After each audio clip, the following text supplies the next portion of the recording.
Alrighty, I believe we are live. Let me get my video capture up there. Hey everybody, I believe we're live. Hopefully someone will show up in the chat and let me know, but I believe we are good to go. Welcome into election night. I want to have the chat up here, but I don't know if there's a way I can make that stay. Let's see here.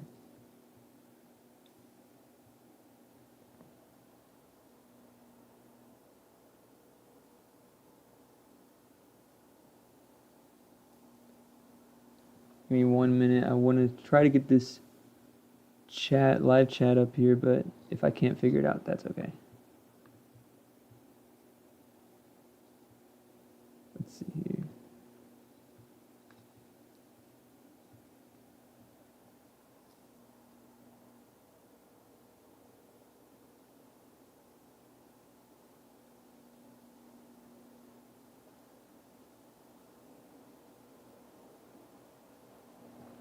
I believe we're good to go. I can't figure out how to keep the chat up where I want it, but that's okay.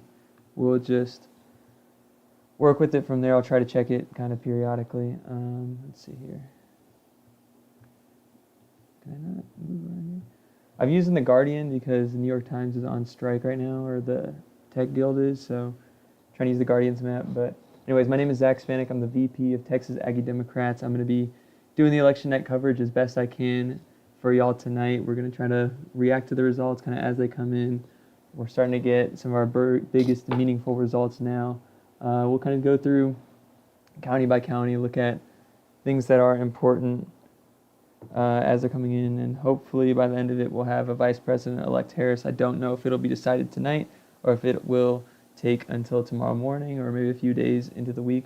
We'll see, but we'll be here for tonight at least and just kind of check it out. So before getting into some of these live results, I'll go over a few of my expectations for the night, my predictions, if you will. This is my presidential map prediction. It's going to be a close election, at least my guess is. Now, for all these, I did not use polling data for these, and I can get into that at some point later in the night when we have some less exciting things going on. But I have Harris winning 319 to 219. These are all rated on confidence, not on margin. So the safe states, I have about 90% confidence. That's how they'll go. These likely states, I have about 75% confidence. These lean states, about 60% confidence. And then these tilt margins are going to be 55% or less. I would say I feel least confident about Nevada and North Carolina, although Nevada has looked better today, at least in turnout, than it had been looking during early voting. But we'll see what happens. This really could go either way. There's a path for victory for both candidates. I would rather be Harris right now. We'll see if that holds up throughout the night. In the Senate, I have Democrats winning 48 seats and Republicans winning 52. The boldest prediction is probably Ohio Senate. Most data has, at least most polling data has Sherrod Brown winning, but I didn't consult a lot of polling data for my predictions. I'm mostly using political and economic fundamentals. I'm anticipating a pretty sharp decline in ticket splitting. We'll see if that happens. If that doesn't happen, Democrats could do a lot better tonight than I kind of expect them to.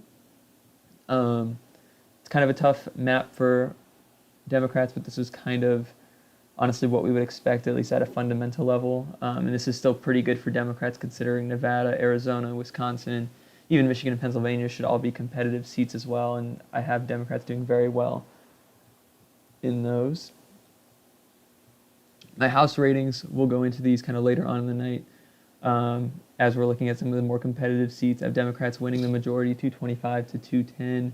Had some bold claims in here, bold guesses as well. I'm not super confident about all of these predictions just because it should be a very competitive election. A lot of this hinges on candidates who would normally win off of ticket splitting not getting as much support as I might expect them to, or as we might historically expect them to. We'll see. Again, this part was kind of just for fun. If I get a lot right, that's awesome. If not, it's okay. And then the governor races, I think the New Hampshire governor was kind of a bold claim by me, but the spending advantage for the Republicans there is absolutely insane. Really hope that the Democratic candidate can pull it out, but right now I have the Republicans slightly favored. That was a tough race to try to predict as well. Those are my predictions. We'll kind of come back to them when I feel like it. But we'll start out looking at some of these first drops. The biggest ones I want to look out at are going to be here in Indiana, some of these suburban counties. So, for example, Hamilton County, Indiana. And let me see if I can, should be able to, I'm going to refresh this page. Oops. Yeah, Hamilton County, Indiana. It voted for Trump in 2020, I believe. Let's see if I have it in my benchmarks list. And I'm using this from Adam Carlson, I believe is his name, over on Twitter or X thing. Just to give us some benchmarks, try to see where Harris is doing well. In 2020, let's see here. 2020, Hamilton County went Trump 6.8. Right now, it is going for Harris by about 1.2. There are, I think, still more votes to get out of there. Kind of have difficulty with this map here. Yeah, there we go. If we do that, that should help. Still a lot of votes to come in, and if those are early votes, it could shift more red, but chances are early vote or the election day total might have been a little bit more blue than anticipated. In Georgia, we're going to want to pay attention to the counties around Atlanta. That's where Harris will get her biggest margins. From Fayette County, I think Fayette County voted Republican. Could be wrong on that. But the Atlanta Metro is where Harris is going to win or lose this race.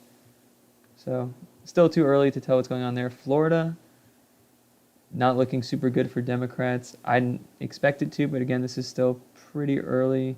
Miami-Dade is going for Trump by a pretty wide margin. It's possible we see Florida continue on its rightward trend. That's kind of what I would expect to happen. Let's see here. I have some other sites pulled up on here. This one doesn't seem like it's being too helpful. Decision Desk HQ. Let's see if I can get a house forecast up.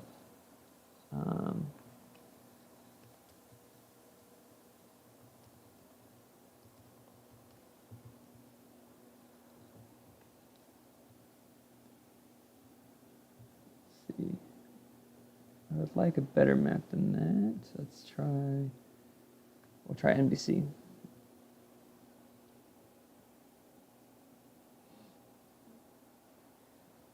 I don't think there's many. This is not the best. Let's see. Y'all just going to have to bear with me on some of these things. Oh, I think my chat is blowing up. Oh, it's my brother. Great. Thanks for the support, Colin.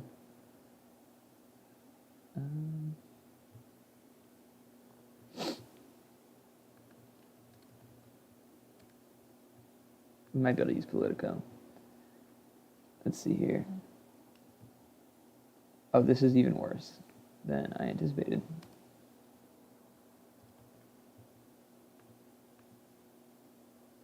This one isn't great either.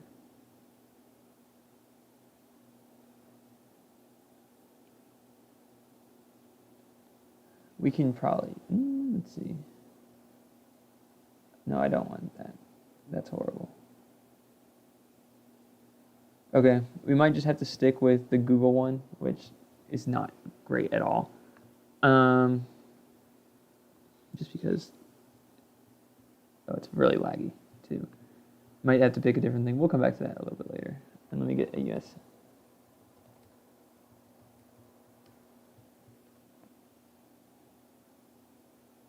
No surprises there. CNN's should be decent if they have the map. Guess not. I would use New York Times, but I think the Tech Guild is still on strike. I'm not going to cross the picket line. Okay, yeah, this will be okay. We'll use this one. Thanks, Reuters. West Virginia will flip easily. No surprise there. Move these over here.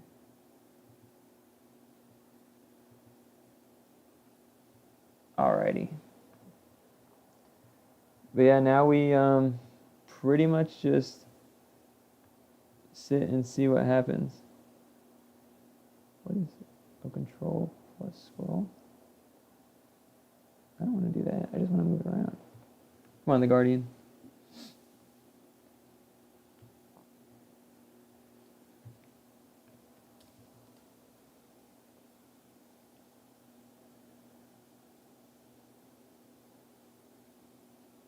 See if ABC News' map is any good. I would like to see counties, ideally. I know the New York Times is pretty good, but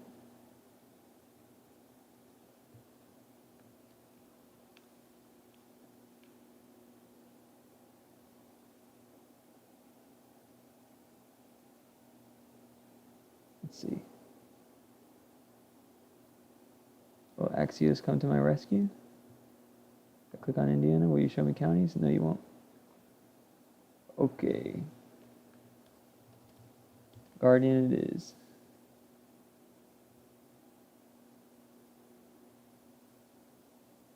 We'll just have to bear with it. Other county that'd be interesting to look at is here in Jefferson. Let me pull up the benchmarks for Kentucky. This is Jefferson County. It went Biden plus 20 back in 2020. It's holding it around that margin, a little bit less though. Let's see, Frankfurt. Oops. Franklin County, excuse me.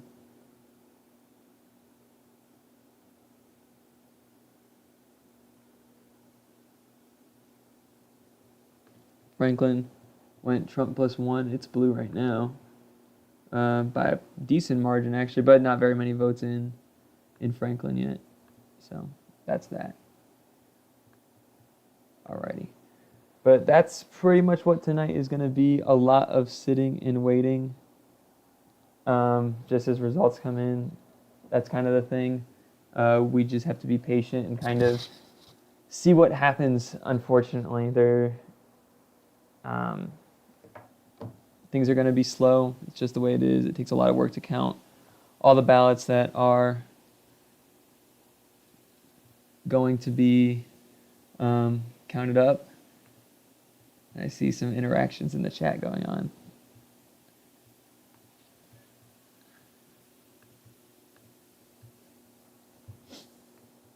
I'm definitely going to try to find us, let's see if I can find us a good House election results map. That would be ideal. Let's see. With map, please. I would use this one, but it's so laggy. Is this one? No, this is a map that you can fill in, right? I don't think that's what we need. Maybe CNN will come through. I think I checked on them already, didn't I? Oh, it's loading still. Here's some data I'm seeing. I got X open, Twitter, whatever it's called today. Boone County, Indiana, 91% reported. It's a suburban area near Indianapolis. It was Trump plus 18.5 in 2020, and he is up by 10. That's an 8-point swing left. That will be a Trump killer if that is the case in the entire country. That's been the story of the Trump era, has been suburban areas which were reliably very, very Republican. I would even call them strongholds in a sense, have shifted left in the Trump era. And there's a lot of questions. Why would that be? Well, could be just because Donald Trump is not super popular. It could be because of the overturning of Roe versus Wade, but realistically, it was this, what you call the suburban realignment was starting before Roe v. Wade got overturned. So, don't know if you can attribute all of that to it. We should be getting some of our first results out of North Carolina. This must be early vote, I'm guessing. Or mail-in ballots, because it's a lot of blue. But we'll see what happens there. North Carolina is the flip I'm predicting. I'm really hoping we get it. I feel like Democrats predict North Carolina to flip every single year, and doesn't always work out as well as we might hope. Excuse me. Let's see.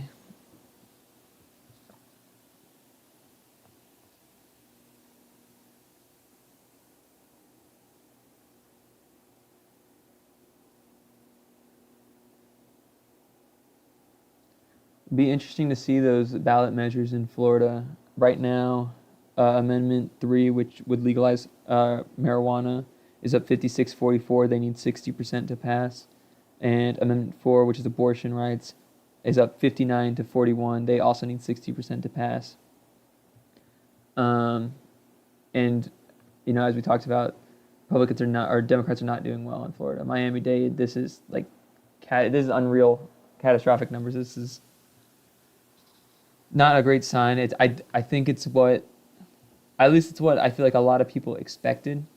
Maybe not a lot of people saw Florida being super competitive, but I do feel like the Democratic Party did not think it would be this bad here. Let me get a governor's map up.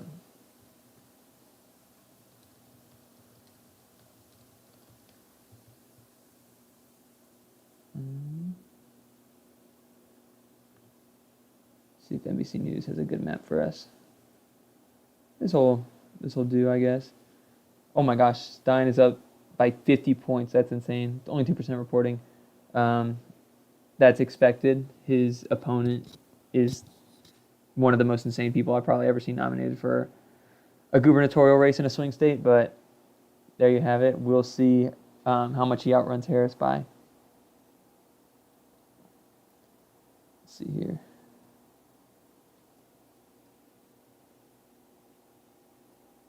So I guess some things I'll talk about while we're still waiting for results to kind of come in. Let's talk about how turnout was today. We're getting our first Ohio results. Actually, let me see the Senate race there. I wasn't able to get the Senate races up. No, yes, I was. Bernie Moreno outrunning Brown by quite a lot. Okay, interesting.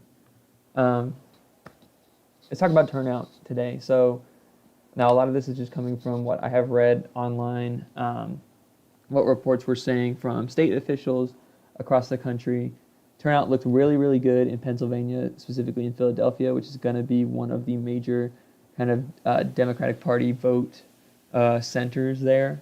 They especially looked good amongst precincts that were that had the largest proportions of Puerto Rican voters and Hispanic voters as well. So there is a question of maybe that Madison Square Garden rally and those comments made could be driving a lot of that turnout, and that could be a huge factor in a state like Pennsylvania, which is expected to be really close. So Philadelphia looked good. Michigan, the Secretary of State, was saying it was looking like record-breaking turnout, I believe were her words. Wisconsin, Dane County, which is going to be one of the biggest kind of vote getters for Democrats in Wisconsin, looked really, really good. Nevada, where the early vote totals have not looked great for Democrats, Election Day seems to be going well. Last I saw, which was about an hour or two ago at this point, were Democrats actually winning the Election Day vote, at least in terms of party registration that turned out. Winning that turnout race in Clark County, Nevada, which is interesting because Democrats usually win Clark County. The way they win it, though, is that they win it with by winning the early vote by a certain amount, and then Republicans tend to do really well on Election Day. That's what happened in 2022. I believe that's what happened in 2020. This year, though, Republicans did really, really well in the early vote in Nevada, but Democrats have done really well on Election Day. So kind of a bit of a swap going on there, which is certainly interesting. So we'll see what happens with that.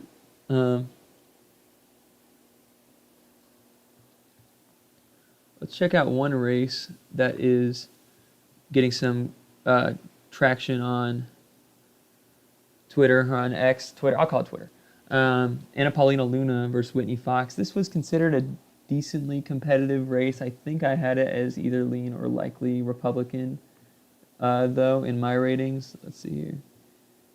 Yep, likely. I think that's a lean Republican, so still pretty confident that the Republican would win there, and she seems to be doing decently enough. seems kind of just going to be the story for Florida Democrats, is that it's not going to be good. That's what I'm gathering pretty immediately. Other things I want to talk about on turnout. Arizona's going to be very close. Arizona's going to be very close. It looks eerily similar to how it looked in 2022 in that governor race where Kari Lake led most of the polls, just like Trump has led most of the polls there. The numbers looked good for Republicans, and Katie Hobbs, a Democrat, ended up winning by less than 1%. I think Kamala Harris could end up doing the same thing. There's still a lot of time till we get those Arizona results, though, so we'll just have to wait and see what happens there. Let's see here. Let me try to get the chat open. If you'll have any questions for me, you can put them in there.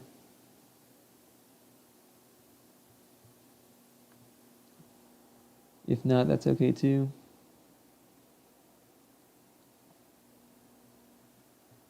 Let's see, Florida Senate is getting some discussion on Twitter, so we'll check that one out. I'm expecting Rick Scott to win. He's doing very well, quite frankly.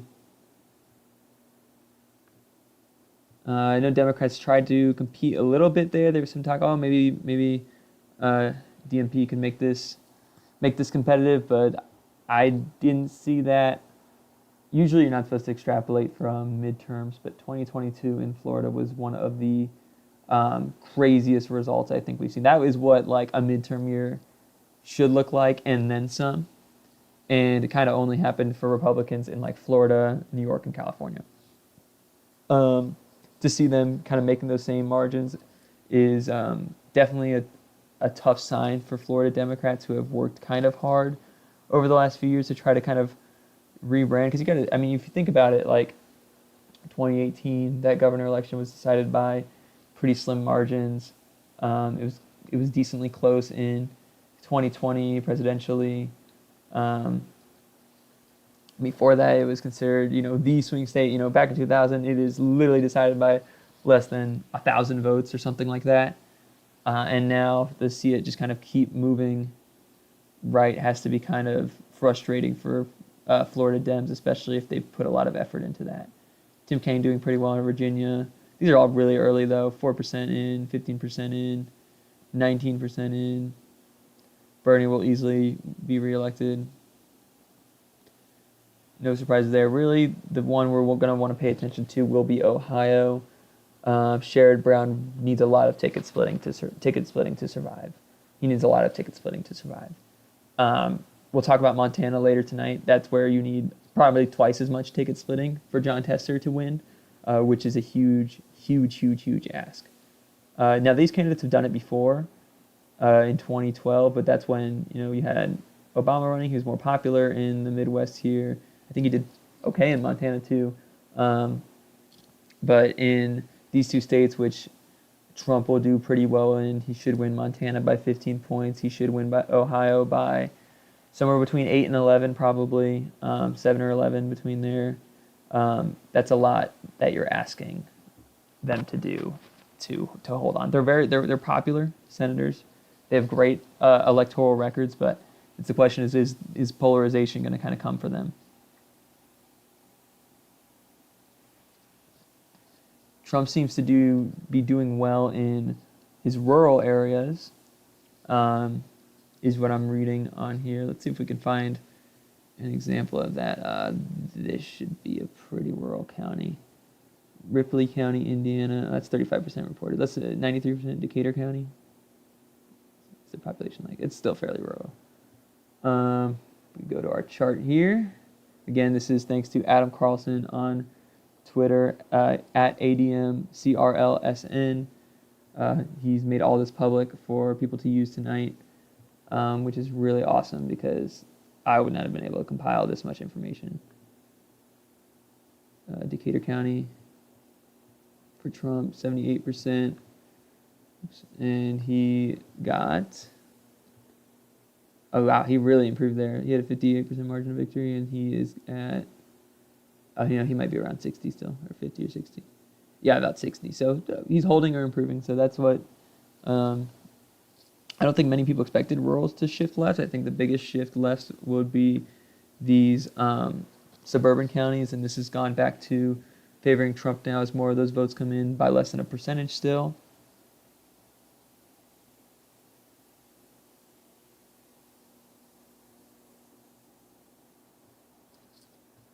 So some big numbers we want to look at between Harris and the Senate candidates in Ohio.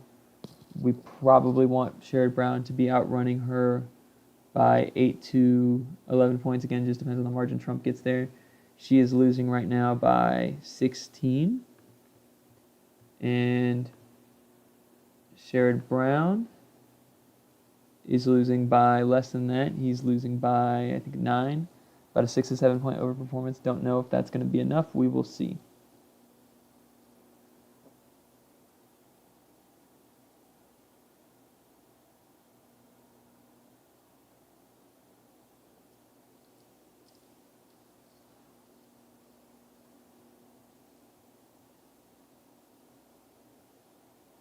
Bill Scott, the Republican from Vermont, voted for Kamala Harris. Fun fact, just saw that online.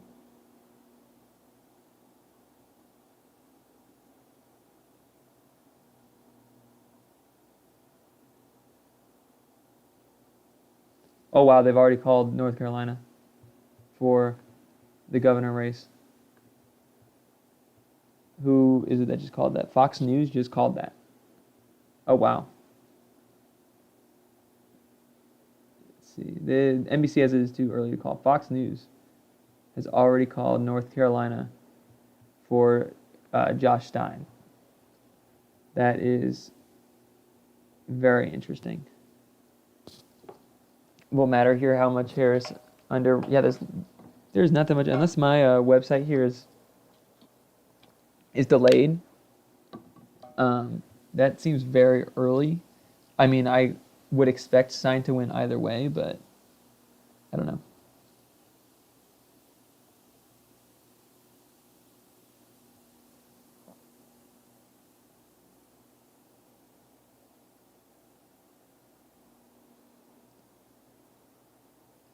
Let's check out Boone County, Indiana. Trump won it by 18 points. I have to find it though. Let's see it over here. Nope. I don't know all the counties yet. Keyword yet, right? Down here. Where? Oh, Boone, where are you? I'm not sure. Regardless, it says here that with 91% in, Trump is only winning it by 10, which is an 8-point shift left, which I believe is kind of what happened in Hamilton too. Oh, there's Boone. It's right next to it. Yeah, so he's winning it. Oh, he's winning it by 13 now. So we'll see how that changes. Either way, it's a 5-point shift left. That's actually kind of in line with here, right with Hamilton. If Trump won Hamilton by 7 and he's winning it by almost 6 to 5 points to the left. Interesting. People are talking about the Atlanta metro area. Let's go check that out in Georgia. Are we getting some results? Mine delayed. Douglas County looking very good for Harris. Rockdale County looking very good for Harris. I believe we could see some overperformances from 2020 in Rockdale County. Joe Biden won with about 70% of the vote. Harris is 75%. There's still more votes to come in, but right now that's a pretty good overperformance for her. Yet another suburb where she's doing 5 to 6 points better, huh?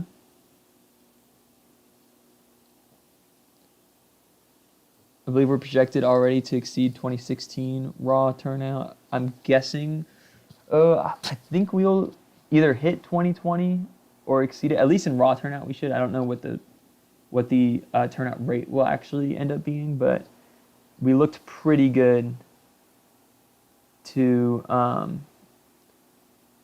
beat 2020 turnout in terms of raw numbers. That's just from population growth, but also has to do with people turning out.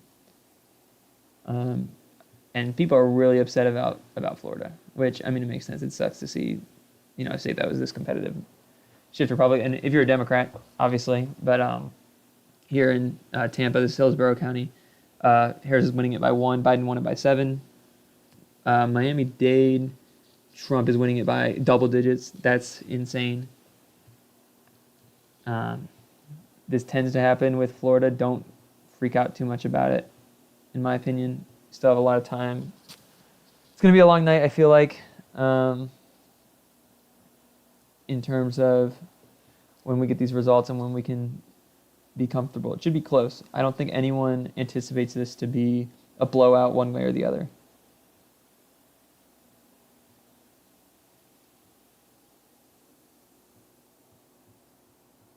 Let's see here. See if I can get the chat up.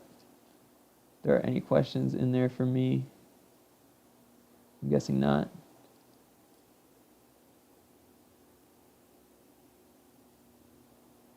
Nope, just people talking to each other.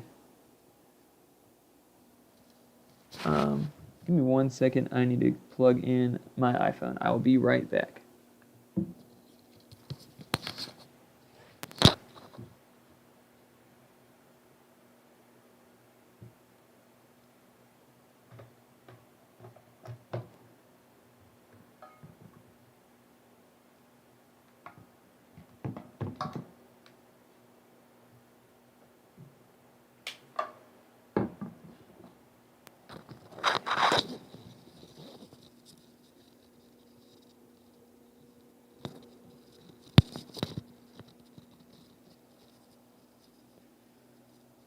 Alrighty, we're back in business.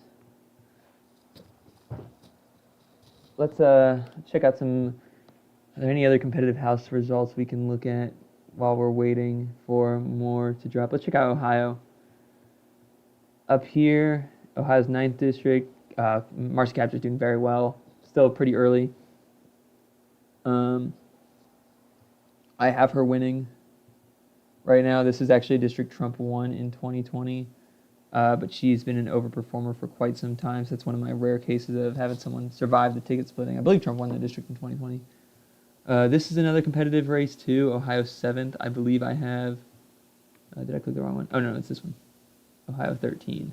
I had the Democrat winning. Right now she is down only 14% of the vote in. So a lot of time to go. And I believe those are the main competitive districts in Ohio that we want to look at. Let's look at Virginia's competitive House seats. I believe it is the 2nd district should be competitive. Quite a disparity here. Kiggins winning by 16 points. We'll see if that one ends up shoring up a bit or not. Still a little too early to make any projections on a lot of these. North Carolina looks really blue right now. I'm not sure. It must just be the order they're reporting in. In fact, let's see if we can check out this cool website. This is by 538. They wrote this article about expecting the 2024 results, and I believe you can actually go through and see kind of what order things should kind of come out as. So if we check out North Carolina. Early votes and absentee ballots received before Election Day will be reported first. Okay. Then Election Day votes will be added between 8:30 p.m. Eastern Time and 1 a.m. Eastern Time. And they should have about 98% reporting by 1 a.m. Eastern Time. So hopefully we'll have a pretty good idea of how it's going in North Carolina by the end of the night. But if it's close, it could go longer than that. And they could have effects from Hurricane Helene as well. So if it's a lot of absentee ballots, that's why we should expect these to be pretty blue results, which is what we're seeing. I'm not sure how the early vote totals were looking in North Carolina. I don't know if they report by partisanship. I didn't see much of that. We'll see.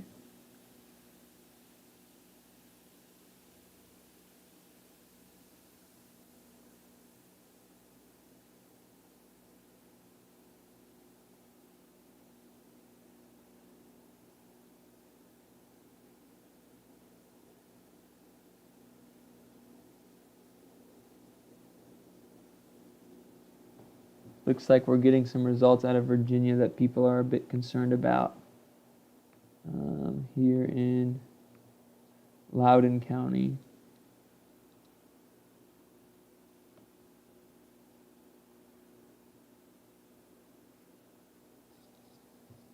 Uh, 96% in. They have Harris up by 16. I believe Biden did better than that. The benchmarks. Let's see if 538 might have the benchmarks on here. If I go to the main page, let's check out. Do they have Virginia on here? Loudoun.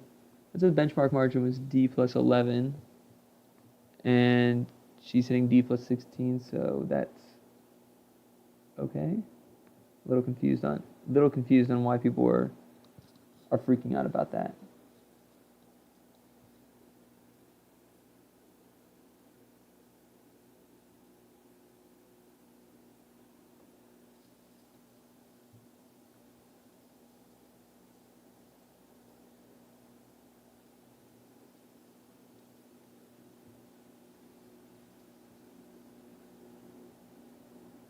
I'm not quite understanding why people are worried about that. Unless there's something I'm missing.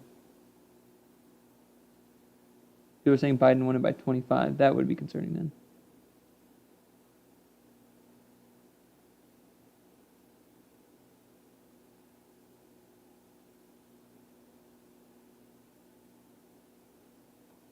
Seems like a Dem turnout issue going on in Virginia. Let's go to Georgia. I'd like to see. Fayette County. This is another one we're looking at. Trump is up by about 2. He won it by 7 in Georgia, or in 2020. This is a good shift for Harris.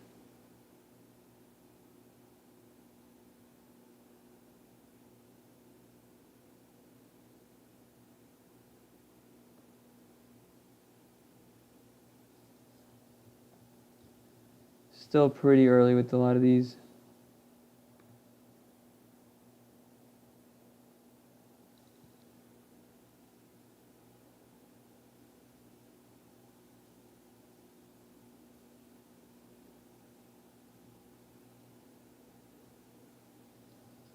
Let's see New Hampshire. New Hampshire, Harris is doing about as well as expected. It's about a 10-point lead right now. I want to check out the governor race. They have the results up yet?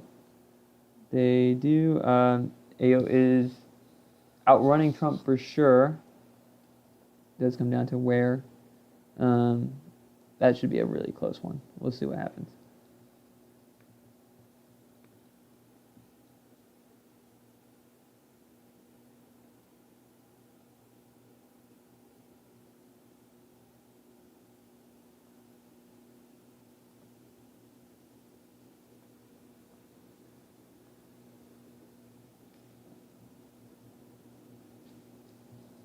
Let's see how Harris is doing in North Carolina. I want to see, this is probably still all early vote though, right?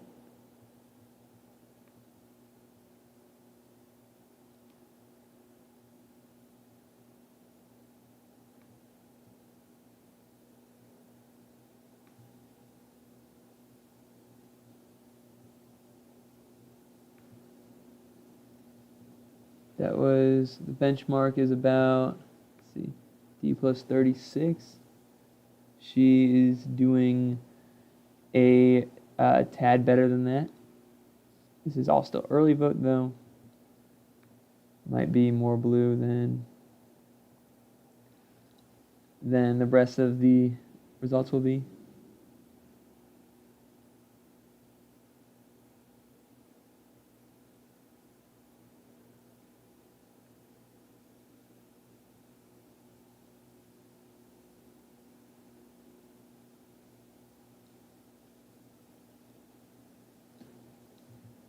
Oh, we got a bunch of drops just now. I forgot it just hit 7 Central.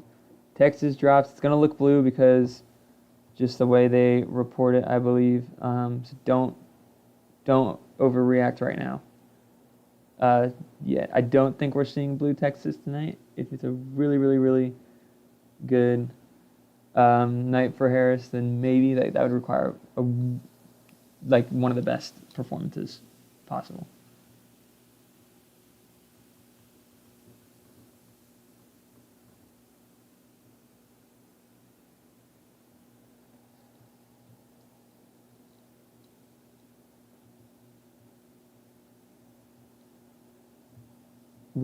Let's see how Texas reports, just so we can know for sure. Okay, just go to Texas.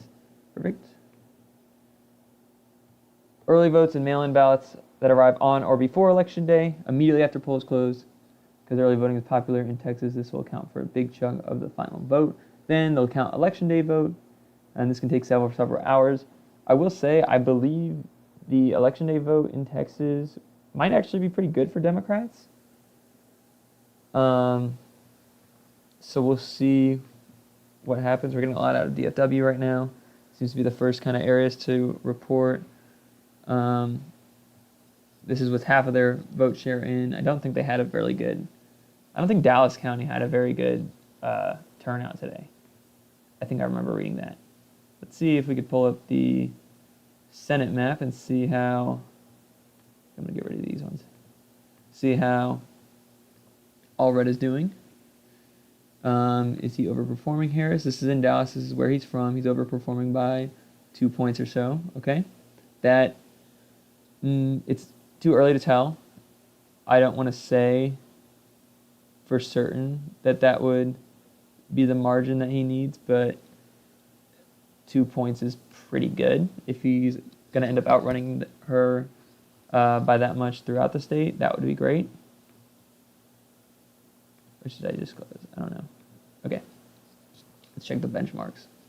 I'm a little confused on these, though, because I feel like some of these are not lining up with what I'm seeing people talk about. D plus 37 is the benchmark. She is underrunning that a bit, I believe. Yeah, underrunning that. This should be early vote, though. So we'll see. See if this has been updated. This is another website. Don't think it's been. I think it's being updated yet. Oh, it is a little bit. So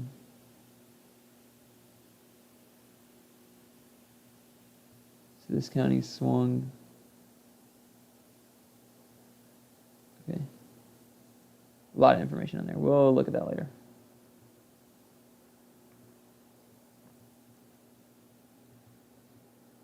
And we're going to get a lot of the South called. These are all going to go for Harris, obviously. Florida's been called.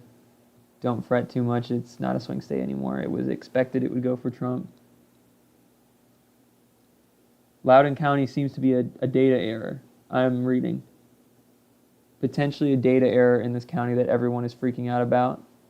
Here in Loudoun County, Virginia.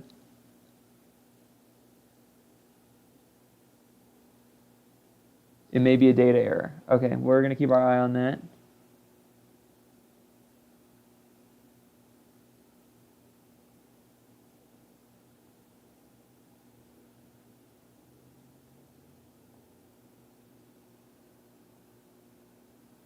Yeah, it looks like early vote in Texas does not look that good. Does not look that good for Harris. We expected it to be redder. It just comes down to how well she does on Election Day. We expected early vote to be redder in Texas. Don't panic yet. A lot of time. Oh, Wilco's coming in. Wilco. Early vote for Trump is up 1.3 there. I think Biden won Williamson County in the end. I think Biden won Williamson County. Let me see. D plus 7. That I don't think that's right. He didn't win by that much. Let's see. Does this have Texas on here? No, it only has Kentucky, Georgia. Okay. Let's see. Williamson County, Texas. Go ahead and pull this up. This is another suburban county that'll be good to look at. It's also my home county. That's the only reason I'm looking into it so much. Yeah, Biden won by a little over a point in the end. So, and again, early votes coming in first from Texas. We expect election day vote to be a little bit more blue, but it depends on how much blue. Pennsylvania's coming in. Our first results from Pennsylvania are actually out of Pittsburgh, Allegheny. Let's see what the benchmark is there. I don't know if this 538 one is the most accurate. I'm not going to lie. D plus 19 is the benchmark margin. She's deleting that. She's easily clearing that. This must be early vote first. Let's see how they report.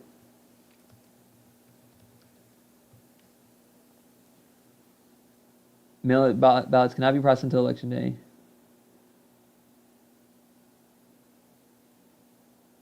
So, what do we expect to happen first?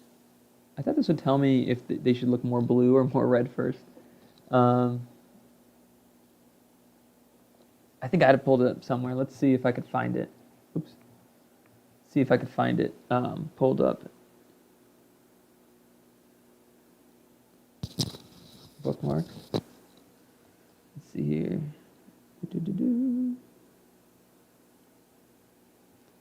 Pennsylvania. Once the polls close, this is where things get interesting. Okay. We should expect a blue mirage first in Pennsylvania, so we should expect very blue results. That's what we're getting, because they're going to drop their vote by mail. It may start to get redder and then get bluer again, is kind of what the vibes are. It just depends on what those margins are on each of these batches. They should know it faster than 2020. That's some good news. They should know it faster than 2020. Texas already flipped back to red with that early vote coming in, getting some more of the Dallas suburbs now. Tarrant is still red in the early vote. Interesting. Georgia, Trump has taken a pretty big lead in Georgia. Our Atlanta Metro has dropped. Fulton County, Harris up. I believe that's 40% or so. Don't know what the margin she needs to hit there is.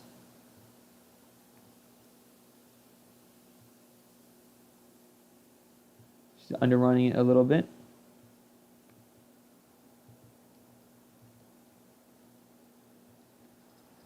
Counties are required to report early votes and absentee ballot votes that are received before Election Day by 8 p.m. Eastern. That should be more than half of the eventual vote total. And then we'll get Election Day votes. I think Georgia's Election Day was pretty good for Democrats, especially in Atlanta Metro. We'll see. We will see what happens. Michigan's coming in. We got Oakland County first. See how Michigan should report. Michigan is supposedly having really good turnout. Most places in Michigan will process absentee ballots before Election Day. Okay. They won't get the full picture until Wednesday, but sooner than the end of the day. So this one was going to take some time to count.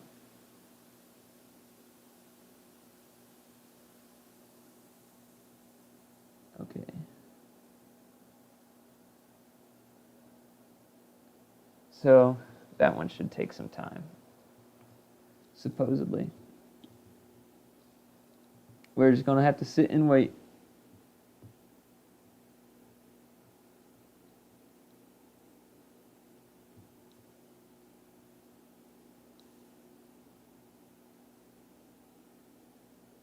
Got our first drop out of Philadelphia. The turnout here has been absolutely incredible. They're saying that this is hitting the targets that Harris would like to hit.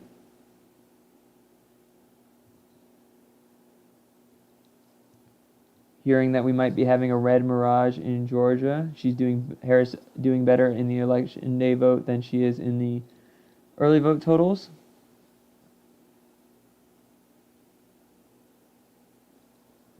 Have some more confirmation that Loudoun County vote that everyone was freaking out about online is a data error. This is a data error. This is not the results in Loudoun County. It is a data error.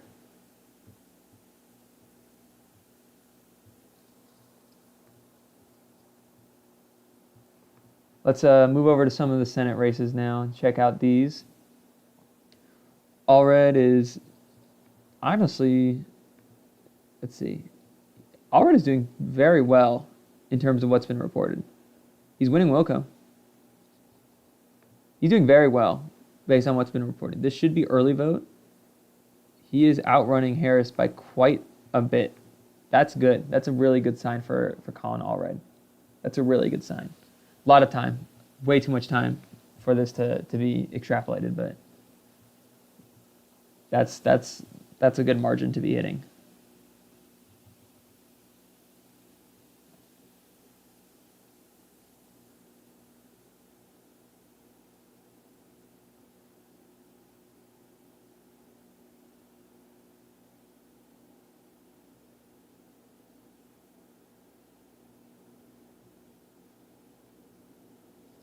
Yeah, I really like that margin for Allred right now. And Trump is not only is Allred outrunning Harris, Cruz is also underperforming by a bit. I wonder if that libertarian candidate is going to make a pretty big difference. Interesting. That's interesting. We're going to keep our eyes on that. We'll see what happens. Still way too much time. Way too much time.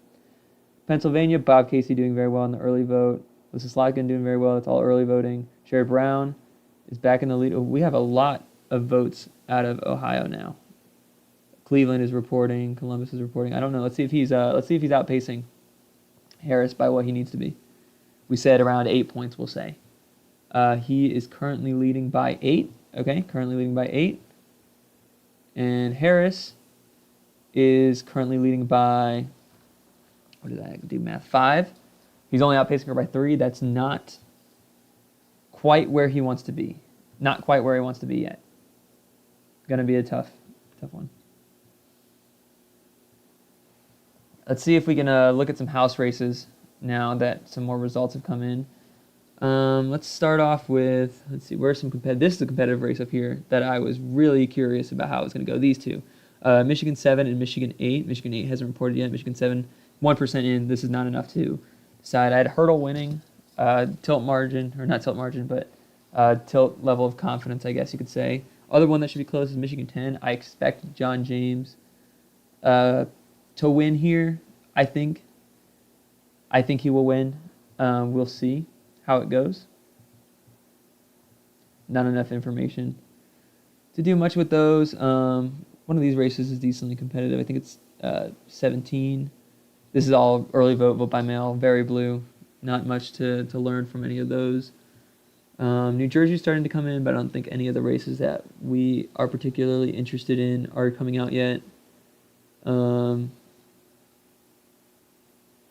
This is interesting. This is still too early, but we'll see how that district holds out. Let's see some governor races now. Ayette has, I don't know if it's Ayette or Ayotte. I'm going to go with Ayette. Kelly Ayette. Maybe it's Kelly Ayotte. I don't know.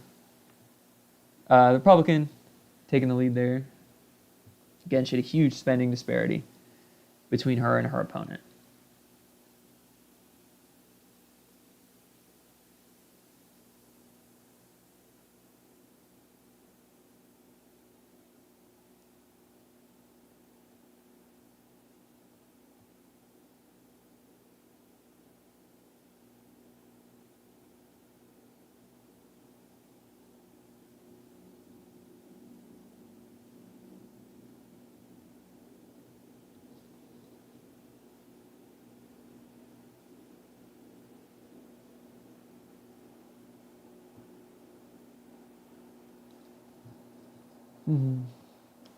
Let's see.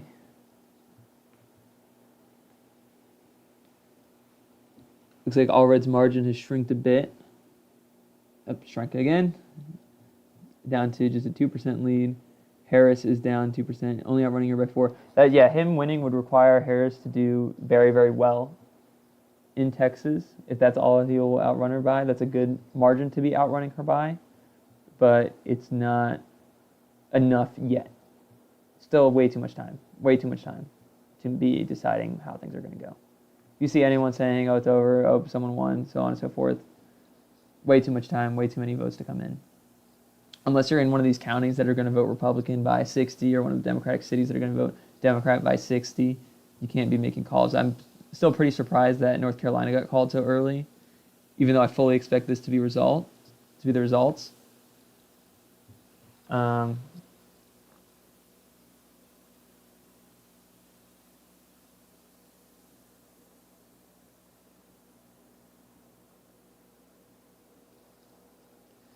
Sorry about that. Sent a message.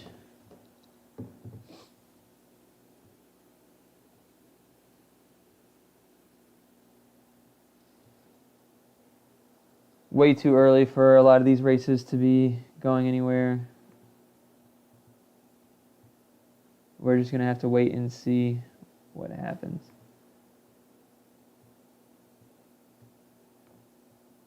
I wanted to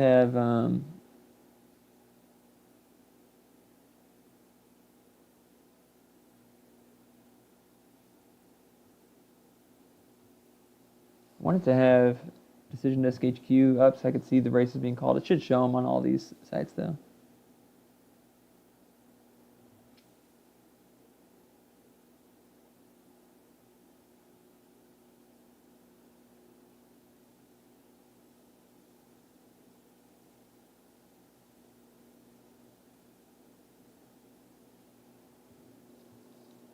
Just seems like a lot of mixed results everywhere is what I'm hearing from online. Is there are suburban counties that are Trump's doing better, there's suburban counties where Harris is doing better. There's not a clear trend yet. I just think it's too early to be calling everything yet.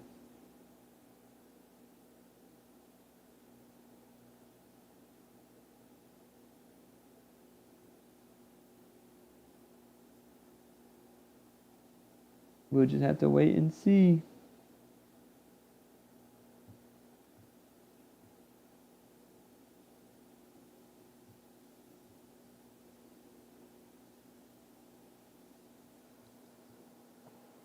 Blue Kansas, yes.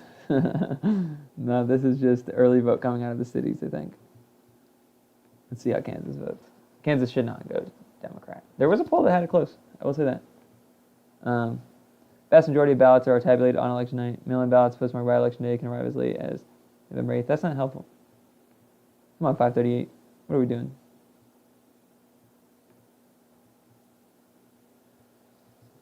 I think we get our next batches at 7:30 Central Time. That should be some of these states in the middle here. I think Arkansas will drop. Not super useful. There's not competitive races in those ones, so. Trump has taken quite a big lead. He's taken an 8-point lead now over Harris. Seems to apparently he's doing pretty well in the suburbs here. Oh, are these 92% in?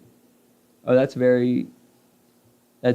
not ideal if you are a Democrat in Texas. Let's see here. Oh yeah, that's not great. Interesting. That's, those are years of trends essentially reversed. Interesting.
Just waiting and seeing.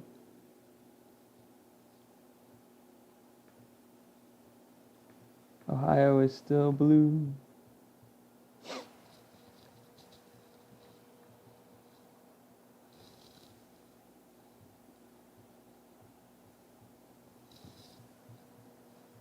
Alrighty, what else can we chat about while we're letting results flow in? Fulton County, I think Biden won 72% here. Harris is winning 71.5. That's good. Bay County, she's doing better. I don't know. We just gotta wait. There's just too much unknown right now. Luckily, things should come in like decently fast though. At least faster than 2020. We remember how that went.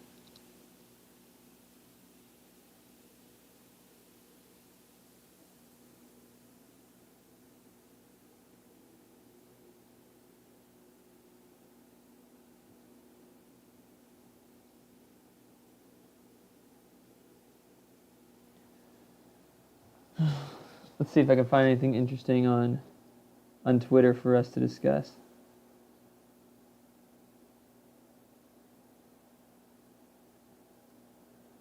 A lot of doom right now about Texas.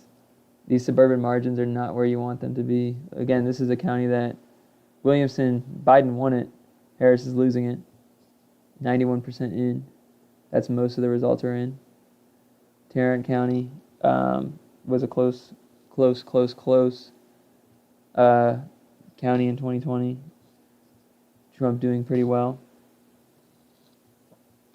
We do expect the early day or the election day vote to be better for Dems than historically it's been. There was huge turnout in Travis County. That's a Dem voter base. Huge turnout in Bexar County. That's a Dem voter base.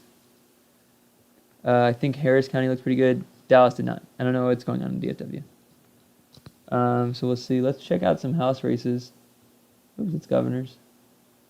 See if we have any reporting in here. This is a district expected to go blue. Or no, not that. Oh, wow. Oh, it's only 16% in. Where is should have Teresa Wasso's district. Oops. Oh my gosh, I'm zooming in. I didn't want to do that. Alrighty. We're just gonna have to keep waiting. I'm trying to think if there are any other competitive races we can look at. That would be interesting to look at. I don't think there's many yet.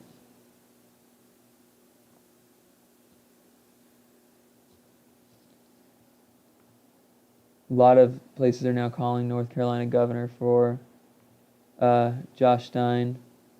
That could be helpful. I mean, there's this idea called, typically you hear, the coattails. If the president does well, those down ballot candidates of their same party should do well.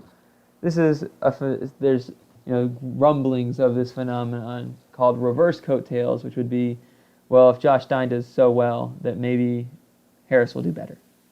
I don't know if that's going to happen, but this is definitely a crazy performance for Democrats in North Carolina. Now, Democrats do have the governorship in North Carolina, but that's a very, very, very good margin for Josh Stein, and hopefully Harris can flip it and hold on to it. We'll see. She's obviously going to underrun him, but it just depends, how much.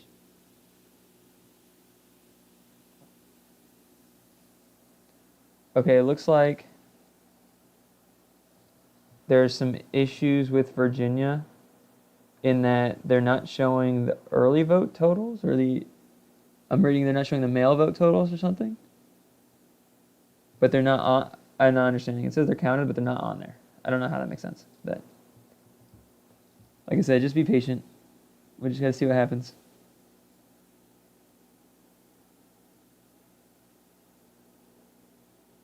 A lot of talks of a red mirage going on in Georgia.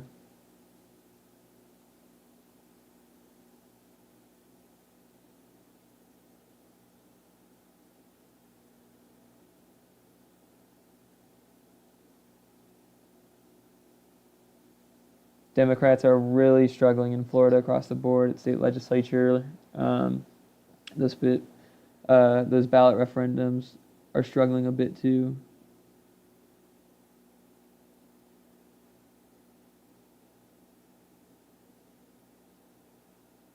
Virginia doesn't allocate early votes by precinct until after Election Day. So all maps only show Election Day votes, but the total counts the early vote. Okay, I'm a little confused by what that's trying to say. We'll keep our eye on it. So this is weird in Texas, is that Allred, okay, he's dropped down below Cruz. Let's see, how much is he? Okay, he's starting to get a little bit more tied to her margin.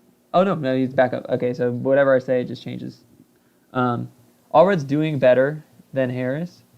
The problem is that Harris isn't doing as good as we anticipated her to do. There's Travis County. There's Bexar County.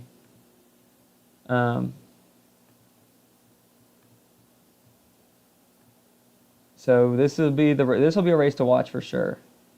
For sure. See if he's overperforming her there.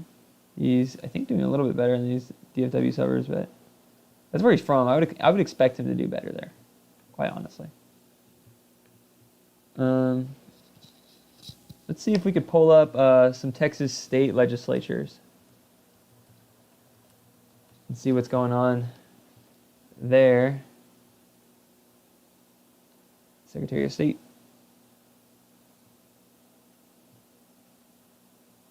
I don't think you have what I want. Houston Chronicle, do I have to pay for you? I hope not. Alrighty. Okay, you're just going to show me Houston, aren't you? That's not awesome. Okay, I don't want that. Let's see if I can get... Ooh. Let's see if you have statewide results. I would like to see statewide numbers.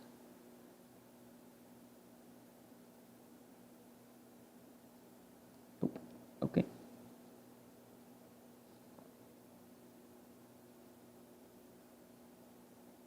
Is this going to be helpful?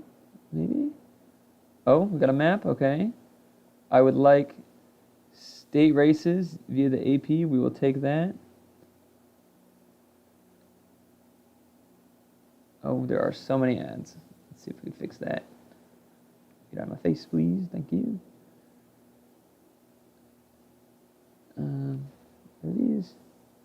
These are congressional races. I would like the state legislature, please. Specifically the state house. Yes, here we go. Okay, let's see how Fred Medina's doing. Oh, that's the wrong one. I meant 14. Down pretty big. My boy Fred. He ran a solid campaign. Great dude.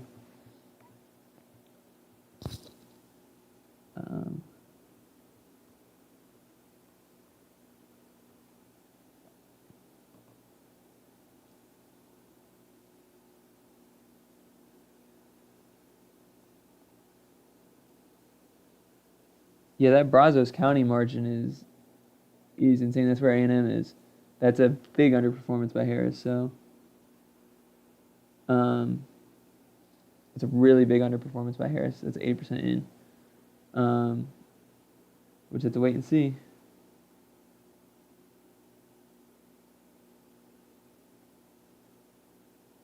Allred seems to be outperforming by about 5. That's a good number. That's a really good number. That's a really good number. Excuse me.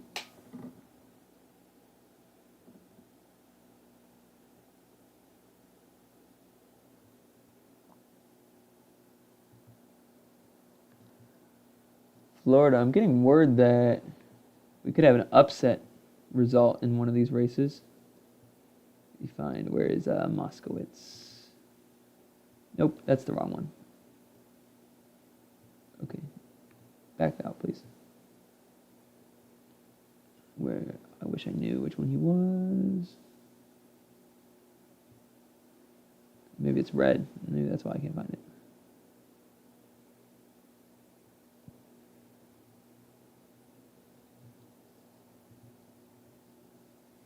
I have to look this up. He's kind of a more conservative Democrat, though, isn't he? Okay, he's winning right now, 87% in. Closer race than expected, I think. I think I had him winning, though. So that would be tragic.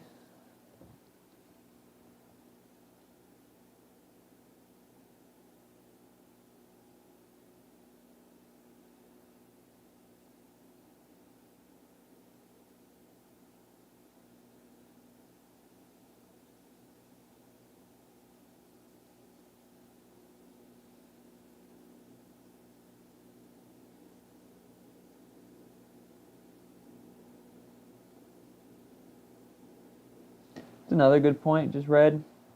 We do have to be careful when it says how much vote is left.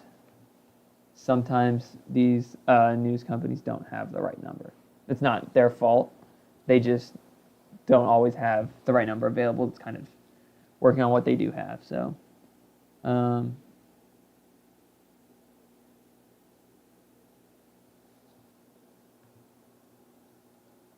and still early vote data coming in from Pennsylvania. That's all vote by mail. That should be very blue.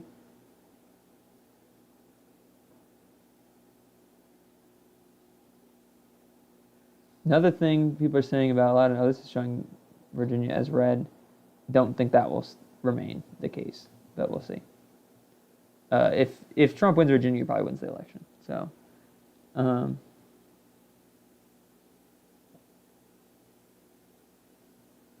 don't think that'll stay the case. Other thing that I was talking about when we're talking about this Loudoun County, what happened here, apparently they have a pretty large Muslim population. So there could be some movement away from Democrats. That's kind of been a trend for the last few years. It's really been accelerated over this cycle. So that could be what's going on there.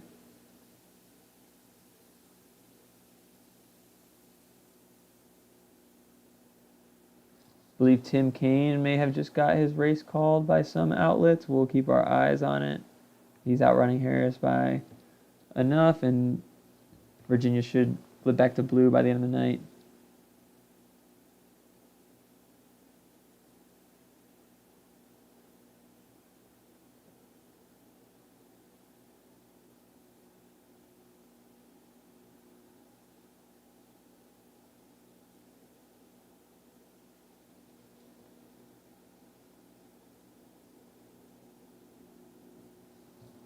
Harris County early vote is in. It's only D+5. That is not great.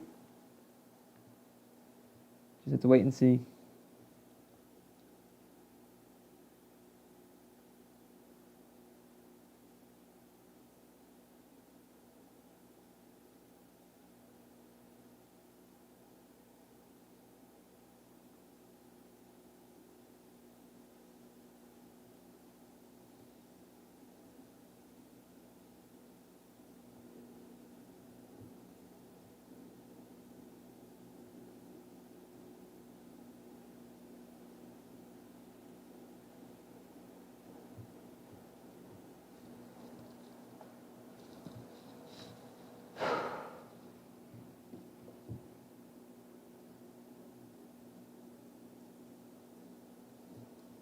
We should be getting some more results. Yeah, we're getting some out of Arkansas and Missouri. These are going to go for Trump very easily. This one's been called before it even has votes in. That's how red it will be. That's how red it will be.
Still a lot of time, just kind of reading some things over on Twitter, trying to get some, just kind of see what people are talking about, what people are concerned about. There's talks that a lot of people are kind of prematurely freaking out, just because, if y'all remember in 2020, it was a really big thing in 2020, was called it the Red Mirage, which was all these states, Pennsylvania, Michigan, Georgia, North Carolina.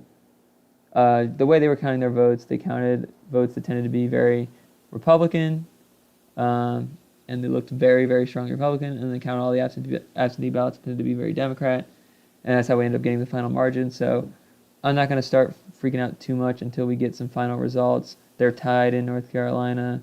Trump's still ahead. This one is where they're really talking about a potential red mirage. It's just Harris needs to make up margins in these Atlanta metro counties, and she needs to do that with the with the election day voting, because Trump seems to be doing very well with his rural counties.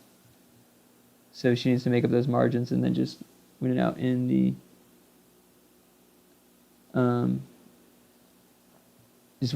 the suburbs. So the story seems to be a Trump improvement in rural counties, which is kind of crazy in some of these states where it was expected that Republicans are nearing their ceiling. In these rural counties, he's still maxing out votes there.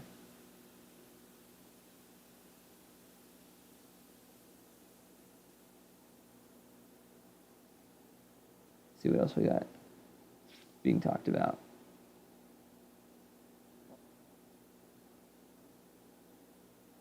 Harris outperforming her margin, or outperforming the margin she needs out of Dauphin. This is Harrisburg area. This is all early vote though. This is the early vote. This is expected to be blue. So we'll see what happens.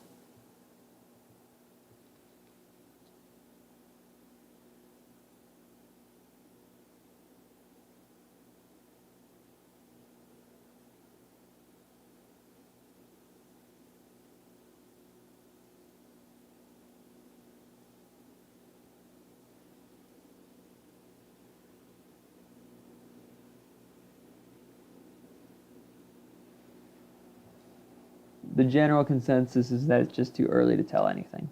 It's just too early to tell anything.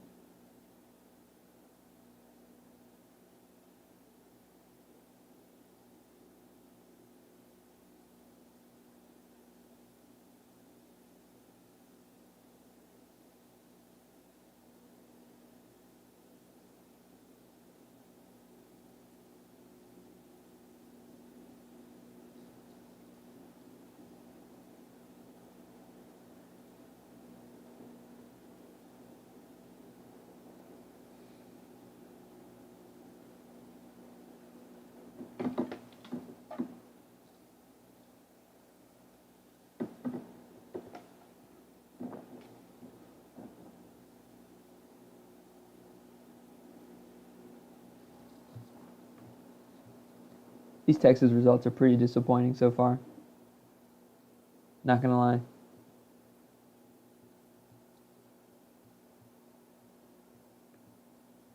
I do wonder. Red's still outrunning her. I do wonder what, by the end of the night, what the correlation will be between where Harris spent her money and where she performed well. She had 100 days to do this, to run this campaign.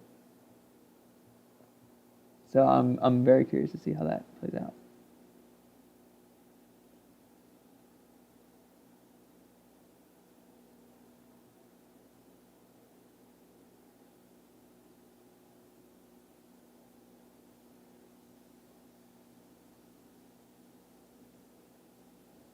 We have a county in Pennsylvania that's extending their polling hours to 10 p.m. Eastern Time due to not having enough voting machines, apparently. Trump is up by 2 or so, almost 3 in Ohio. Sherrod Brown is up by 2. That's only a 5-point difference. I don't know if that'll be enough. We'll see. That's the story. I'm going to say it so much. We'll see what happens. We'll see what happens.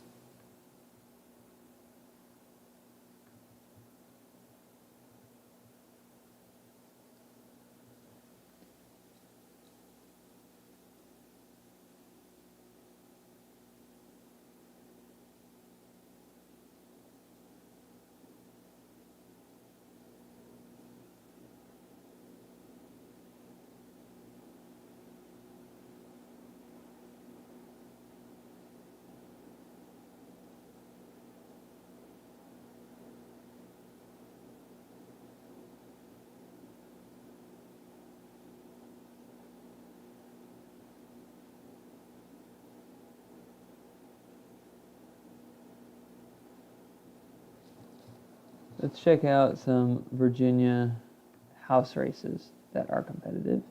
Oops, and I've just done it now. Virginia 2nd, Republicans doing very, very well. That's only 27% in, though. Virginia 7th, a little bit more votes in, but Democrats still holding on to those ones.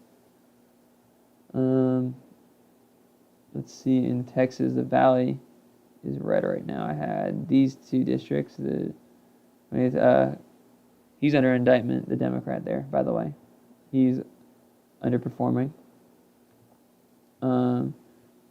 This is 0% in. Okay, yeah, that's not helpful. That's not any information.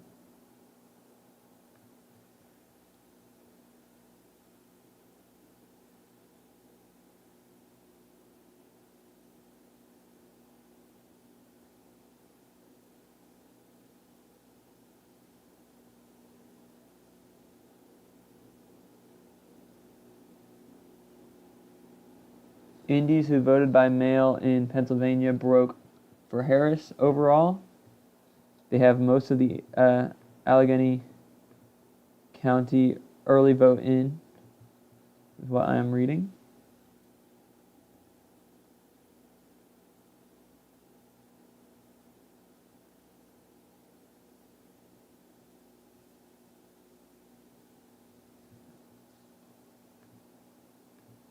How is New Hampshire going? Harris is winning by 10. The governor's race. Republicans still outrunning Trump by quite a bit.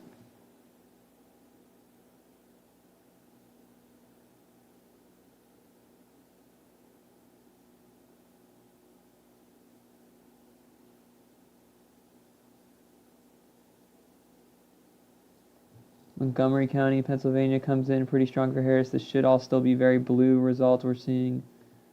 Where's Montgomery County? Right there. Hey, very good for Harris there. Again, still early vote. That's supposed to be blue in Pennsylvania at least.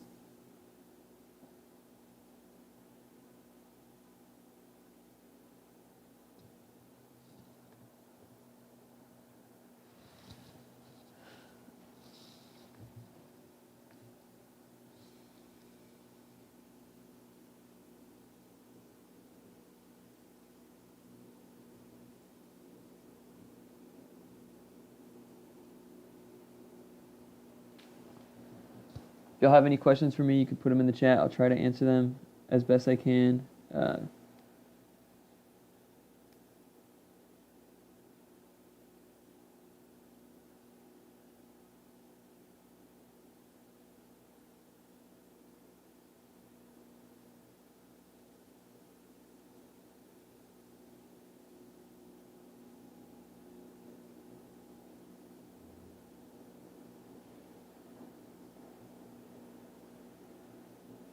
Fayette County, Georgia is almost complete. Harris looks like she did about 2 points better than Biden in 2020. Still have a few more votes to come in, though. She did about 2 points better. Don't know if that's going to be enough. This is the area Harris needs to be doing best in. Fayette is kind of on the edge of that because Trump is doing better in the rurals. Harris needs to do better in Atlanta Metro.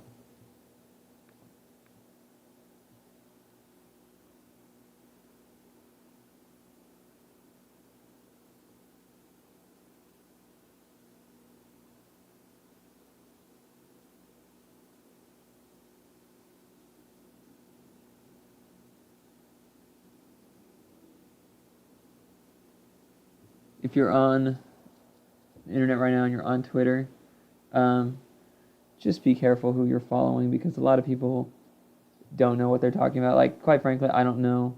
I'm not an expert. I'm an amateur. I said that. I'm an amateur. This is my amateur analysis and my reactions. I can tell you what other people are talking about, tell you what data shows, if I can find it. But you're going to see a lot of people saying, "Oh, the state is done for," or "We're done. We lost. We lost on this. We lost on this one. No, we won in this one. It's too early. It's too early. We have to be patient. We will know. We will know at the end of it. Where it's hard to guess how things are going to go in the middle."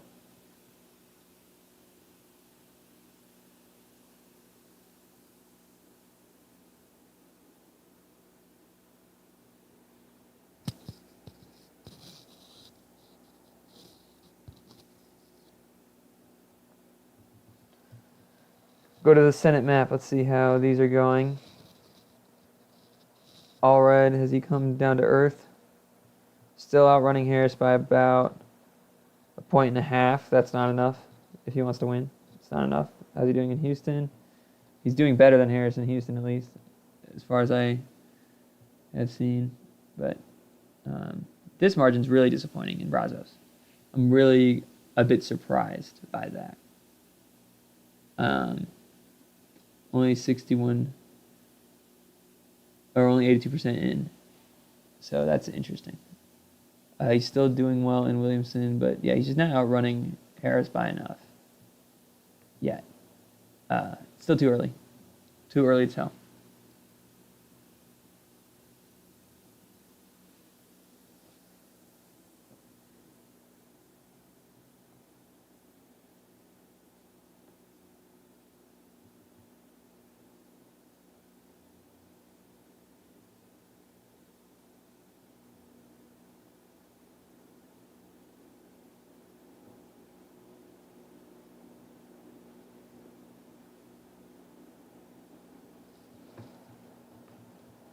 Governor maps or House maps.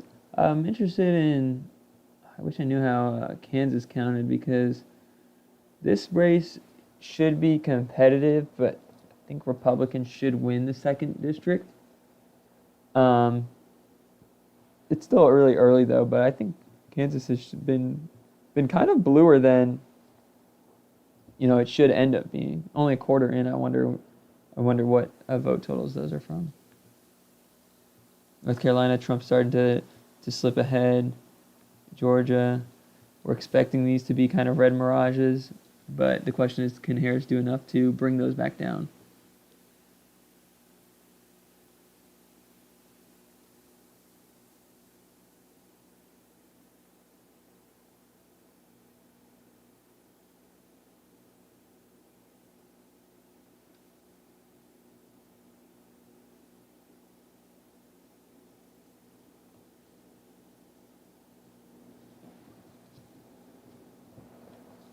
Earliest results from Kansas, like I said, are a leftward trend. Virginia just got called for Harris, which is funny because it's still red on here. So don't freak out too much. Depends on the margin though. We want to see what her margins are there.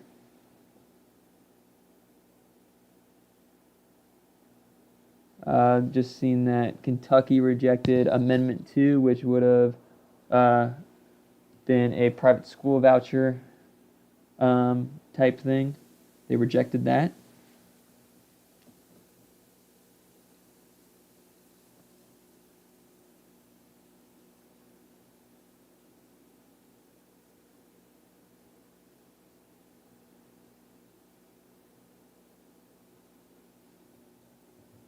We'll see when my map updates. Hopefully it'll update soon.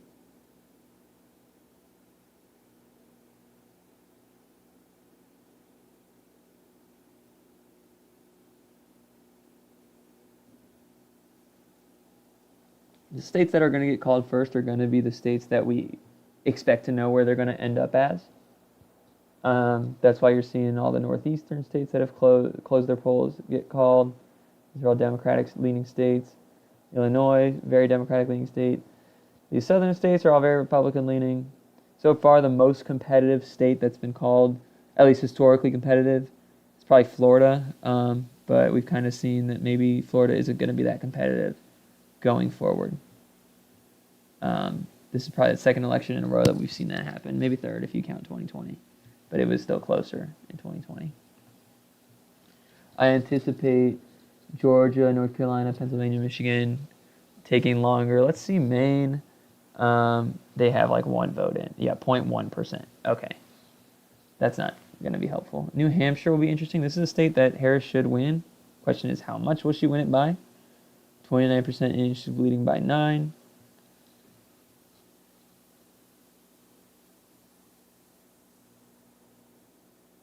Yeah, Decision Desk HQ has Harris back in the lead in Virginia. Let me see if I can. I want to see if they have a map or something that I can look at. Explore latest results, please. Okay. Oh, Can I just go like this? Are you going to give me a map, or are you going to give me... Oh, okay. Can I look at counties? It's kind of clunky. Okay, well, I'll have them up as well. There might be a little bit more updated than the one I was using.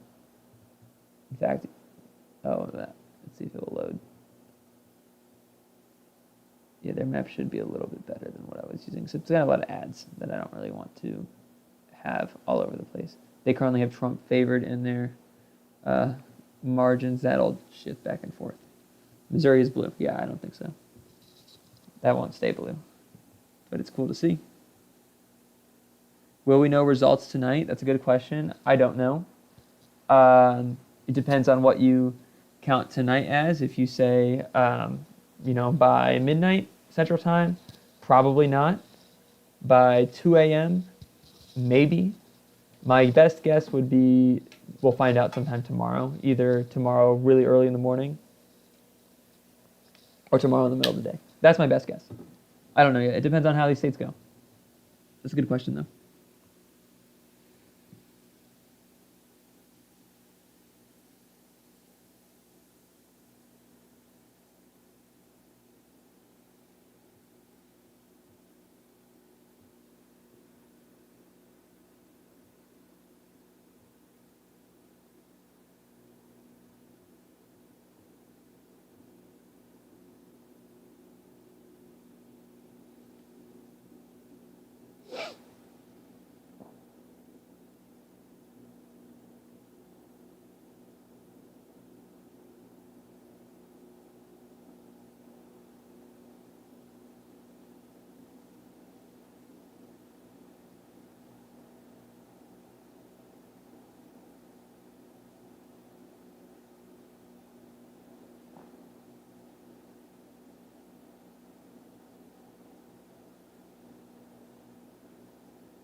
How much vote is in Texas? Only 52%. I'm still interested to see, because some of these counties are saying, what are these counties saying? They have 90-something% in? Or no?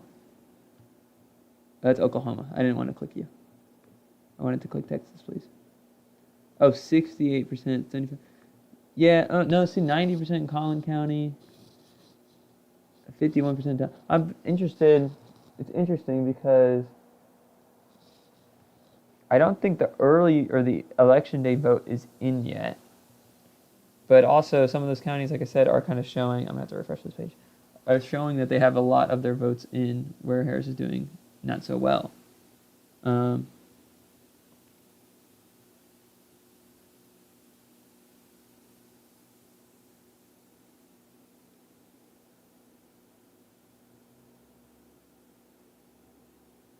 Yeah, some people are saying for Texas we should expect some bluer election day margins, but I don't know. It's all over the place is what I'm seeing.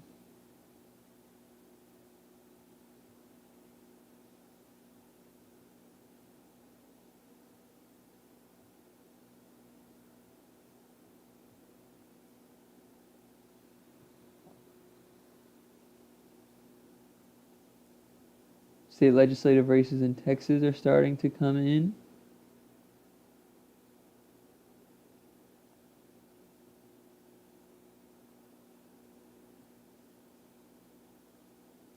We should get a bunch of polls closing in about 4 minutes.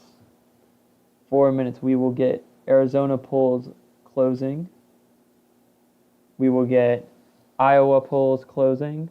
Minnesota polls closing. Nebraska. New Mexico, New York, and Wisconsin. I'm most interested in Wisconsin and Arizona and Iowa, because why not, right? And Seltzer. Those will be closing in 4 minutes. We'll have our next batch coming in. Okay, looks like Vicente Gonzalez is back ahead. These results won't be the same. That's just early reporting. Kansas, I'm still interested in what's going on there. Michigan. Do we have anything significant out of Michigan? 0% vote in, 9% vote in. Yeah. Okay. Still just waiting. Let's see how Arizona counts their votes. What should we see first? Arizona, please.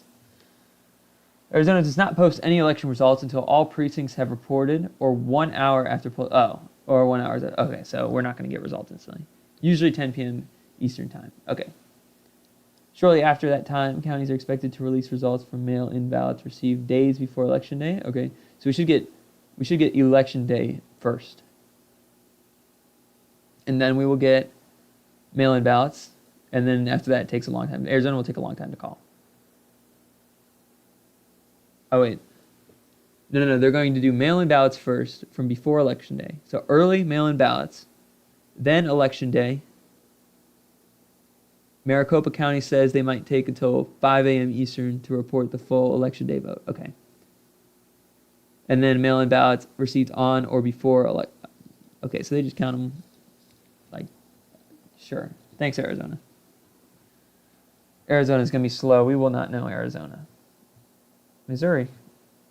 What's going on in the Midwest? I don't know. Let's see if I can do a refresh here. And see if we get an update, because they still have Virginia as red when we know it is blue. Trump up by 8. How is all red doing? All red down by about 3 or 4. Still outrunning Harris by 4. But Harris did not do as good as he needed her to.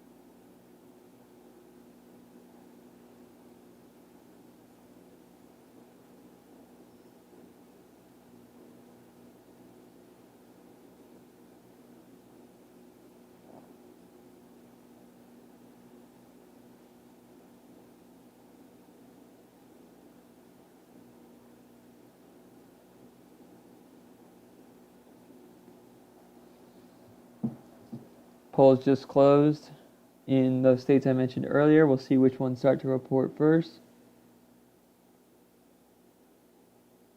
Really be looking at Iowa, see how that Seltzer poll goes. She had Harris winning Iowa by 3 in her final poll. She's one of the most accurate pollsters in the country. I don't think that's what we're going to see, but maybe I'm about to be surprised. I don't know.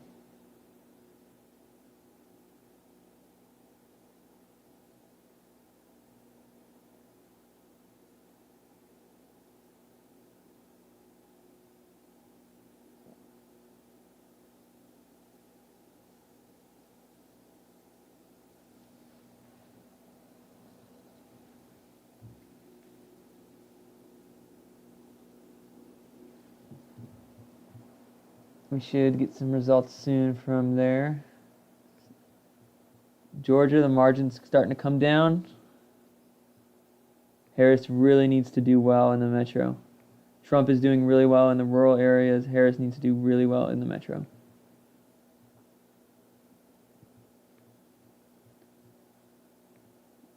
Similar thing in North Carolina. In Ohio, Trump is now up by about 5 or so, a little bit more than that.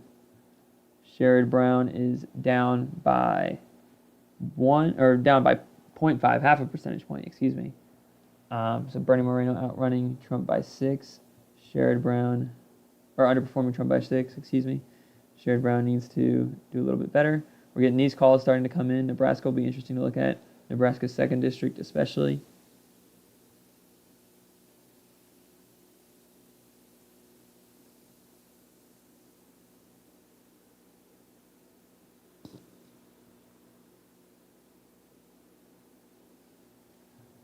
People are talking about New Jersey's 9th district. I think there's a reporting error going on there. Again? Maybe? Maybe not? No, mine looks normal. I'm sure it must be on a different website that it's bugging out. I think I saw something where an independent candidate was leading, which is not impossible, but definitely not expected.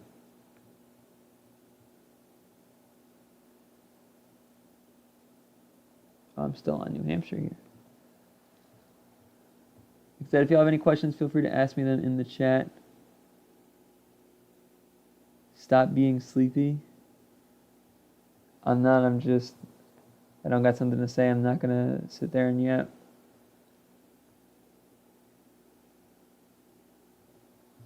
Oh, let's check out this one. Oh, it hasn't come in yet. So this is an interesting race in Nebraska. This is a safe Republican state, typically. Dan Osborne is an independent. Oh, it just came in. Yeah, you can see that there. Dan Osborne is an independent running. There's no Democrat running in this race. He was endorsed by the Democratic Party. I don't believe he accepted that endorsement. And he's really been putting up a show against Deb Fischer. If he wins, that would be absolutely insane. The state has Kamala Harris up. Excuse me. I feel like my map here is a little glitchy.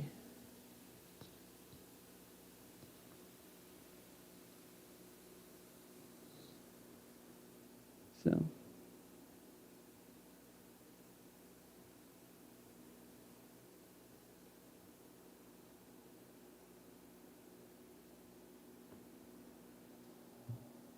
Let's see if I can get us a little bit of a more accurate map to use.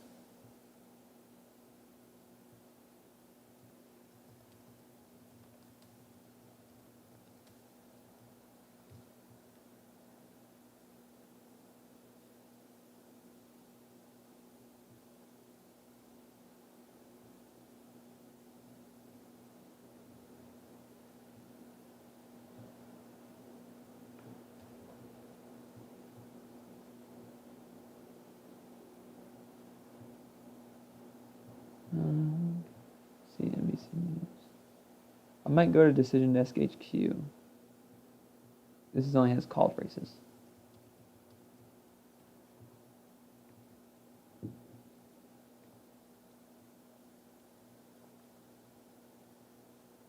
Hopefully the ads aren't too bad there. Yeah, they're kind of annoying. These have all been called. You can see the results. Well, we'll do this for right now. Just because I think it's a little bit more updated.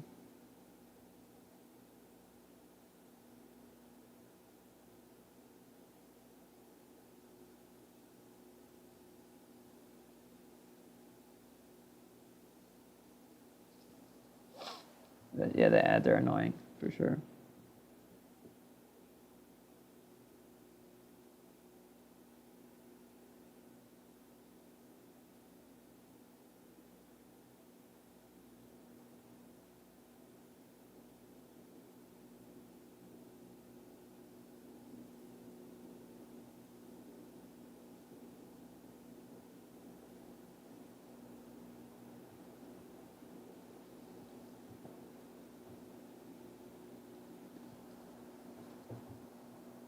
Do we have any data out of Michigan yet? How does Michigan... Did I already look at this? I probably forgot.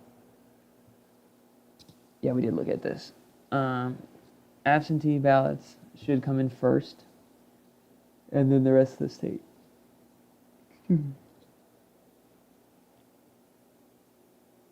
Oh, excuse me. Virginia 7th has been called. Oh, no. Virginia 7th has not been called.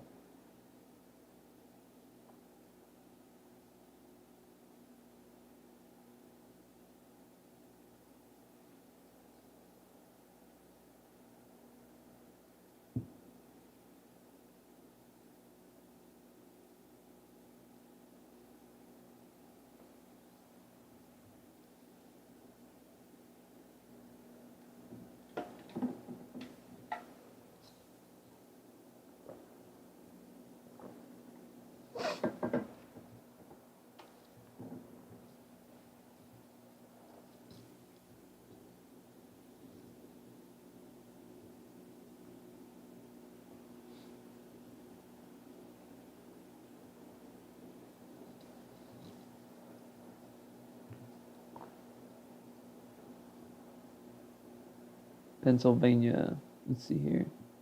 I don't think we've gotten much beyond those initial drops. Philadelphia will be interesting. Those are really good margins, I think.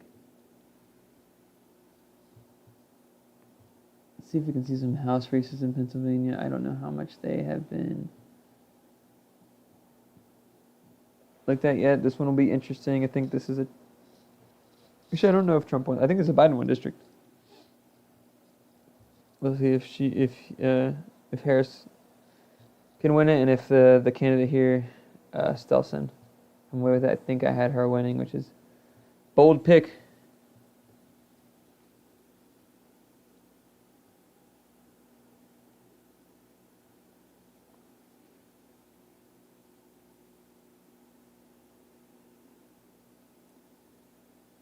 The talks of the bread mirage are still ongoing.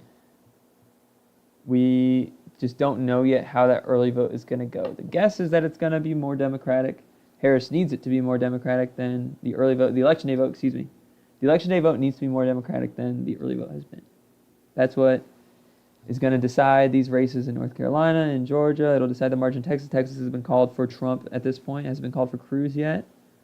I don't believe so. I might pull up Decision Desk HQ Senate races as well. And we're just going to run with the Decision Desk HQ because I think these are as accurate as we are going to get.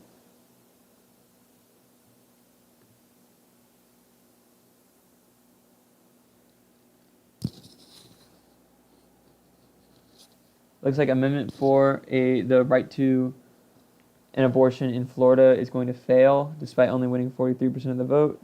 Amendments in Florida those ballot initiatives need 60% to win. It's on track to right now hit 57%.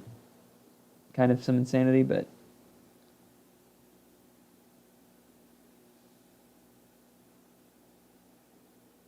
New York projected to go blue as expected. We'll be watching those House races there as they come in. Those will be pretty important. Texas hasn't been called for Cruz yet. Looks like Allred did about 1.5 to 2 points better than Harris. Harris did not do very good in Texas. This is a good tweet. We've been through this before. Every recent election night, 8 p.m. to 10 p.m. Eastern Time, our Democratic panic attacks, and then the voters flood in. And we have a better picture of where we at. Sit tight. We'll see how this one goes. I'm going to say it too. I've said it the whole time. I'll say it over and over again. It'll be annoying. Just be patient. We'll see what happens. A lot of votes to be counted. Let's check out Nebraska Senate. Deb Fisher is in now with more vote in, but Osborne putting up quite a fight.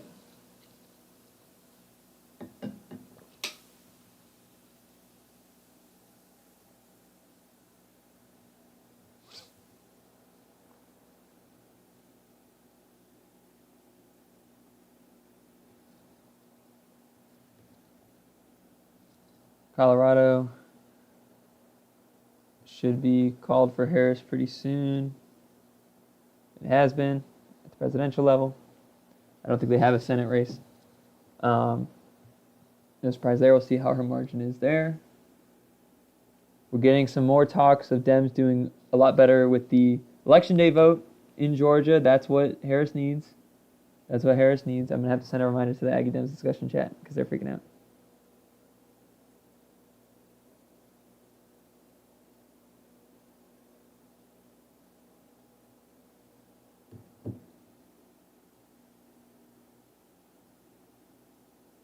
See if there's anything good to bring up here. I don't think so. It all comes down to these early day votes in some of these states. Historically, there'll definitely be a change from historic margins because Dems in early vote in 2020 did not do very well. We have 684 votes in. Trump leading, and they're out of Waukesha. These counties this is a cool thing to talk about. I believe it's these three. Ozaukee, I don't know how to pronounce it. I think it's Ozaukee. Yeah. Ozaukee? I don't know. I call them the WOW counties. That's what most people call them. Waukesha, Washington. These are the Republican, vote, just bastions in Wisconsin. they've been trending left. If Harris can keep them trending left, that will be good sign for her in Wisconsin. We will see if she's able to do that. Oh, I didn't mean to do that. I wanted to just go back to the map. Let's see here. Yep, there we go. So we'll get a blue mirage. Let's see how Wisconsin actually counts their votes. That's a good thing to look into. They usually take a long time, but hopefully they'll be faster this year. First results will come in shortly after polls close, and most ballots have historically been counted by 1 a.m. Eastern. So by midnight, we should know. Wisconsin does not allow election officials to process absentee ballots until Election Day. So that tend to be more blue. We'll see if they're more blue this year. They're usually reported very late. We saw that in 2020. They said it should be closer to 2022, so not as slow because there was less absentee voting. So we will see. Hopefully by midnight we'll know out of Wisconsin. We will see what happens.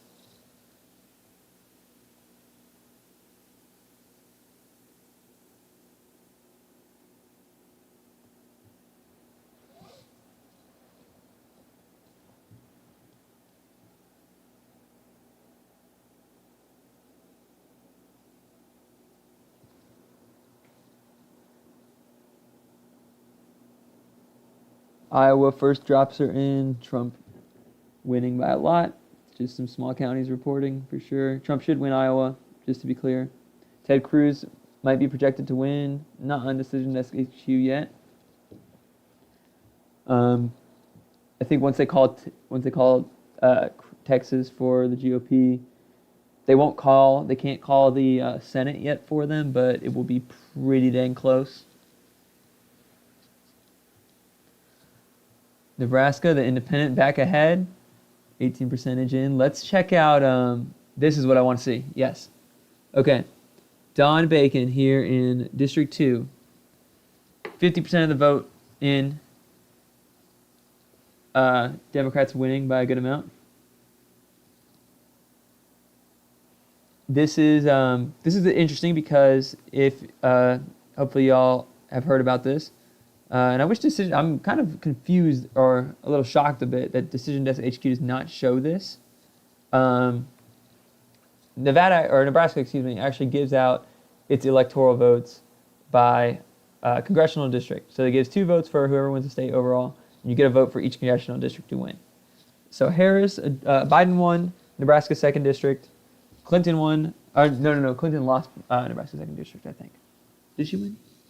Can't remember. Biden won Nebraska's 2nd district. Harris should win Nebraska's 2nd district. So the question is, can Democrats flip that House seat there, the actual House seat there? I wagered that they would, but we'll see if how that pans out. So hopefully Democrats will stay ahead in that race. Maine is also a state that does that kind of system. So we should expect at least one, probably just one, vote for Trump out of Maine. The other 3 for Harris.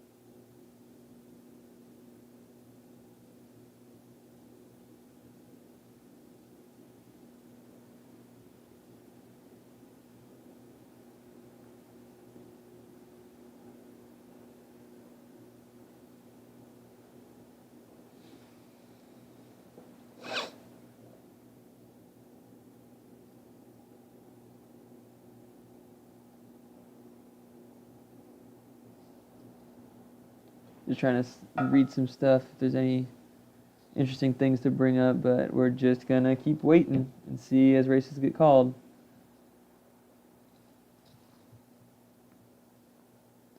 Maybe we can go to the House and see if any of my predictions have gone correctly or not. Let's look at Florida, start off there. We'll go to my spreadsheet here. Competitive House races. Let's see, let's start off with, what do we got in Florida? 3 of them. Florida 9th. We'll start with that one. Let's see, Florida 9th District. Has it been called? It has been called for Democrats, so we'll go ahead and I'm going to make it, I guess I'll make it green if I got it right. Oops, that's not the right cell. Yeah, that looks good. We'll go with that. Also got Florida's 13th. I had it going for Republicans, and it did, and it has been called for Republicans. Very big margin for them there. We will make that one green. Florida's 27th District. Florida's 27th District. We will see. It's been called. It has been called for Republicans. That's who I had winning. And we'll go ahead and make that one green as well. I believe this other race that is uncalled still, I don't even have on my spreadsheet, so that's not a great sign for Democrats. That would be a district I would have considered safe. Moskowitz is winning as of right now. We'll come back to that one once results are finished up there. Let's see, what other competitive states have come out? Let's check out some North Carolina races. See if any of these House districts have been called.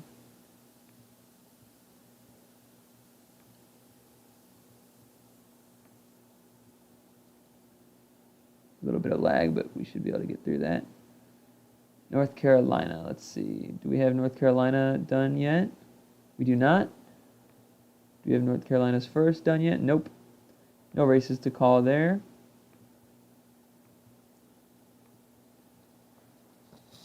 Let's check out, are there any other states where I would expect them to have made calls in? Alabama's second should be done, I'm guessing. This doesn't even, oh no, this is, Republicans are currently leading in Alabama second. That's very interesting. Oh, that has 2% of the vote in. That would explain that. Any other early states? Virginia is kind of early, but this should be one of the most competitive races. At least that was expectation. Virginia is shifting red. That would not be necessarily the case. Nope, still too early to call. Still too early to call in both of those. We could look at Ohio and see if there are any Ohio races that have been called. I don't know that any of the competitive ones have been. Ohio's 9th is not done yet, I don't believe. Yep, not done yet. 13th. The 13th district is not done yet. Any other Ohio races? The 1st district. 1st district is not done yet either. Can't call any of those ones. Obviously, I want Democrats to do well overall, so I'm happy to get some of these races wrong, but it'd also be cool to see some of mine, get some of my predictions right. We'll see what happens. Still a lot of time to go. Don't think there's any other competitive races that would have been called in the House yet. So I think we can move on from looking at those. We'll go over to the Senate. We can start getting some of these down. Have all of the Senate races on here. Let's see, Florida has been called. Got that one correct. West Virginia, Indiana, Tennessee, Mississippi, and Wyoming have all been called, so I can get those ones on here. These were no surprise in any of these places. West Virginia was a flip. It was previously held by Joe Manchin. Democrat turned independent. No surprise that flipped, especially with that popular governor running there. Truly an end of an era with that. West Virginia used to be a Democratic stronghold during the multiple decades from now, and Joe Manchin was kind of that last, what do you call that? The last samurai? The last kind of person, last bastion of that, if you will.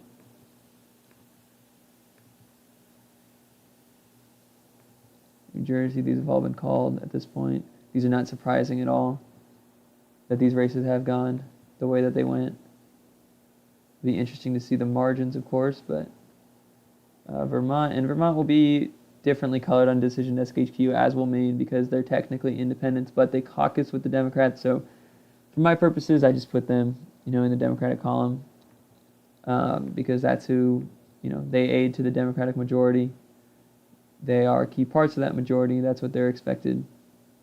That's how they're expected to go. Rhode Island and Connecticut have all been called as well. Okay. Connecticut and Rhode Island. Awesome. So far, good. Still waiting on these competitive races, of course. But there's that update on that. Let's go back to the presidential map. Wisconsin has some more votes coming in. Looks like it's coming from pretty Republican-heavy areas. Maine's too early to tell.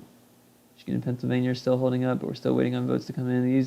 North Carolina started to tighten a little bit up more. Maybe that early day vote or that election day vote is going to be more blue than expected. Texas is now almost within 10 points. Trump is doing much better than his 2020 margins in Texas. Much better. I did not expect that. Already receiving reports of just a lot of bomb threats going in. This was happening earlier today in Georgia. They have a Russian-linked, at least that's what the latest reporting has them as. Happening in Pennsylvania too. That could affect counting. Atlanta suburbs are swinging left still, which is what Harris needs to happen if she wants to win. In the completed counties in Ohio, Sherrod Brown is outrunning Harris by 9 and 10 points. That's in Fulton County, Ohio, and Auglaize County, Ohio. My best. Ticket splitting still happening there. I don't know if it'll be enough. Ohio's been called for Trump. That is expected for that to have happened. That is expected for that to have happened. Brown needs to keep outrunning Harris.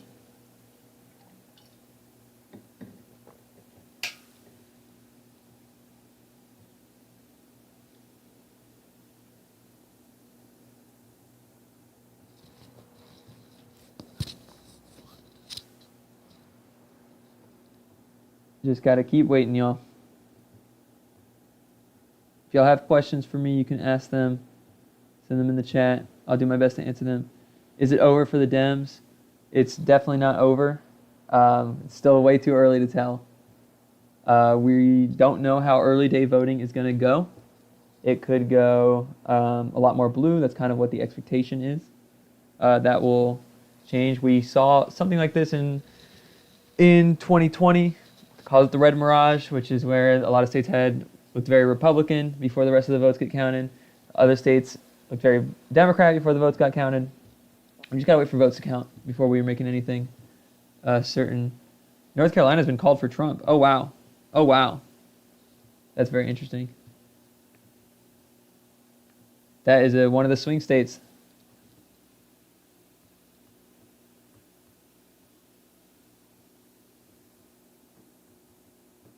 Looks like they have enough vote in. I'm kind of interested in that call. Seems early, but maybe most of the Democratic counties have reported. That's one prediction wrong already, see? I'm kind of surprised by that just because of how much vote is outstanding, but they seem to... Decision SHU seems to think that race is going to Trump. I'm very interested in that call.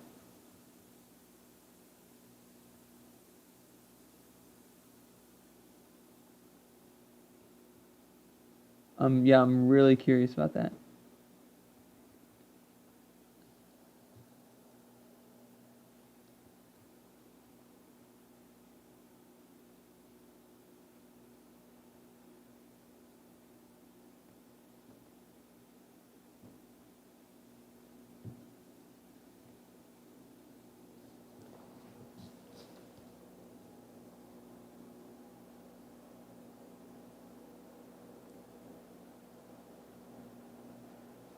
Trump did win North Carolina in 2020. I expected Harris to win it. Kind of interesting that they called it already. I feel like it's still early, but they have more expertise in that than I do. So.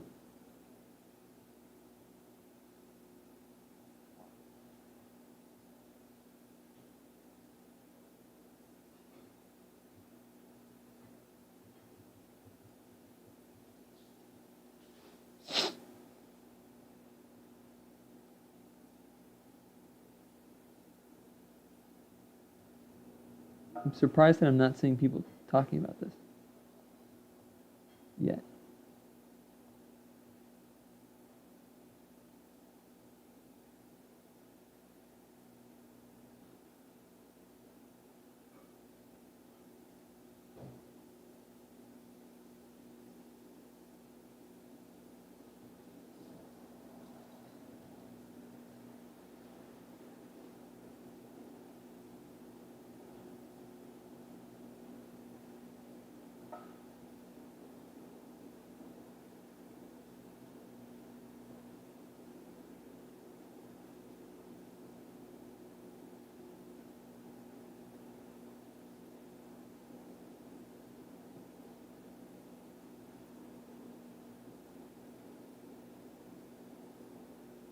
I think Texas Senate is being called by some outlets. You should expect. Yeah, Cruz looks like he's getting declared the winner. Allred, was able to outrun Harris by about 1.5 points, but that's not enough. She didn't do good enough there to make that winnable.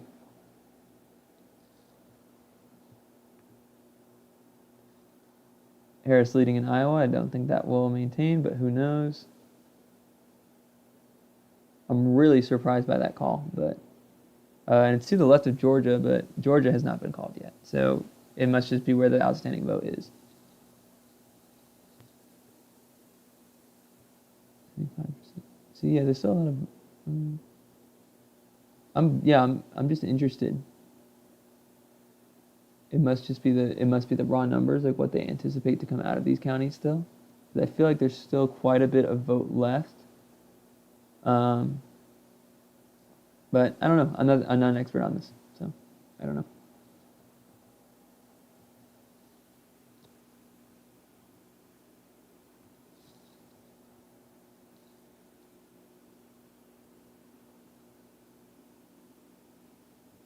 Yeah, some people are saying this seems early. I would agree, but we will see what happens. We'll see what happens.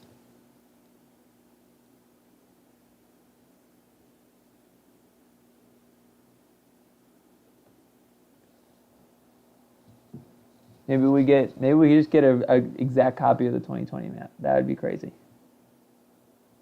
That would be crazy. I don't think that's happened in a bit to get 2 elections with back-to-back same maps. At the end of the day, North Carolina would have been nice for Harris to win, but she doesn't need it. Without North Carolina, she really needs to do well in these 3 states. It's Wisconsin, Michigan, and Pennsylvania. She's the path for Harris to win. Let me go ahead and open up a new YapMS. This is the website I use for making the maps. We'll put in all the safe states here, or at least all the states we expect to go for Harris fairly easily. Give me a few seconds to get this filled in. Always miss the DC and Hawaii. There we go. Alrighty. And then the states that we expect Trump to win. We have what's left is going to be this, what we call the 7 swing states. Those are the most important states, the most competitive states this cycle. At least that's what we expect them to be. This is what we're left with. So if we say that Trump has won North Carolina, where can Harris make that up? Her best path is going to be these 3. If she wins those 3 and she wins Nebraska's 2nd district, she wins the election. You need 270. She doesn't have to worry about Georgia. She doesn't have to worry about Nevada. Doesn't have to worry about Arizona, anything like that. Now, if Trump wins Georgia, again, doesn't matter. Harris winning Nevada and Arizona just helps shore things up a little bit. But like I said, she can win with just those three. If Trump is going to start winning one of these races, if Trump wins Pennsylvania, North Carolina, and Georgia, straight up he wins. That's his 270. That's his path. The turnout in Pennsylvania has looked really good. Early vote in Pennsylvania looked really good for Democrats. But who knows? Who knows? If Harris can hold on to Pennsylvania and she can hold on to Michigan and Wisconsin, then she should be okay. These two states most likely will be her easiest ones to hold in the Rust Belt. That's what this area is called. And then from there, she needs to win either Arizona or Wisconsin. One of those two.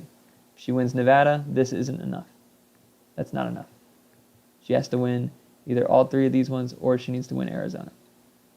That's assuming she can't win Georgia, which she very well could. Georgia's still close. Really surprised by the North Carolina call right now.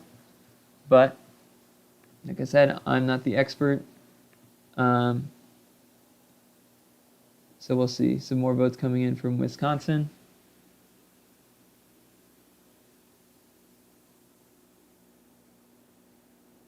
A lot of people kind of agreeing with me. It looks like that seems like an early call in North Carolina, but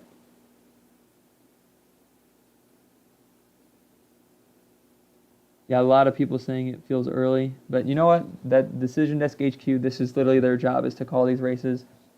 If they think that is what it's going to go with, that's what we'll go with. If they retract their call, it can happen. They'll retract it. We'll just have to wait and see. That's the story of the night, right? Just wait and see what happens.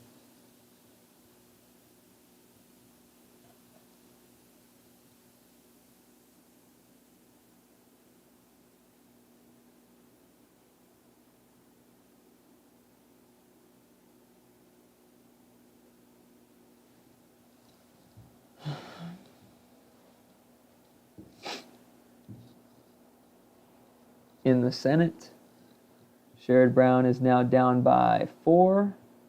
Harris is down by 10. He's outrunning her by, she's almost down by 11. He's outrunning her by 6 or 7. That's probably not the margin that he is going to need to hit. He needs more.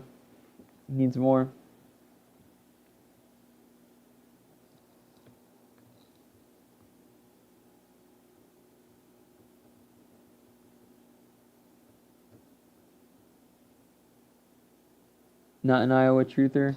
No, I'm not an Iowa truther. But I don't know. Maybe I should never doubt Seltzer. Maybe I'll be wrong. We'll see. Is Allred still ahead? I don't believe so. I think he's been down. I believe Cruz. It hasn't been called on Decision Desk HQ yet, but he's down by almost 7 points. He did outrun Harris by an okay amount, but Harris did very bad in Texas. This is probably a very bad result for Texas Democrats, just straight up. There's still, election day votes that need to come in from some of the bigger counties, so maybe that margin will shore up, but that's not a good result. Why is Pennsylvania so slow? Good question. If we look at how they count their votes, they can't start counting the mail-in ballots until Election Day, so until today. They started counting them all today. Once they start counting those mail-in ballots, they have to count all of them and then release those. That's what we're getting first, and then they can start counting the Election Day ballots. So hopefully that helps explain kind of why Pennsylvania takes forever. It should be faster than it was in 2020. That's at least what the reporting has said. So we'll see. But yeah, these 3 states are going to be slow. Harris needs to win them. Still a lot of time to go. We still have a few more minutes until the next batch of results start to drop. We should get Arizona here in the next 23 minutes or so.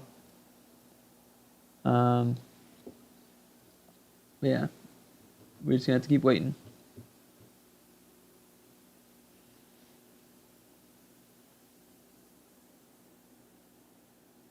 Harris continues to outperform in the Atlanta metro, I'm seeing, at least in like the suburban areas.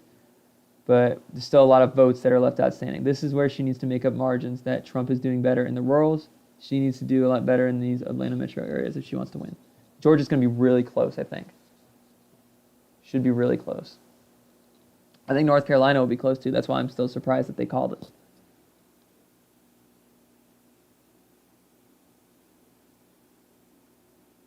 Angela Osselbrooks wins in the Senate. That was expected by most people. Democrats did spend a lot of money there because there was a popular Republican governor running, but there was no way he was getting the ticket splitting necessary. You know, originally I would have said kind of draws into question maybe if they spent more money in Florida and Texas, but that's not looking like it mattered.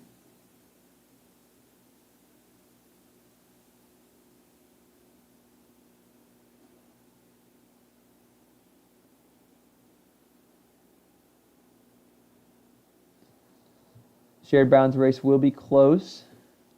Don't know if he's going to get enough.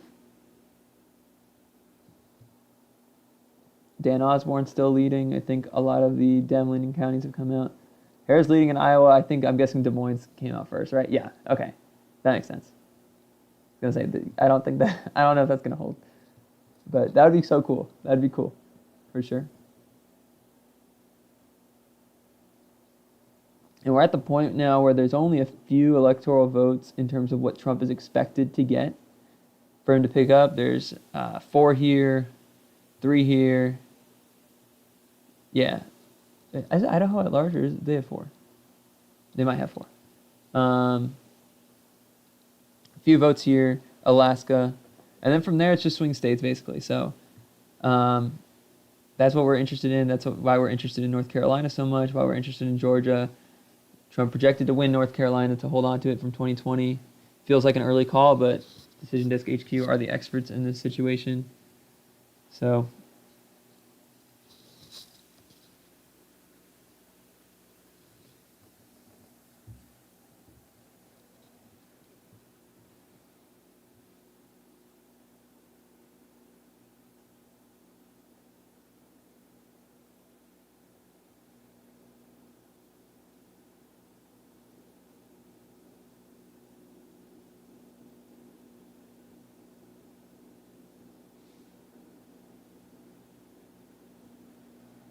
I do like that point. Someone says it felt worse at this point tonight in 2020 than it does right now. That's definitely true. Because in 2020 we got, I don't think as many people expected it either because it wasn't talked about. But the way that these 3 states set up their election laws, that they counted absentee ballots last, and back then, that was during COVID.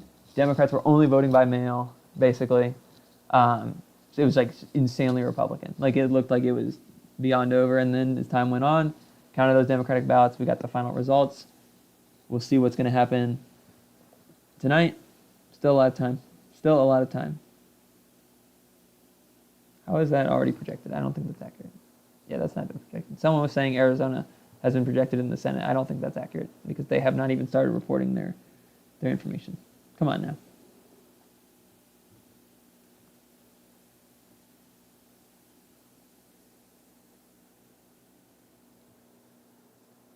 Apparently, Trump is doing pretty well in New York City.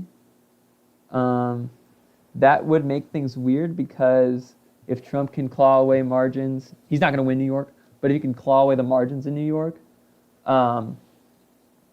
there's a chance he could win the popular vote and still lose the Electoral College, which would be probably the craziest possible outcome. Trump has never won the popular vote. The last time a presidential candidate won the popular vote and lost the Electoral College was Hillary Clinton. So to see that reversed would be very interesting to see happen.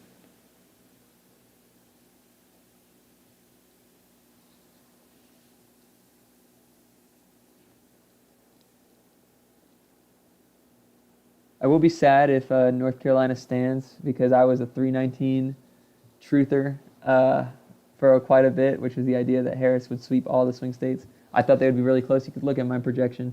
This is like I said, around a 55% confidence. That's essentially a coin flip. So not too disappointed. Disappointed that it didn't go that it might not go that way, but can't be too upset with my prediction there.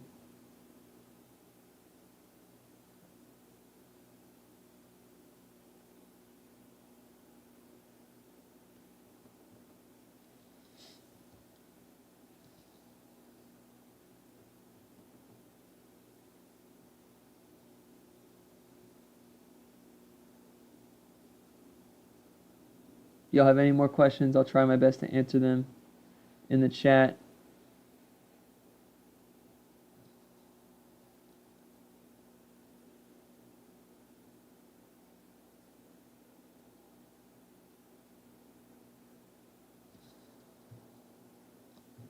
Let's check out some house races.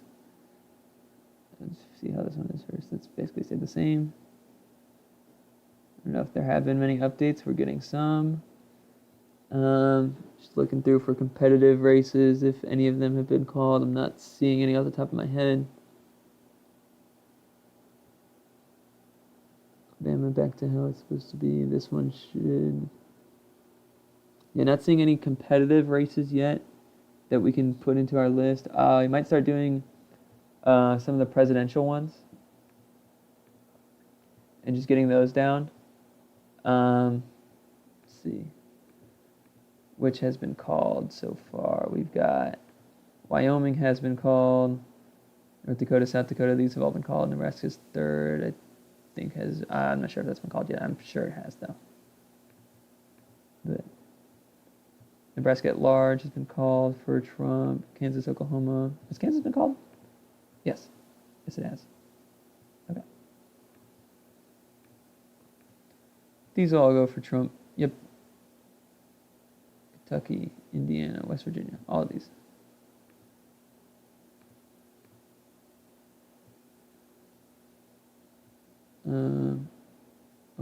Ohio was called for Trump.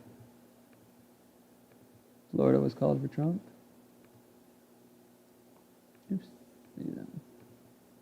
Texas was called for Trump. Now, North Carolina, I have wrong. I will mark it down as wrong for right now. What should we do for the wrong color? Should we do yellow or red? Let's see how yellow looks. I like yellow because red looks Republican, blue looks Democrat, so I want to do different colors than that. Right now it's wrong in North Carolina. Maybe that will change, but that's what Decision Desk HQ projects. Meanwhile, the Democrats, we've got Colorado was called for Harris. Illinois was called. D.C. was called. Maryland, Delaware, New Jersey. These should all have been called for Harris, I believe. And the AP has called it for Michael McCall in Texas 10. Teresa Bosso ran a great campaign. Just the district is going to be tough to win in for a Democrat. That's just the way it is.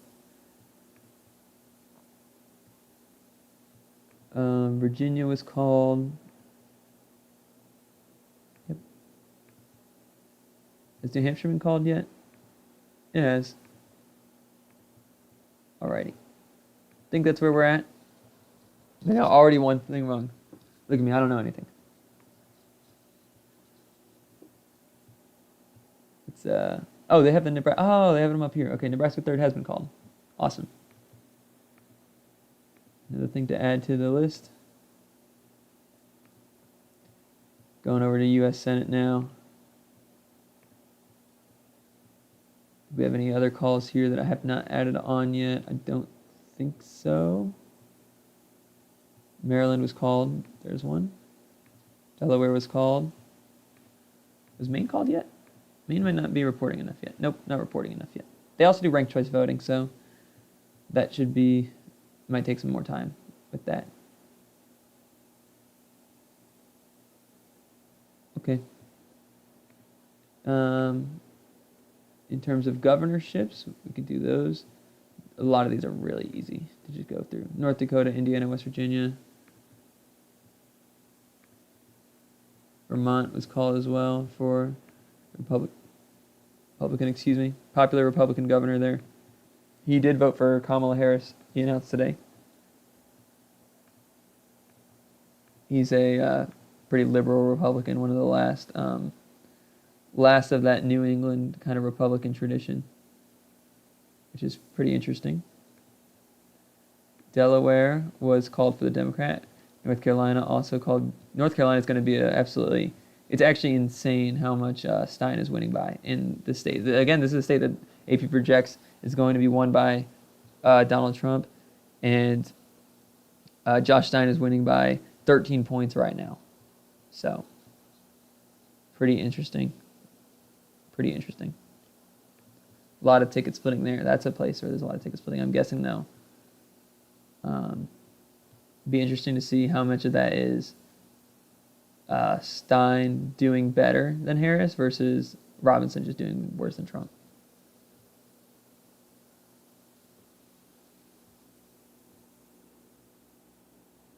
If T can get it within 10, I'd be pretty happy, honestly. What is that? What are you referring to there?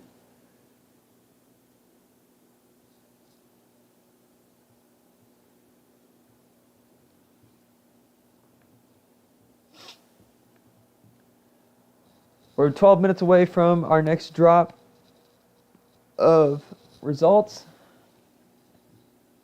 Just kind of a waiting game at this point. Pennsylvania is starting to tighten up as we get in more ballots. That's what we should expect to see. Refresh the Twitter here, see if there's anything else interesting to discuss.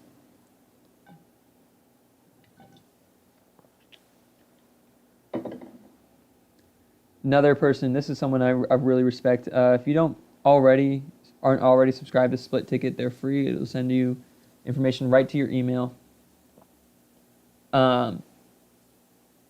His name is Lakshya, I think it's Lakshya Jain, over at Split Ticket.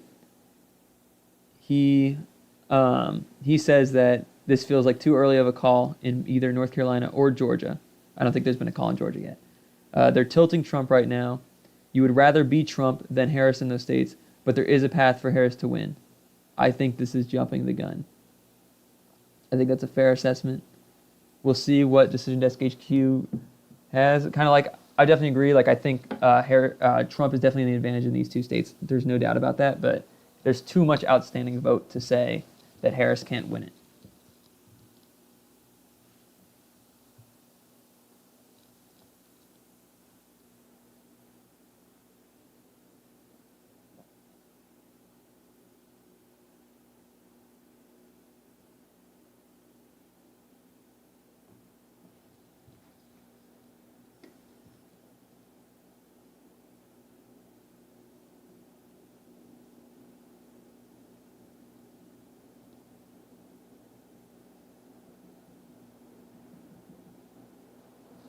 Seems like Harris's underperformance in Virginia is mostly coming from this northeastern area.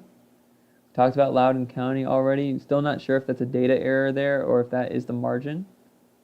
But that's what I'm reading there. She's projected to win, but it's going to be a lot closer than 2020, it looks like. Let's check out, yeah, this is a good idea. Let's check out these Iowa House results. I have them all going Republican. I don't know if that will be the case. It kind of depends on how well Harris does. This has 62% reported, and Democrat there is doing pretty good. That most of that is coming from Des Moines, though. Des Moines dropped pretty much everything instantly. And this map is starting to lag out. I may close this map and open it up later when we want to look at House races.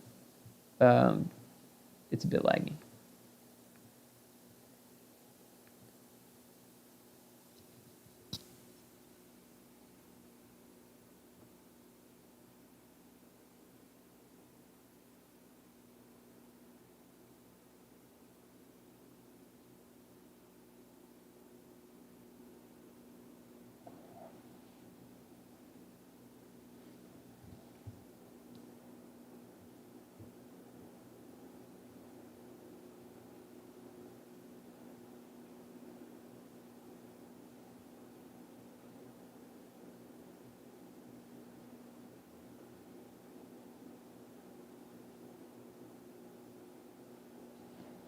There's still some life for Sherrod Brown in Ohio, which is some good news. Let's take a look at some of these counties. So historically, the way Sherrod Brown won elections was that this area here, which is very, very red, I'm looking at the presidential race right now, very, very red. Call it an ancestral Democrat region. Let me actually pull up his 2006, yeah, maybe 2012.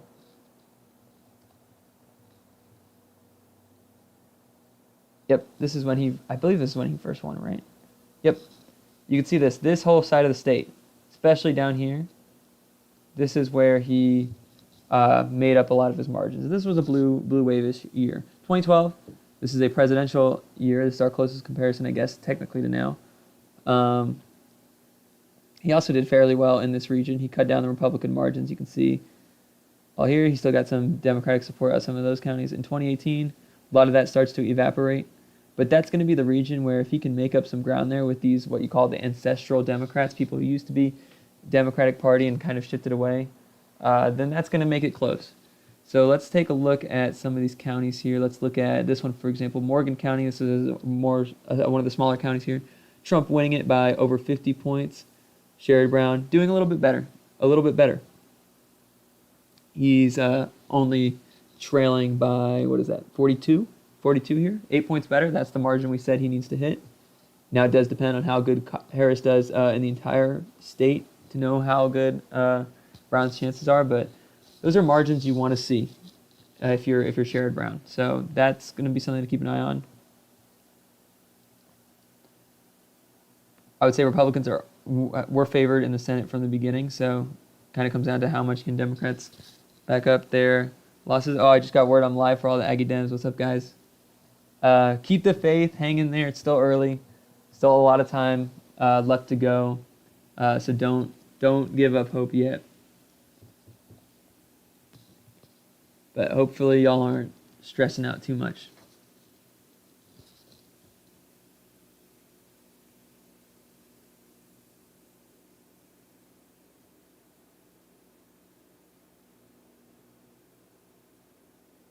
I like this post. Nothing in this election makes sense. We're seeing Harris outrun Biden by 17 in Ulster County, which is upstate New York touristy area, but barely cracked 60% in Queens, which is a Democratic stronghold. Doing worse than Biden in the Texas suburbs, while going 4 points better in Rockdale, Georgia. That's the Atlanta suburbs. Horribly in Northern Virginia, but outperforming in Arundel. Why is North Carolina red? Okay, I'm getting a lot of questions. I'll go into this. So what we're seeing right now, is Trump is doing better in rural counties than he did in 2020. Harris is doing better in some suburban counties, but not others.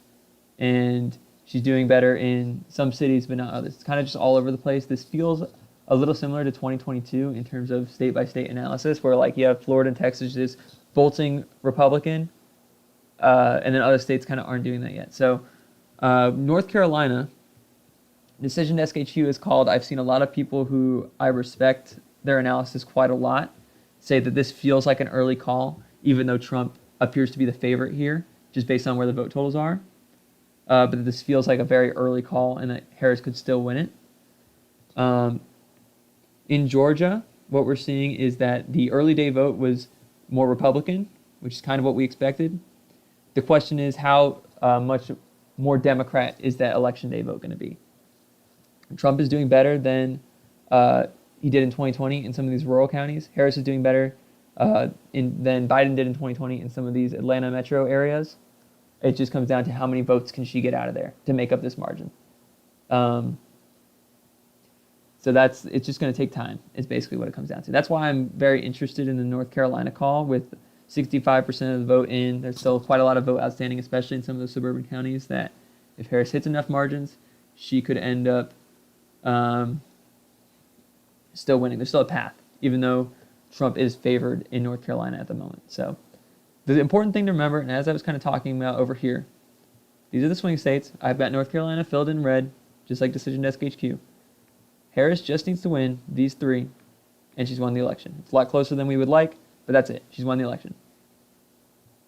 That doesn't take into consideration that Georgia could still go either way. It doesn't take into consideration Arizona or Nevada.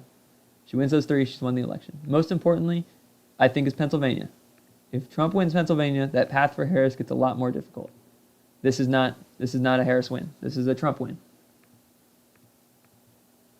So the early vote in Pennsylvania was very good for Democrats. The data regarding election day vote was supposedly very good, especially in Philadelphia, Democratic stronghold. So I have some hope that Pennsylvania will come through for us. If she wins Pennsylvania, same thing in Michigan. Michigan voting data looks pretty good.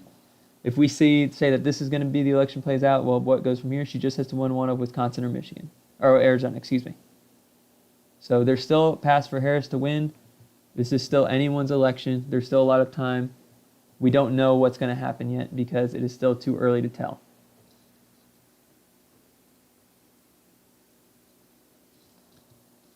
Hopefully, Arizona should be coming in pretty soon. We're about to hit that 9 p.m. Eastern or 9 p.m. Central, 10 p.m. EST. That should be when Arizona starts to report its first drops. And some of these other western states, I think, as well, also start to report their first drops.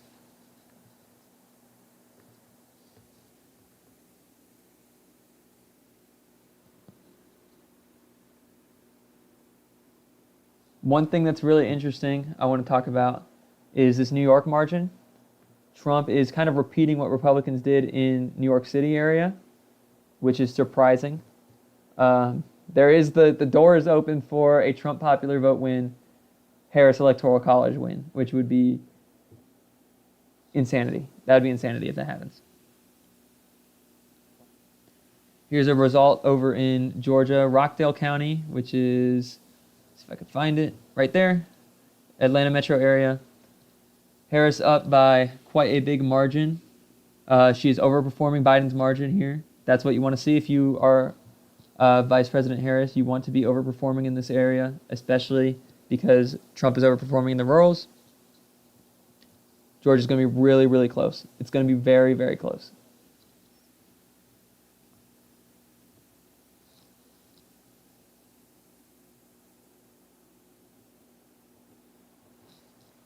The thing I'm most concerned about, I want to talk about if the Aggie Dems are still watching, is our Texas margins, because this was not something I don't think anyone was anticipating. Not even the most Republican-leaning pundits would have anticipated this big of a margin. This is kind of exactly what we got in 2022. There's still a good amount of vote outstanding, and it's expected that that the election day vote should be more Democratic, but it's not going to be enough to make this something that's enjoyable to see. Basically, what has happened is that the Democratic trends in the suburbs, especially around DFW, have kind of just stopped, which is not great for Texas's chances at flipping blue.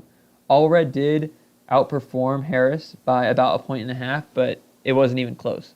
I'm curious how much of this has to do with spending. I don't think Harris spent much. She didn't campaign much in Texas, at least. She came here for that rally, and that was about it. I don't quite understand what happened here, but it's not a great sign. Same thing in Florida. These two kind of did exactly what they did in 2022, which is very interesting.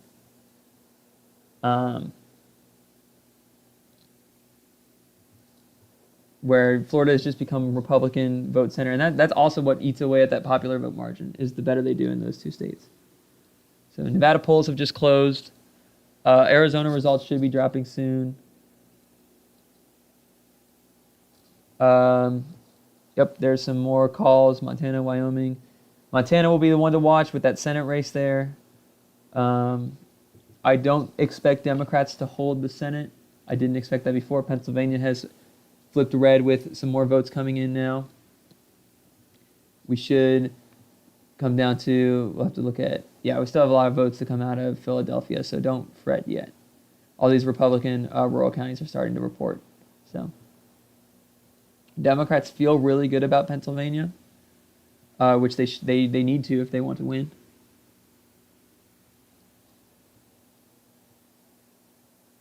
It looks like Iowa is canceled.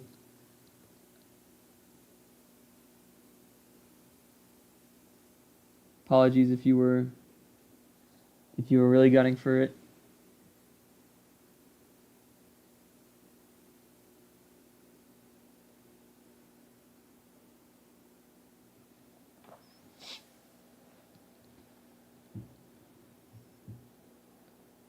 Good things to point out about Georgia and even North Carolina, which North Carolina has been called. There's some disagreement about if that was the correct thing to do.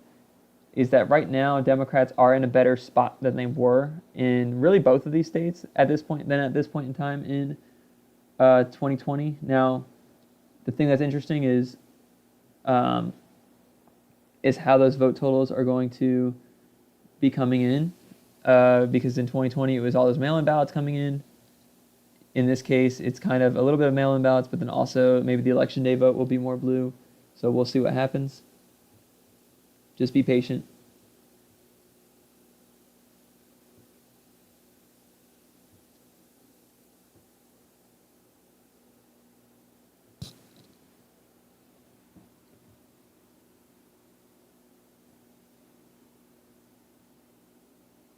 Michigan Supreme Court has flipped to the Democrats. I'm reading.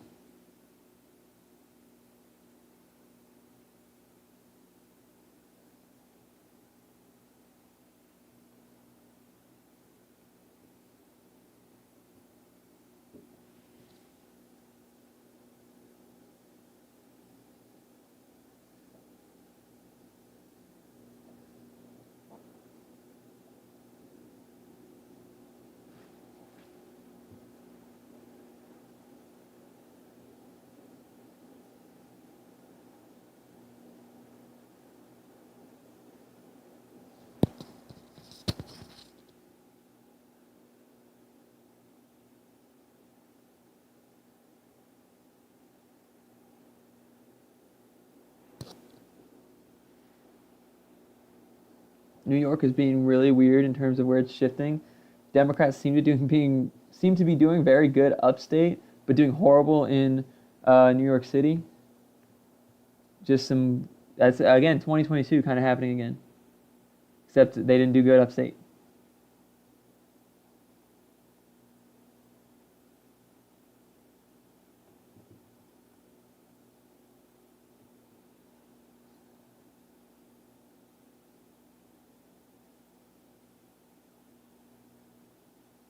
Maricopa County is allegedly either about to drop or just dropped, and Harris is leading.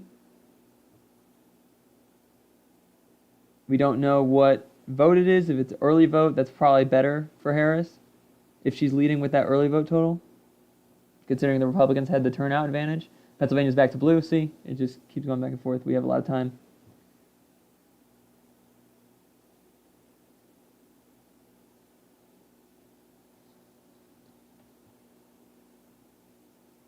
Pennsylvania is expected to go from a blue mirage to a red mirage, just based on the way they are counting their votes. So don't freak out if Pennsylvania starts to go red. It should go blue, then red, then blue. We were in that blue phase for quite some time. We should be nearing when all those red votes are coming in. That's the expectation, at least. That's the expectation. Let's look at the Senate. Get out of here, Texas. Disappointed me greatly. In Ohio, let's see how Sherrod Brown is doing. He is down by about 6, I believe.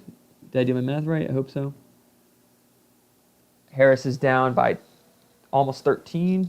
He is outrunning her by about 7, a little bit less than that 8 benchmark, but the more Harris loses by, the more he has to outrun her by to win. So that 8 benchmark might not end up being accurate. Arizona, yep, the first ones are in. Ruben Gallego doing very well. He's up 10 points. Harris is up about, 3 or so? That's all Maricopa County. I don't know if it's early vote. If it's early vote, we're looking good. If it's not early vote, we're still kind of unsure.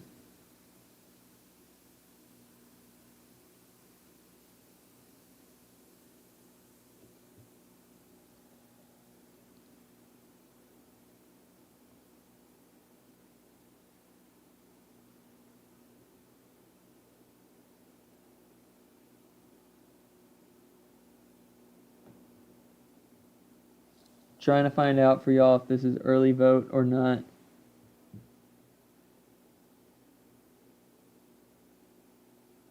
Issue 1 has failed in Ohio. That would have created an independent redistricting committee.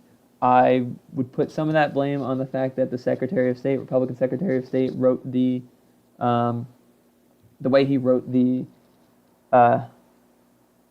how you call it, the ballot language, made it seem like it was doing something very different than an independent redistricting committee, which is pretty unfortunate.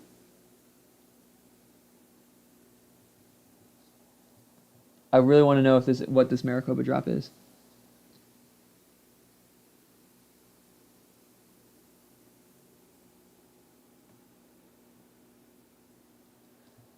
Some, I guess, good news out of Texas about the theory about early day vote being more blue is that in the very rural counties, which are the only ones that have reported their early day vote, or their election day vote rather, they've been about 6 points more blue on election day.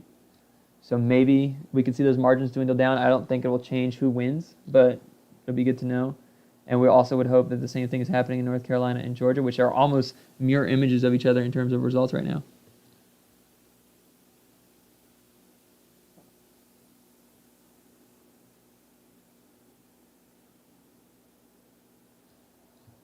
And Seltzer's predictions are going out of the window, her last poll. I'm still trying to see what this Maricopa drop, if it was election day vote or if it was early vote. I don't know if there is an answer to that.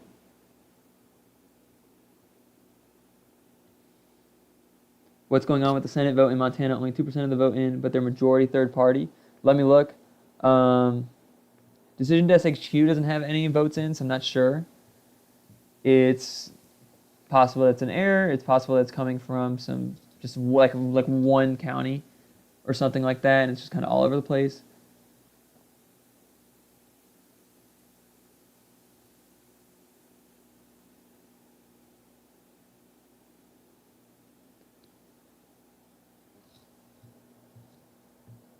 Let's see if this is still true. I want to look at Fayetteville. I think that's in Georgia. Unless I'm wrong, and then I'm embarrassed.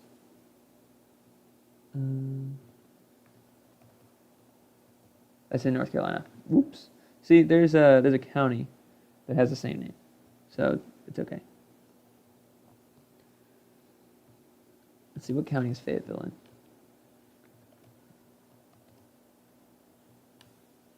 North Carolina.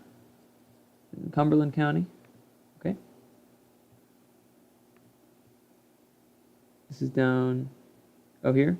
Yeah, they only have 22% in. That's going to be a place that Harris should get a good amount of votes for. I'm kind of baffled by this call already. I don't think it's necessarily that's going to be wrong. It just seems extremely early to be saying, oh yeah, Trump wins that. So just wait and see, guys.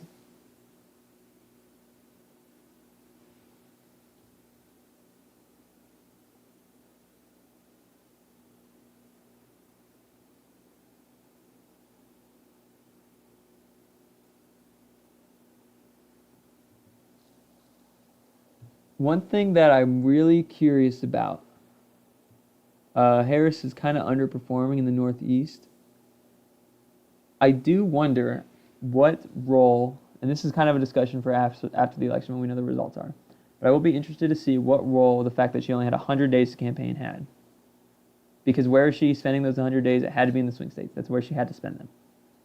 So I am curious as to what effect that has on these states that are going to vote Democrat either way, but maybe have some of their margins come down a bit, because she is not focusing on them because she doesn't have the time to be focusing on them, and it's not like other Democrats would have been, spending there, focusing there. If they had, if Biden had the full time, would he have been spending time there? No, he wouldn't have.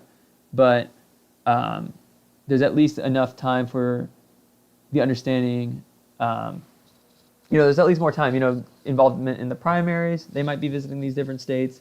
There is, just the fact that it's just understood who that nominee is going to be. And obviously, most people who are tuned in knew, but if you weren't someone who's tuned in and you're from the middle of nowhere, Vermont or something like that, then you might not have been paying as much attention and maybe didn't have, maybe weren't incentivized to turn out or anything like that. So we'll see.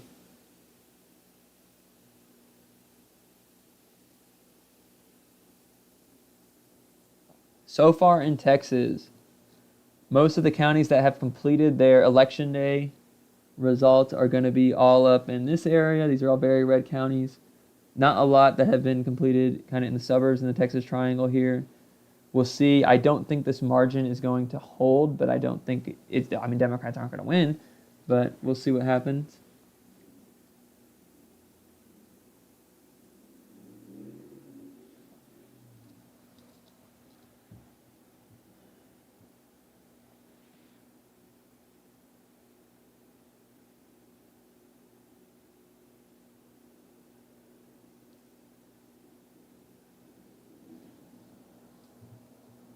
Still trying to see. We get some more votes coming out of here in Arizona.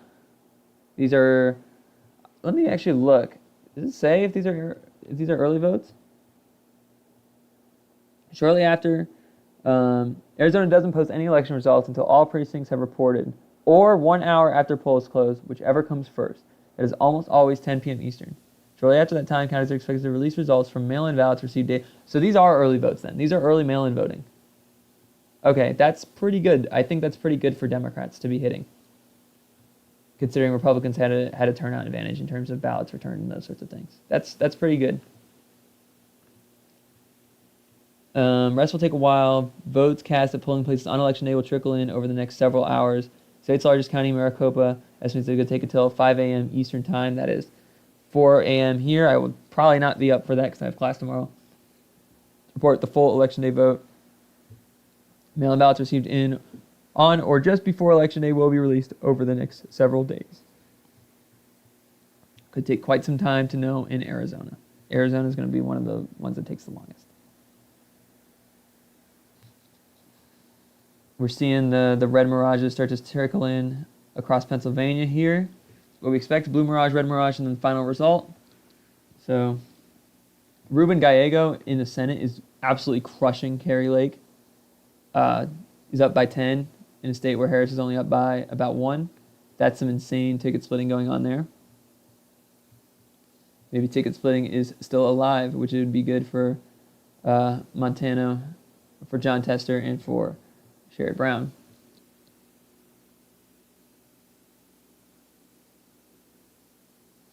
Iowa projected to go for Trump. Sorry, Iowa fans.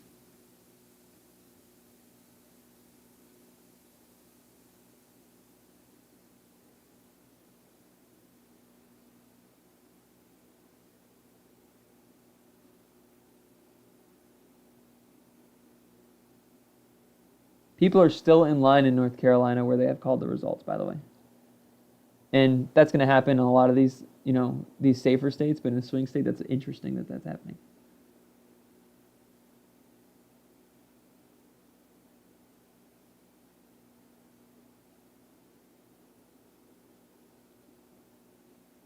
AOC is outperforming Harris in her district, if you're someone who cares about that.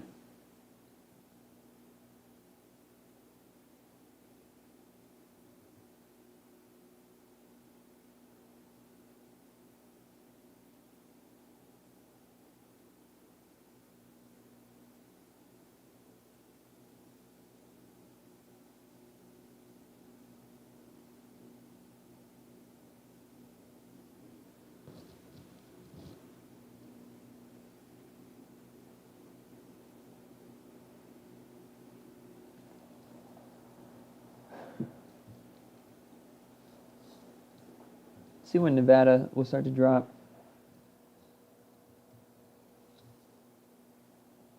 No results will be reported until the last voter in line has voted, usually hours after the official close of polls. Okay, so we have a lot of time for Nevada to come through. Counties will release all the votes they counted thus far, usually a big chunk of the final total, and then subsequent updates come very slowly. Healthy number of ballots will not be counted on election night. Most vote by mail. Nevada will take some long time. Arizona will take a long time.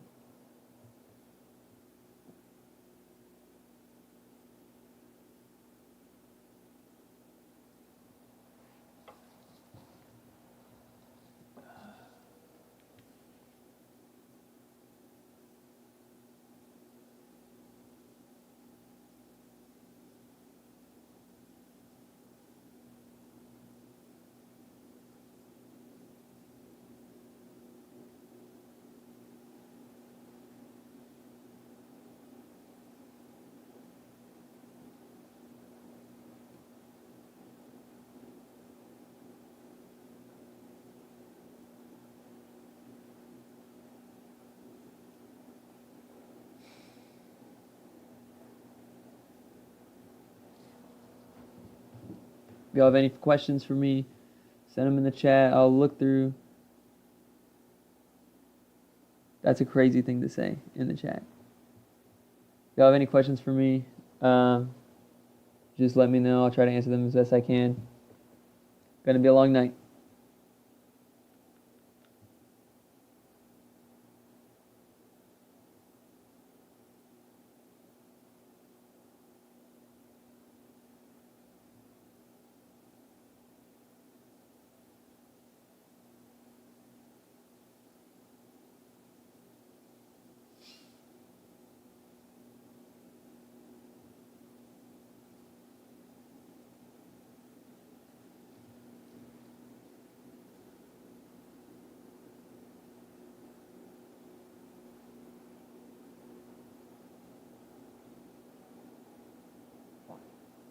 Mecklenburg County, North Carolina has no reported early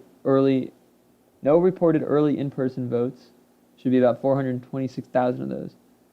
Hanover County, or New Hanover County, no election day nor early in-person votes. Should be about 97,000. Wake County, no election day votes have been reported yet. Still a lot of outstanding votes in North Carolina.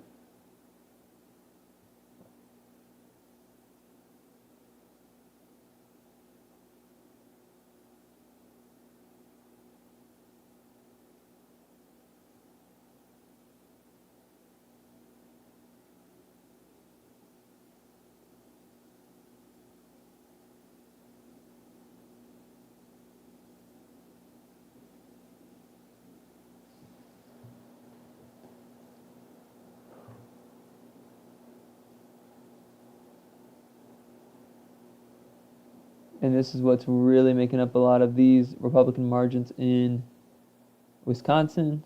Waukesha is a huge, look at that. Look how many votes that is for Trump. 1.3 million just out of that one county. Democrats will look to make it up in some of these other ones. They still need to. But yeah, that's, wow.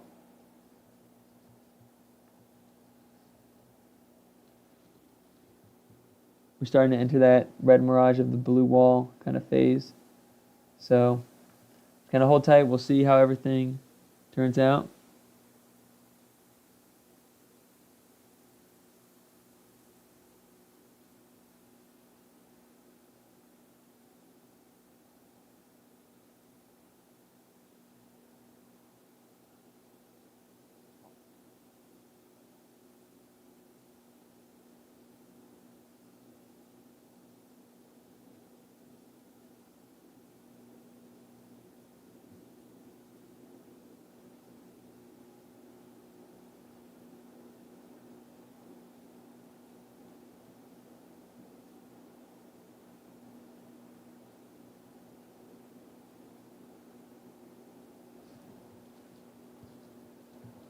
Let's see here in Ohio how Sherrod Brown is doing. He's still down by about 6.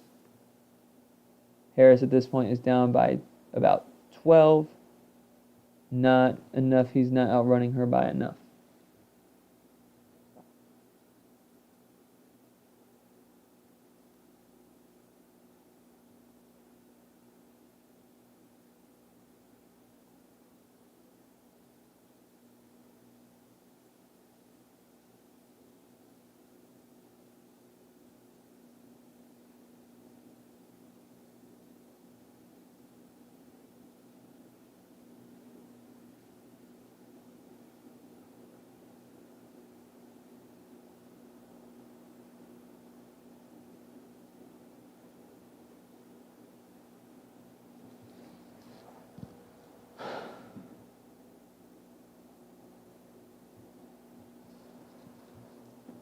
Dan Osborne is still up in Nebraska,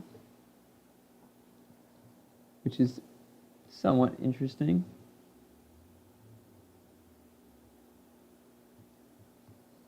I think a lot of that, yeah, it's coming out of these more Democrat-leaning counties. He's an independent, of course, but that's where he needs to get votes. And then he needs to really shore up margins in these western counties. Let's see if he is. Let's check out this one. He is doing quite a bit better than Harris there. 5 and 14. He's doing better than Harris there. He's getting margins. It's just I don't know if he's getting enough margins there. We'll see. We're just seeing the blue wall. Rust Belt states here just kind of flip back and forth between if they want to be red or blue. It says 95% votes in. I don't know if that's accurate.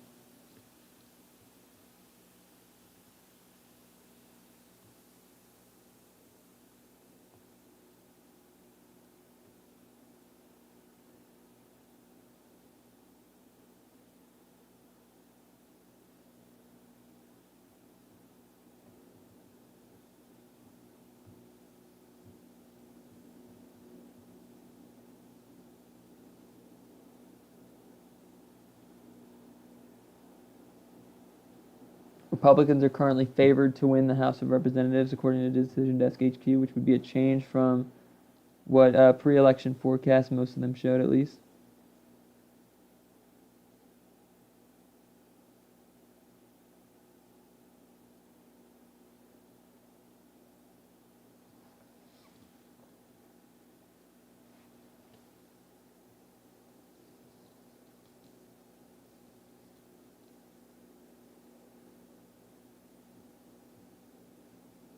Pat Ryan wins in New York's 18th congressional district. I think that was a decently competitive one.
Yeah, I don't think this is correct. I mean, I guess there's still a lot of votes in Milwaukee, in Madison, Dane County. But I don't think that 95% have been counted in Wisconsin. That seems like an overestimate, but who knows?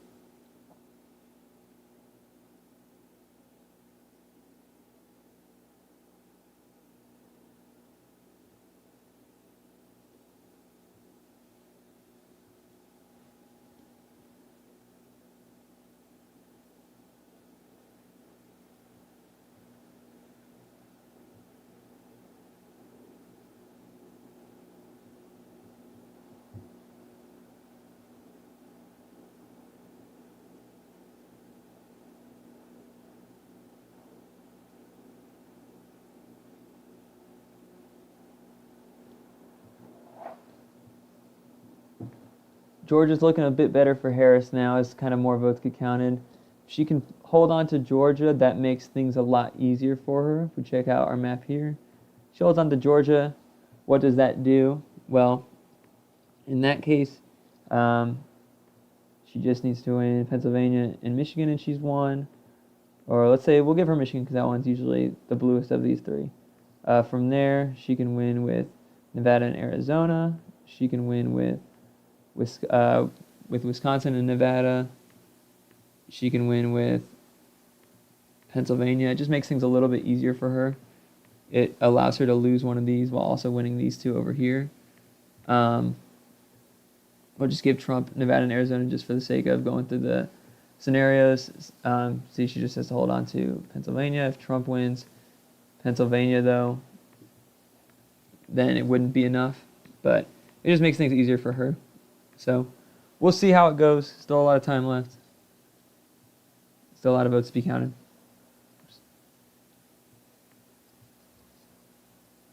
Oh, and they just called Georgia for Trump. Never mind then, I guess. That also feels a little early, but that's the first flip of the night at the presidential level, if that stands.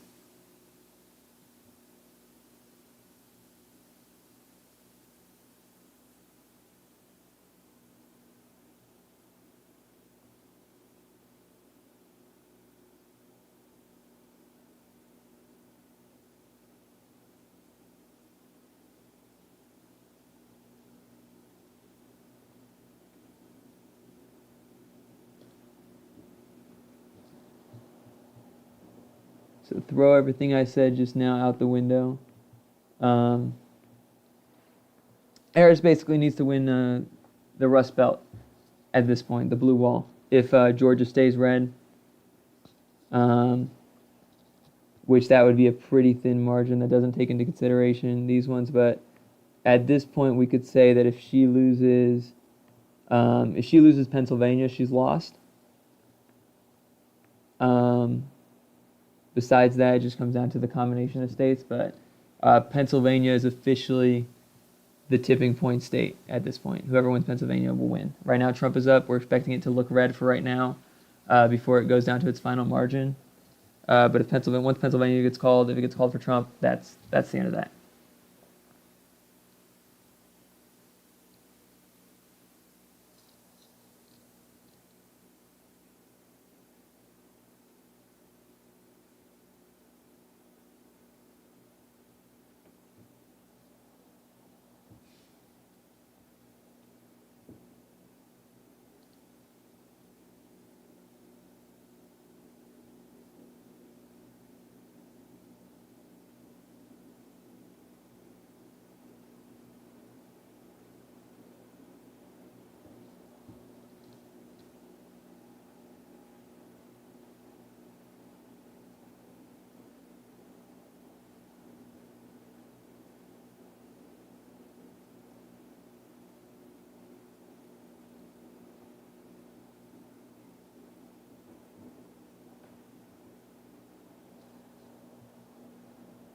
I would say you definitely would rather be Trump right now in terms of where this is going, or Wisconsin. Yeah, that was a reporting error. It said 95% earlier.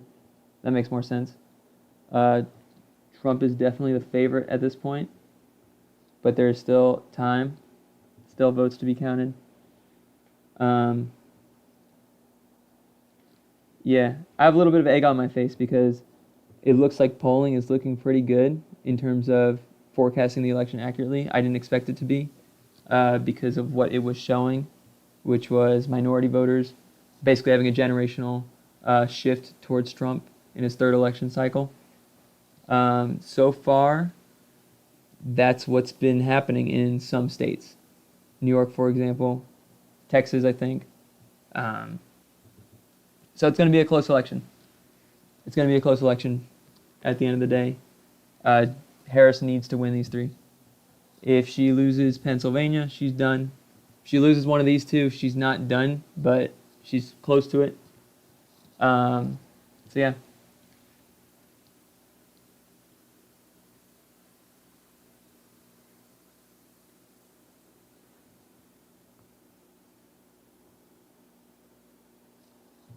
We're expecting Trump to start taking the lead in Arizona now with the latest drops. Hasn't updated on here yet.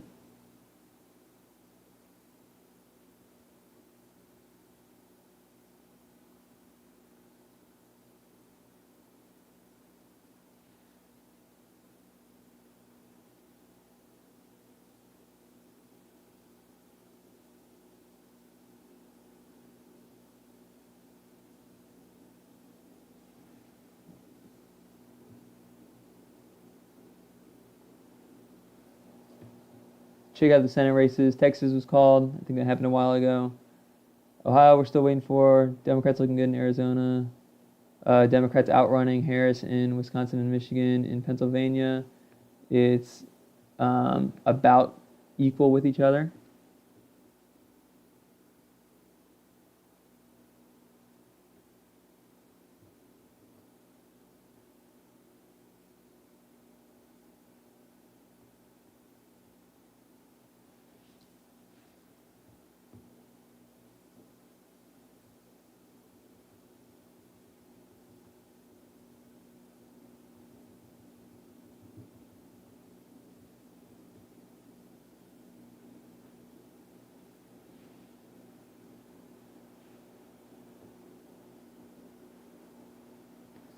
Eugene Vinman won in Virginia 7. That was a competitive race we had on there.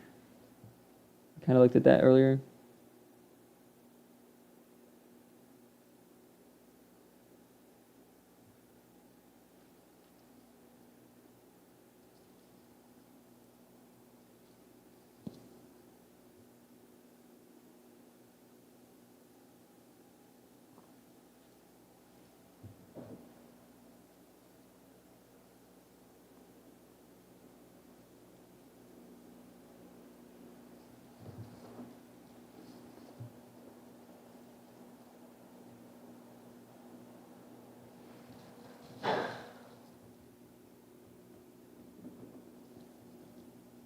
If y'all have any questions for me, I'll try to answer those in the chat. Are we cooked? It's not looking good. You would rather be Trump or a Republican right now, is my outlook on it. But it should be close. It's going to come down to these 3 states. Harris needs to win all 3. We'll see if she can.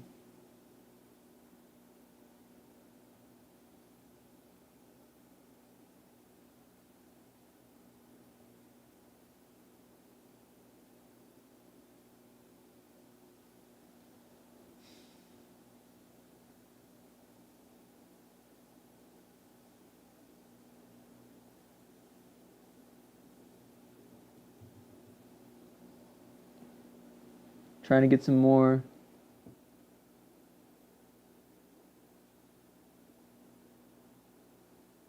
information, but not seeing much news to talk about.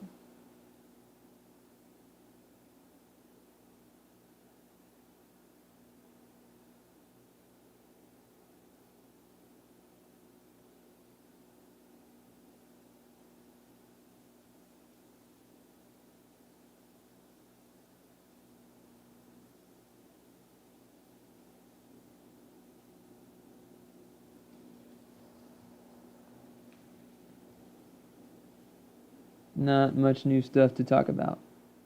So I won't get too much into like post-election talk until the election's over, so not going to talk about that. Still just waiting on results to come in. It's really these 3 that matter at this point. Wisconsin, Michigan, Pennsylvania. Harris really needs to win those.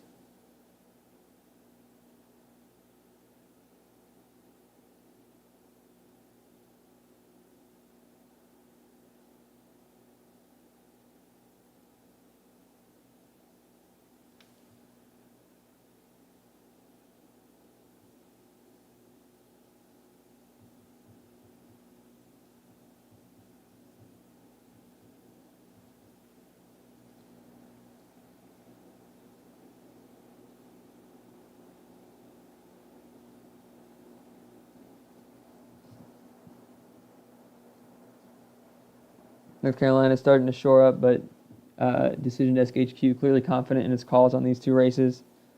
Kind of a surprise to me. I had them as tilt, though, so it could have gone either way. I expected them to be close. Just a little disappointed in those 2.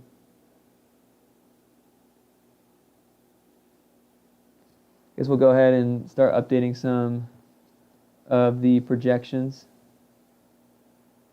here. Let's start out with governor races. Have any of these other ones been called? I don't think so. Missouri has. I don't know if I already got. Oh, I didn't get that one yet.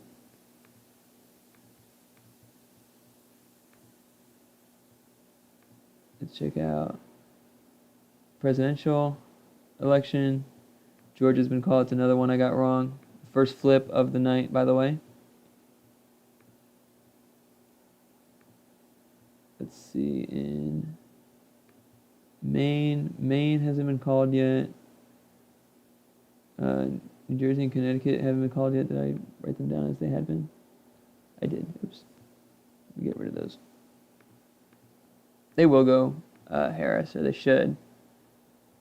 We just gotta wait. Iowa was called for Trump, I believe. Is that everything so far? I think it is. Most of these are on the West Coast. Yep. In the Senate, have there been any additional ones called? North Dakota, Wyoming, and Utah have been called.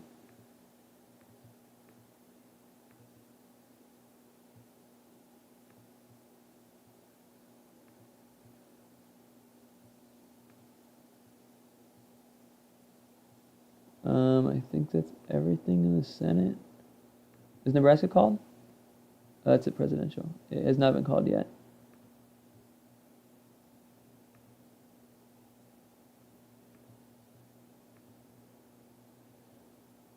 And we can start to get into some of these competitive House races, I think. Let's see here. Let's see how we're doing on this one. We will go to, let's go to Virginia, because I think Virginia 7th was called, or was it not? This one does not have it. Let me see if Decision Desk HQ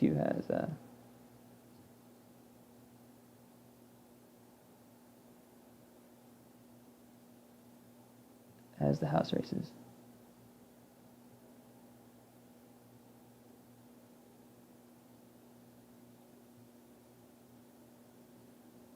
Oh, it's really laggy. That's okay.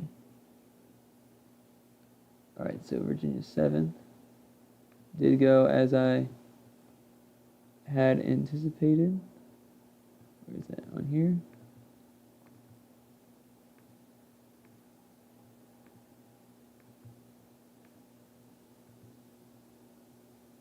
What can we look at? Let's see. In North Carolina's 11th, I think, was on here. Yep.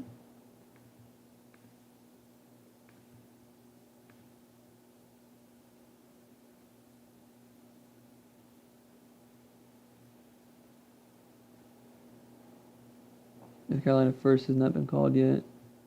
Any other North Carolina races on here? I don't think so. Let's check out. Those have all not been called yet. These have not been called yet. Don't think there's any other ones that that have been done yet. Kansas 3rd. Is that on here? Yeah, it is.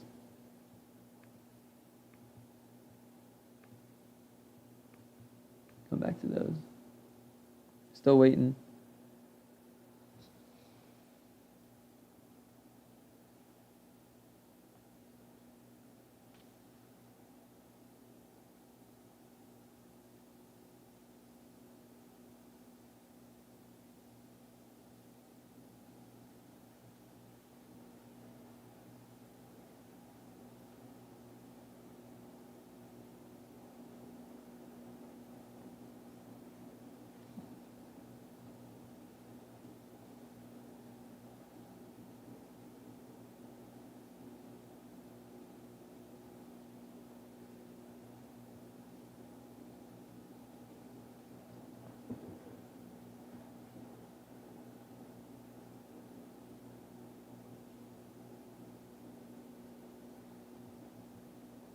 Oops. Lost my spot. Just trying to see if there's any more things to talk about so far. If y'all have questions in the chat, you can throw them in there. That's okay.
Just trying to find some stuff to talk about. I mean, there's not much that's changed since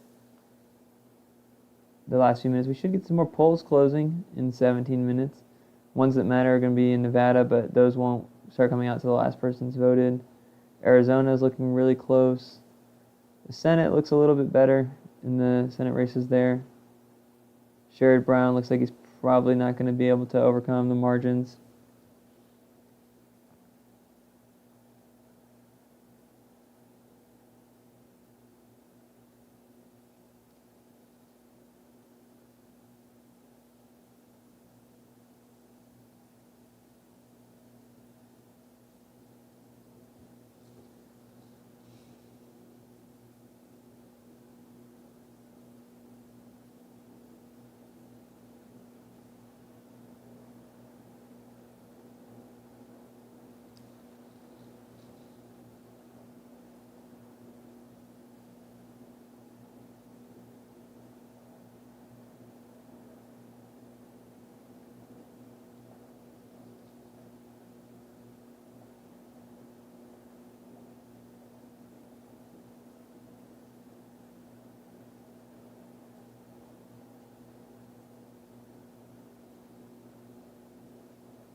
North Carolina and Georgia still getting closer, but decision desk HQ has already called those for Trump, which means all he has to do is win Pennsylvania. He's currently up there. We expect this to look red for right now.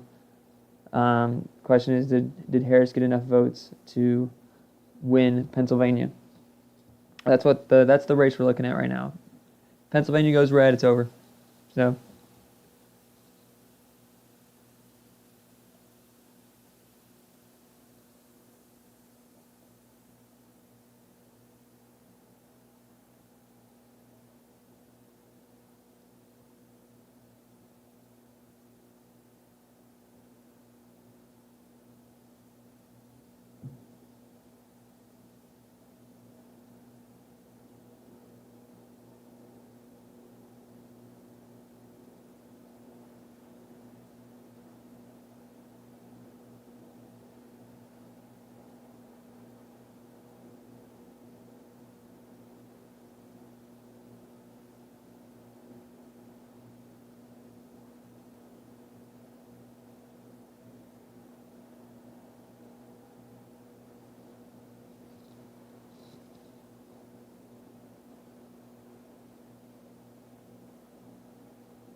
Not much to talk about at this point. I feel like we're waiting for votes to come in.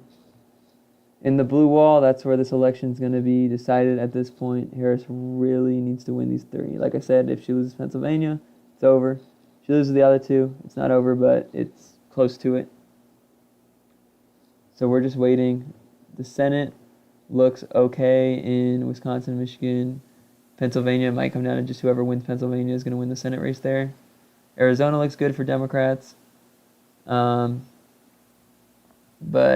not much good news really anywhere at this point if you're a Democrat, I feel like. So pretty disappointing, but we'll see. It's not over yet.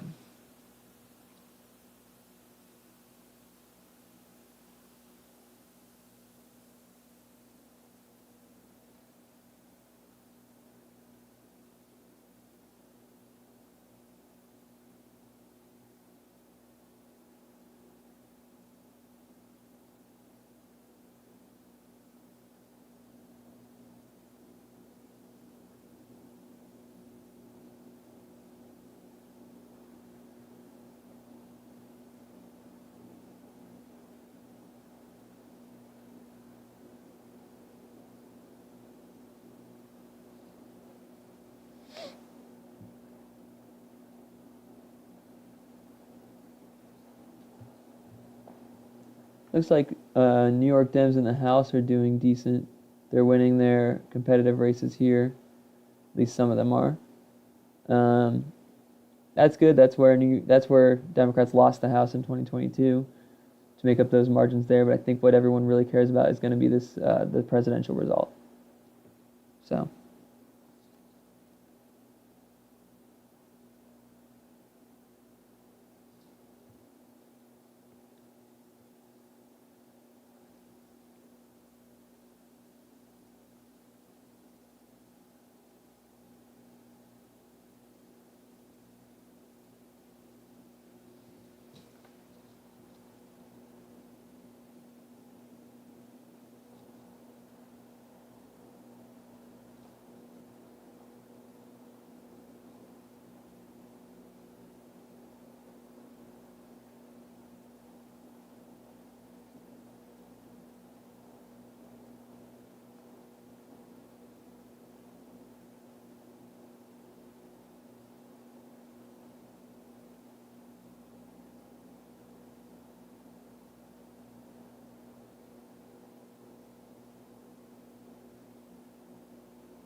Okay, I'm getting some information about Arizona, Maricopa County. The first batch they released, which had Harris up by, I think, 1 or 2 points, were the early votes received through Friday. So that was Friday the 1st of November. So the really early votes. Right now, we're starting to get the early votes received through Tuesday. So I believe that's through today.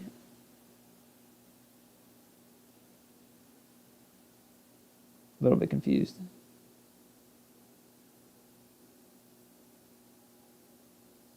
Oh no, we're seeing the Tuesday results first. So through Tuesday the 29th of October. Next we should get this batch between the 30th and the 1st of November. Don't know how that will shake out for Harris. We'll see.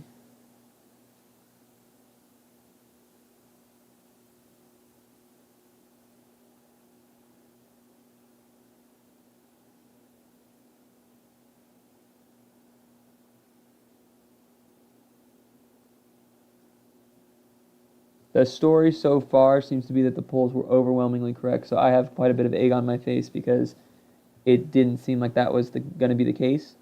The things they were showing seemed unbelievable, and yet they were pretty much exactly right. So that's where that is. Arizona has just flipped over to Trump with the latest batch.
If y'all have any questions for me, you can put them in the chat. I'll do my best to answer them as best I can.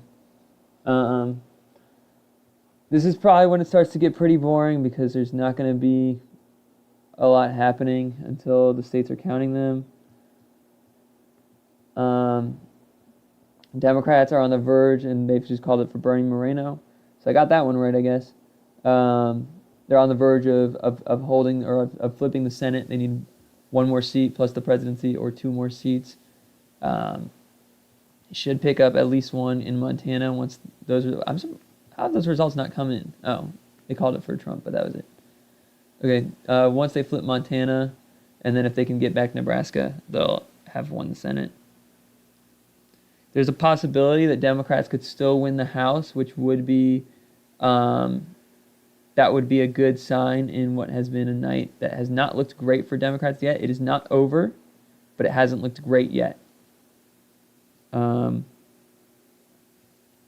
Which making sure Donald Trump doesn't have that trifecta would be very, very big for Democrats, but it's going to be coming down to the wire.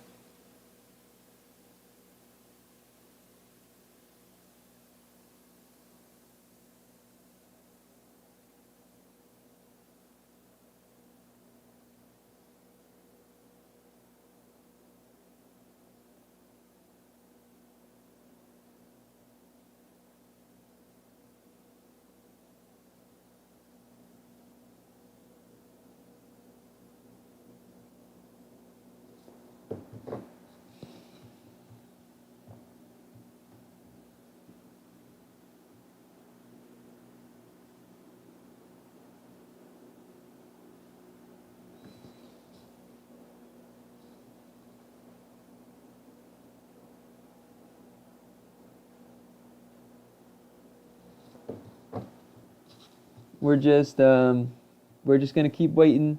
I might go through and start looking at some of the House results. Apparently, there's words that the House could look pretty good for Democrats still. Not great, but they might be able to flip it, which would be good.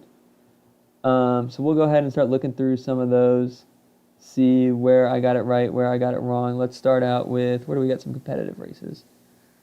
A lot of them are on the West Coast. Let's go with New York and see what's been called in New York. Click on here. I would like to see just New York. Is there a way to do that or no? Does it zoom in? It doesn't work. Bear with me, please. Yeah, Democrats are favored in the House right now. That's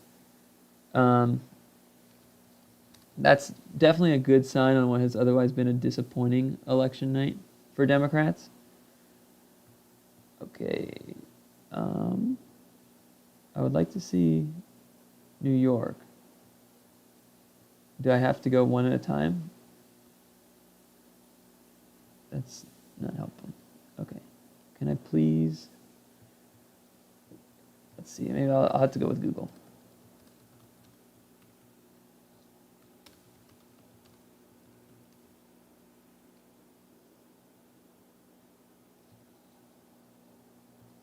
Okay.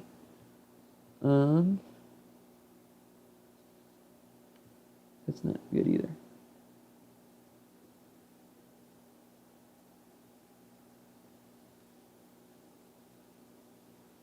Let's see, what do I have in New York? A lot of them. See, a lot of races in New York that we can look at. My decision to make these green is not good because I can't tell what is New York and what's not. New York 3rd District. I legitimately cannot see that. Is there a way to zoom in? Potentially? Nope, that's not it. Nope, that's not it. Nope. Okay. I guess we're just going to have to go one at a time. Let's go House election results. I just want the results. I don't care about the map right now. Let's see.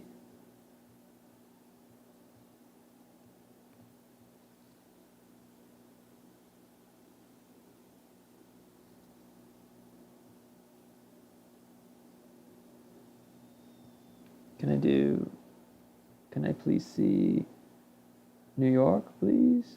I would like to see New York. Can I please zoom in? I cannot. Oh, yes. Oh, I don't want to be here. I'd like to go this way. Oh, it's so laggy. Bear with me. Please bear with me. Can I please move? No? Okay. Let me go do cartogram. Yes. That might be better. Okay. This might be a little bit easier. Where are the New York? Okay, this is the worst setup ever. Okay, here we go. New York 1st District has not been called. Start with, what do we got? New York 3rd. Let's see New York 3rd if it has been called yet. New York 3rd has not been called. New York 4, 18 and 19. New York 4th is looking good for Democrats. Did I have Republicans winning that? No, I had Democrats winning it. New York 4 has not been called yet. New York 18 it was.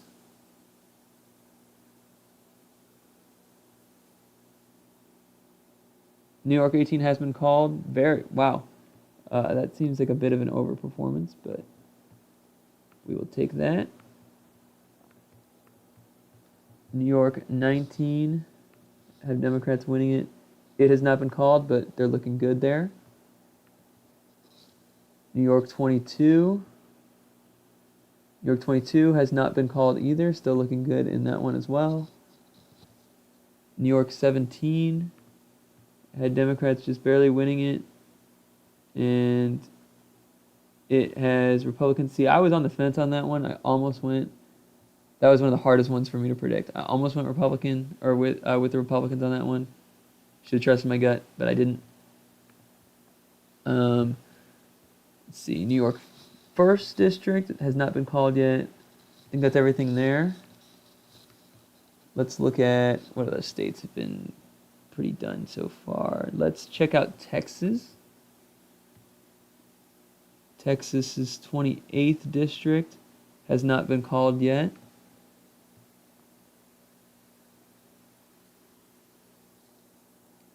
Texas's 34th, I imagine, has not been called either. It has not. Texas 15.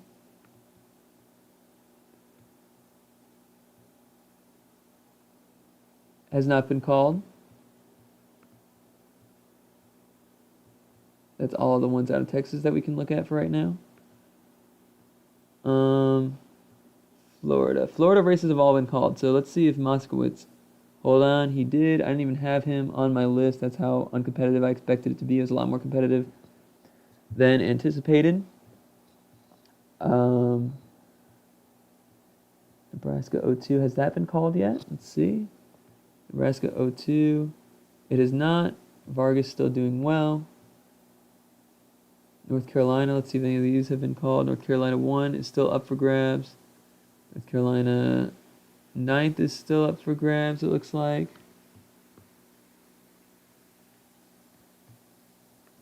Just looking through the House ratings, seeing which ones have been called, which ones I've gotten correct so far.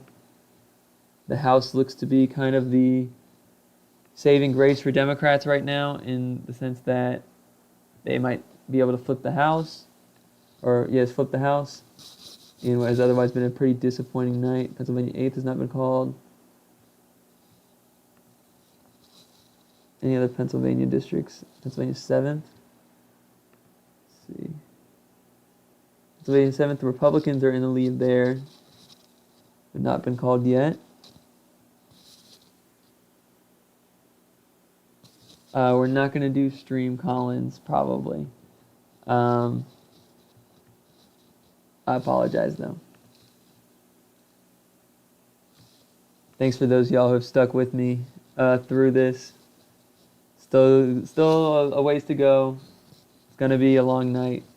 We'll do a recap after I'm done going through some of these House races and seeing how they're shaking out. New Jersey 7th has not been called. Republicans doing well there. Had them winning. See, I don't think anything in Maine has been called, but let me go over to there. Nope. Jared Golden is down. This should have they have ranked choice voting though, so we'll see how that bears out. That one might take a bit. Wisconsin or any of these Expected, nope. Nope. Let's look at Ohio. Ohio's 1st district. I don't think I had that in terms of my competitive races. We have the 9th and the 13th. Oh, we did have the 1st. The 1st has been called. Okay. Ohio 1st. That's one that we got correct. Awesome. These are races the Democrats should be winning. 13th is too close to call. The 9th is extremely close. I had captors hanging on. That's going to be a tough district to win. Hopefully she hangs on. Let's see. What else do we got to look through? See if in Alabama has... Alabama's 2nd is still ahead for Republicans, but a lot of vote to come in. Don't think there's any other competitive. Kansas 2nd and Kansas 3rd. I don't think, did I even have these on here? Kansas 3rd. Did I have on here? I had that it had been called. Has it not been called? Might have to change that. Okay, this is saying Kansas 3rd hasn't been called yet. Let me see what we've got here. Let's go to Kansas. Not Arkansas. Like Kansas, please. Kansas 3rd. I thought I saw that this had been called, but maybe it had not. Oh, it has been. Okay, it has been. So we're good there. Let's go ahead and check out the Senate races. We can start to make some projections. We're starting to get some vote totals in from the West Coast. Oof. John Tester down by quite a lot. He needs to really outrun Trump to win. I don't know that's going to happen in a night where Ohio's already been called for Bernie Moreno. I think the Democrats' chances of holding the Senate are officially done for. Oops, I apologize, I dropped my ring. Senate election. Not happy about the result in Ohio, but I did get that one correctly. I felt like it was a bold prediction at the time. Texas got that one correct. Still waiting on Nebraska special, I think has been called at this point. Missouri has been called. Still waiting on the results in Nebraska. Osborne's still up by a good chunk, but still a lot of vote to report. I think by the end of the night he will be done for. Democrats, these are the states that they need to hold. It's Wisconsin and Pennsylvania. They really need, if they don't hold Pennsylvania, they lose. That's the state of the race. Georgia and North Carolina got called a little early, but it looks like those are going to be the end results. They should still be close races in margin-wise, but Trump looks to have made a flip in Georgia. He holds on to North Carolina, and it's coming down to Democrats to the blue wall up here is what it's called, the Rust Belt. Wisconsin, Michigan, Pennsylvania. Trump swept them in 2016. Biden swept them in 2020. Not sure yet how it's going to go. The races are still extremely close, but for Harris to win, she has to win Pennsylvania, and then most likely will also have to win Wisconsin. That's her best path at this point. Arizona is still close. Nevada has not reported yet. They won't report for quite some time.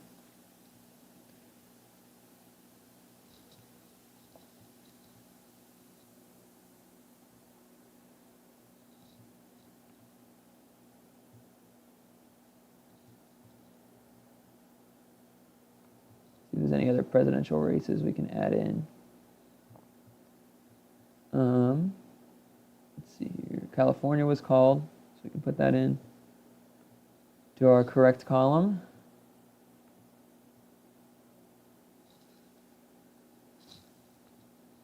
Don't think there's much else that we can put in yet. Have Connecticut and New Jersey been called yet? They still haven't, which is very strange to me. But these margins aren't the best for Harris in the Northeast either. Still a lot of time, a lot of votes to count. You'd definitely rather be Donald Trump right now than you would be Kamala Harris. That's just the reality. Yet one wins in New Hampshire. That was a race that was difficult to decide on. I did get it right. Looks like I'm doing pretty good governors-wise. About where I expected it to end up. So I'll have a few more races to go, but they should be not surprising results at all.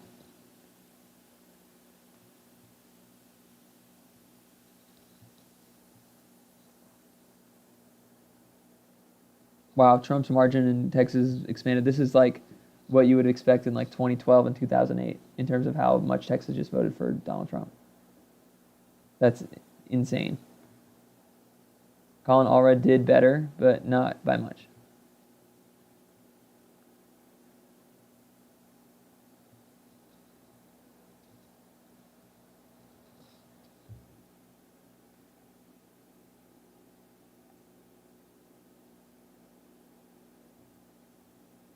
That's the latest on how my predictions have turned out. Overall, meh.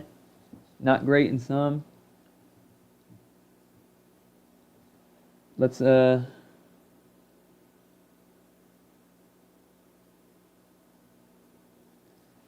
this point, Trump is definitely the favorite.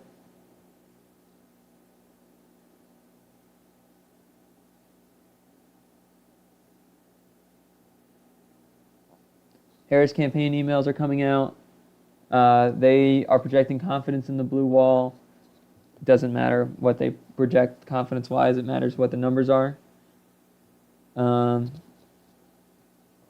Flipping the House could be the biggest win Democrats could expect or could hope for at this point. It would deny Trump a trifecta in D.C. It would prevent a lot of his agenda, at least his legislative agenda, from getting passed.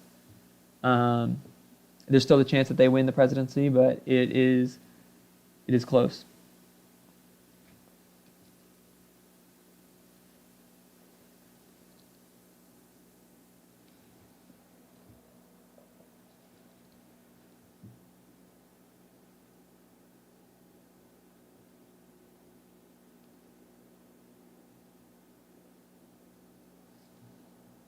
Might get some surprising results here in Iowa. This is a really close race. I think both of these I had at tilt Republican. That could be a very big flip. Would be happy to have that race wrong. Kind of the mindset, right? Anytime a Democrat could win that I didn't expect it, happy for that to happen. Across the board, Democratic Senate candidates overperformed Harris. In Arizona, Ruben Gallego's overperforming her by almost 8 points. Ohio, Brown's overperforming her by 7. Texas already overperformed her by almost 5. List goes on. These are things I didn't expect to happen. I thought that ticket splitting would kind of die this election, and it has not. I also thought the polls would be off because they were predicting this incredible minority voter shift in their electoral patterns. Something that not only goes against what recent results have shown. Yes, certain minority groups, black voters, Latino voters have been trending more conservative in recent elections, but they were showing these gains that were essentially generational. And I didn't think that Trump would be able to do that on his third time running if he didn't do it his first 2 times. And it appears that's exactly what he's done. It's a bit shocking given how much better the Democratic Party's ground game was than the Republicans. We'll see if it pays off in Pennsylvania and Wisconsin, where they need to win. Pennsylvania especially, there were such good numbers coming out of Pennsylvania for Democrats. We're expecting it to look red right now and then ultimately settle on its final margin, same with Wisconsin. Michigan's been holding up decently well, but still a lot of votes outstanding. So there's still the path there for Harris to win, but it is looking not fantastic. It's less than 1%.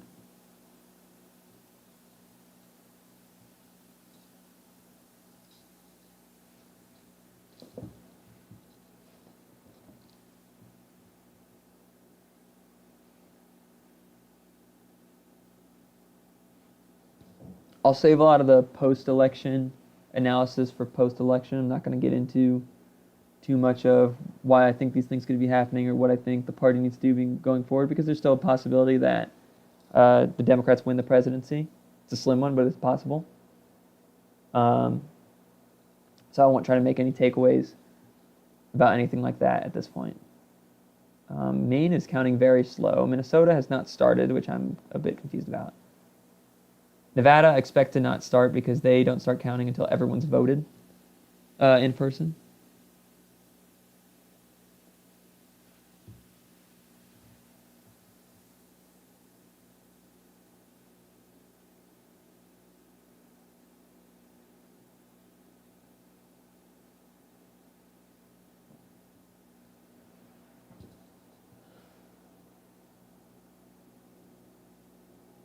Democrats absolutely collapsed in Dearborn. That's a very they have a large percentage of Muslim voters there.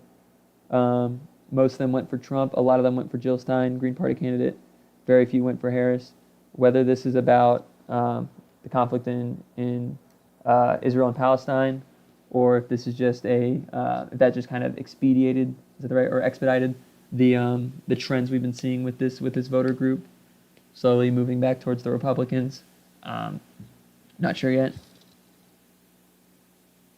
New Jersey has a real underperformance for Harris here. This is not a good margin for New Jersey. Same in Connecticut. She underperformed across the board in the Northeast, which is interesting. I have a pet theory about why that could be, but not sure how much credence there is to it. My guess would be, or my wager would be, that could have something to do with the fact that she had 100 days to campaign and she had to spend them only in the swing states, and not that spending them in not that she would have spent them in the Northeast if she had been the nominee from the get-go, just that with less time to get people motivated and you're not focusing on those areas, maybe that's why we're seeing these reversions. Not sure yet. Pet theory. Don't want to get too much into it.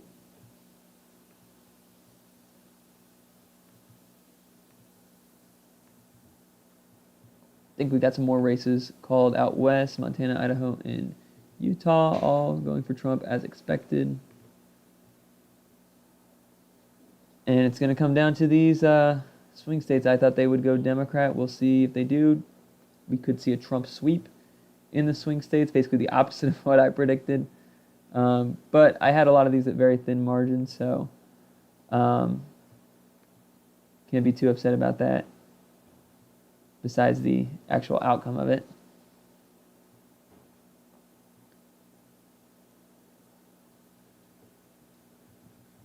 Excuse me.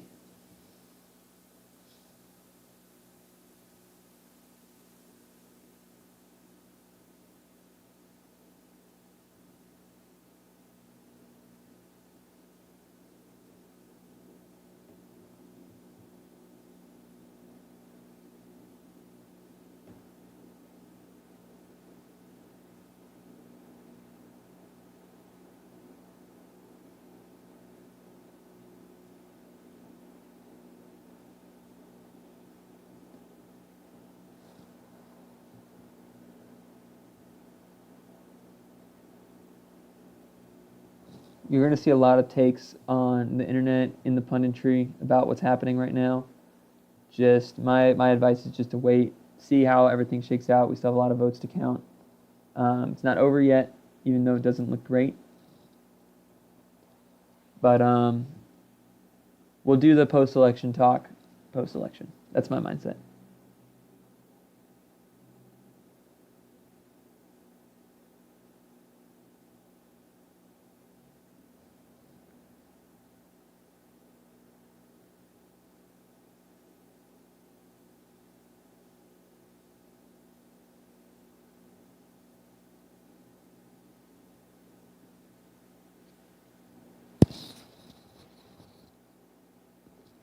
Kind of a crazy thing that is seems very likely at this point is that regardless of what happens, Trump might win the popular vote, which is it will be the first time he's ever done that. A Harris win might require her winning the Electoral College, but not the popular vote, which is a reversion from what recent history has been for Democrats. 2000, won the popular vote, lost the Electoral College. 2016, of course, won the popular vote, lost the Electoral College. Could see a reversion there, and that's because Trump has really just absolutely juiced his numbers in Florida, in Texas, doing the same thing in the Northeast in these population centers. He's thinning down the margins there. Maybe it gets people on board for getting rid of the Electoral College, but that's a conversation for afterwards. We'll see.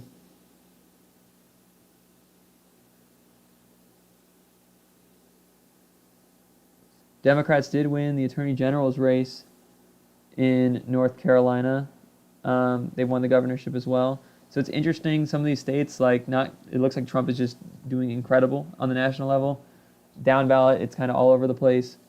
The House Democrats are doing a lot better than I would have expected if you told me this was going to be the margins in some of these other states at the presidential level. So that's kind of the hope right now is there is a path for Harris to win.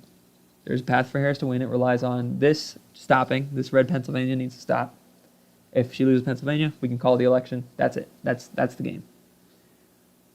That path also requires her winning Michigan and Wisconsin. Michigan looks okay, but there are a lot of votes outstanding, like an incredible amount of votes outstanding. That I can't give you a good read on that. Wisconsin, still votes outstanding as well. She's still in a decent position, I think.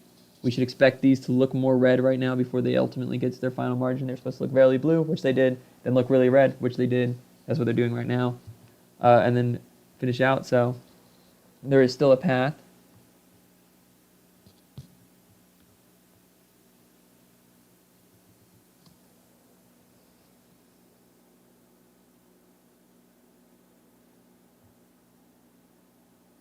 Pennsylvania is going to take some time.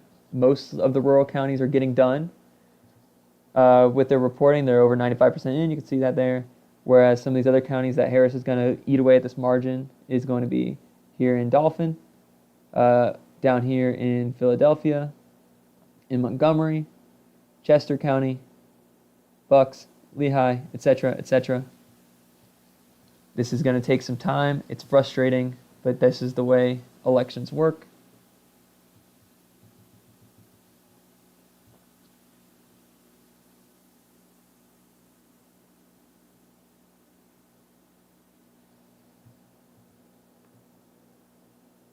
Angus King is on top there.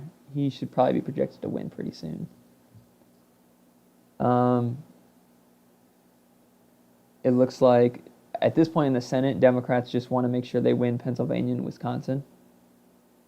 Because if they lose those two, it just puts them in an even deeper hole in the Senate. They are probably going to come out of this with, at most, 48 seats. At most. Maybe, I would say probably with confidence at most 48 seats. And it could be a lot less. And that is something that takes a long time to solve. This map won't be up again for another 6 years. So you want to minimize your losses there. For what it's worth, I had them ending up with 48, Republicans ending up with 52. Looks like these predictions could be right. Hopefully, Wisconsin and Pennsylvania end up staying blue. But not great. The House is looking better.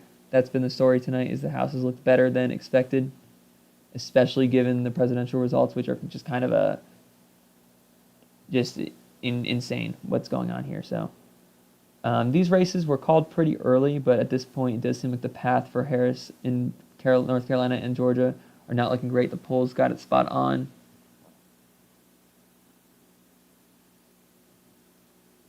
In Arizona, Trump is also looking to be the slight favorite, but still a lot of counting to go.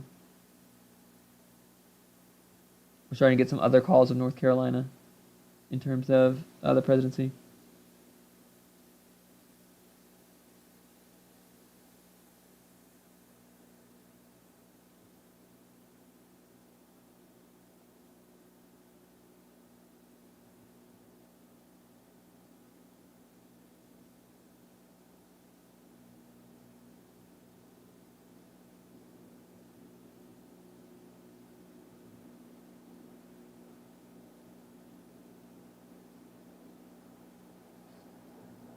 Seeing a lot of takes online. Don't worry about them.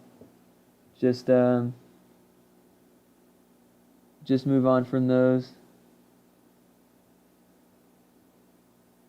We'll do post-election analysis after the election. It isn't over yet. Again, would much rather be Donald Trump right now than you would be Kamala Harris, but it's definitely not over. There is a path.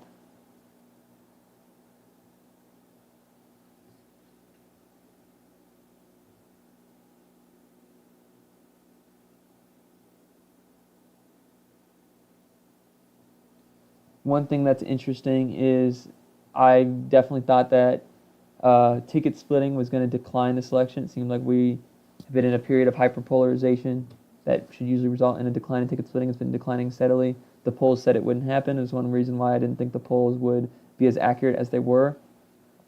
And that amount of ticket splitting has been absolutely insane in some of these districts. So we will see what happens. Like I said, we'll leave post-election talk for after the election, but it is possible that we have witnessed something that political scientists will be studying for a very, very long time in terms of these electoral results. Because it's just been an absolute, just a complete change in what expectations were. Not just for, me personally, but just look at Texas. This is a state that Trump won by, what was it, six points in 2020? That was 4 years ago. He's winning it by 14. These are the margins that Republicans were winning Texas in 2012, 2008, etc. This is what people think Texas is in terms of in terms of electoral politics. Oh, it's a super red state. For recent time, it wasn't, and it was trending left. And this is just a complete change in what was expected. In some of these suburban counties that we're seeing, where they've just marched to the left over the course of the Trump presidency, they've suddenly either stopped or, I should say the Trump era, either stopped or even reverted, or at least not marched as fast. That's why Harris is coming up short in North Carolina and Georgia. So there are still votes to count. We'll see what happens. They've been called already, but I think that it'll come down to be pretty close in the end. Those have just changed, and it's interesting because even in 2022 in Texas, we got a victory like this for Republicans, and that was attributed to Democrats just not turning out. Basically, we did not get Georgia being able to be called within a few hours, right? And the suburbs continue to move to the left, even in that non-Trump election. And they've stopped. They hit a wall. In North Carolina, one reason that I had North Carolina potentially flipping, again, I had it being very, very close. I said, it was like I describe it as those tilt margins as flipping a coin and calling heads or tails in midair. One reason I chose for the Democrats, I predicted the Democrats to win was because in 2022, from the data I have seen, if black voter turnout had been as it was in 2020, Democrats would have won the Senate race there. That's how close it was. My mindset was, well, it's a presidential year, turnout should be good. Democrats can hopefully flip North Carolina. Doesn't look like that will be the case.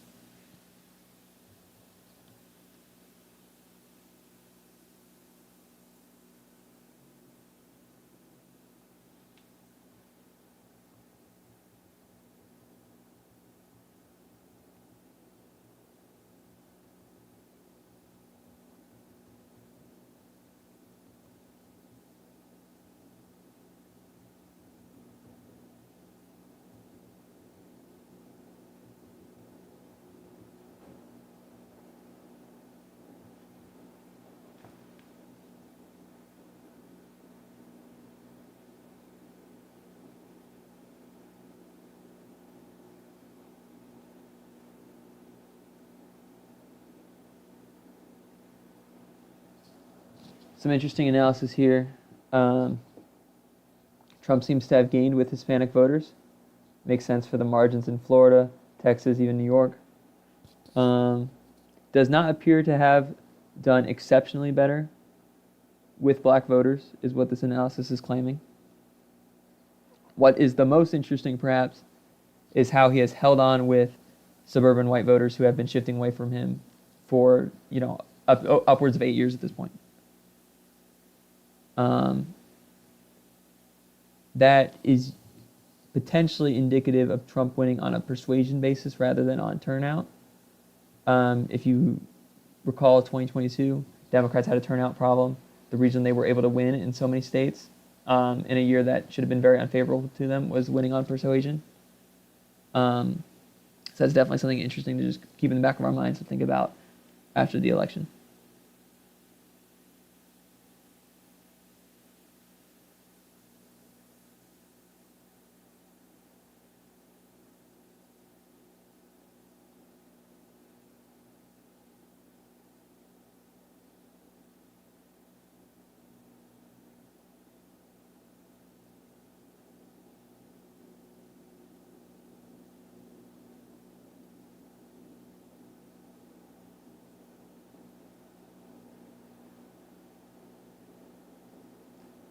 this is some interesting things that I will count as a partial win. In the end, it doesn't matter as much, but a lot of the reasons I was hedging my bets on Democrats was because of their results in the Washington primary, in the special elections. These things typically predict the House vote, and the general consensus was that, at least my consensus was, as well as some other people who agreed with me, was that Harris would either run even with or outrun the House vote. It turns out Democrats are doing much better in the House than they are doing anywhere else. So maybe those indicators were correct for the House votes, not for the presidential race.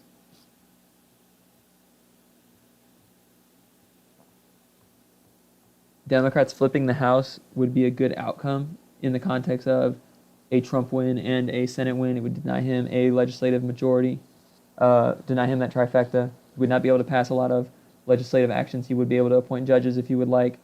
He'd be able to do executive actions, those sorts of things.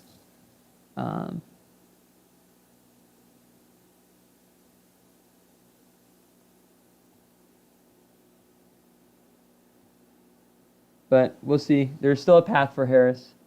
Again, would much rather be Trump right now. Let's look at Pennsylvania again. Trump definitely favored here at this point. But there are counties where Harris should make up a lot of votes.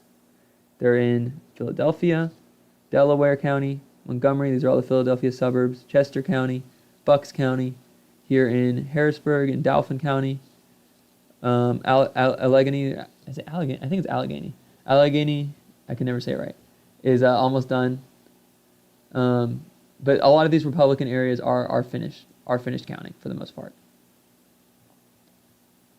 Check out some House votes. Let's see, how is Pennsylvania looking? Pennsylvania 4th, Pennsylvania 10th. I thought this was going to be a bold call, and it's looking pretty decent so far. I'm concerned about, where is it? A bit disappointed in, I should say. If I could find it. Pennsylvania 8th and Pennsylvania 7th. Had Democrats winning these, they still could. It's not over yet. It's just not looking great if you're a Democrat. And Michigan has just officially moved into Trump's column in terms of the votes counted so far. So we're in that full red mirage state at this point. The question is, does Harris make up enough votes to flip it back to blue? That's what we're waiting for. That's what we're waiting for. Remember, Trump just needs to win Pennsylvania, and he's won the election. We can project it, that he's won the election if he flips Pennsylvania.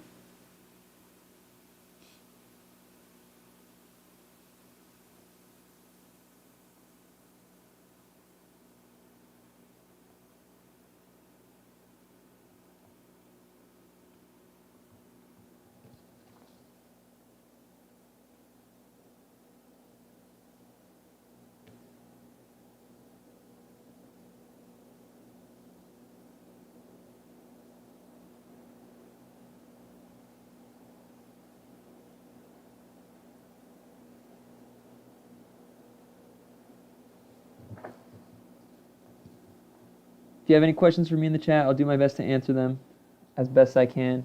It would give me stuff to talk about, so if y'all have some, I'm happy to answer some of those. Is it over for us, Zach? It depends what you consider over to be. In terms of the presidency, it's not great. Trump is clearly in the advantage. The Senate we knew was cooked, and it's looking just as cooked, if not a little bit more cooked than we expected. The House has surprisingly been decent for Democrats. It is still very early into the night, but it's been decent for Democrats. That could be the kind of silver lining in all of this potentially, but there's still a lot of time, a lot of votes to count, a lot of races, especially out on the West Coast, that could decide. A lot of these races in California will decide who wins the House. Not going to get too much into guesstimating or trying to do election analysis beyond, why we're seeing what we're seeing. That can come afterwards because a lot of it might be a bit overstated just depending on what votes are left out there.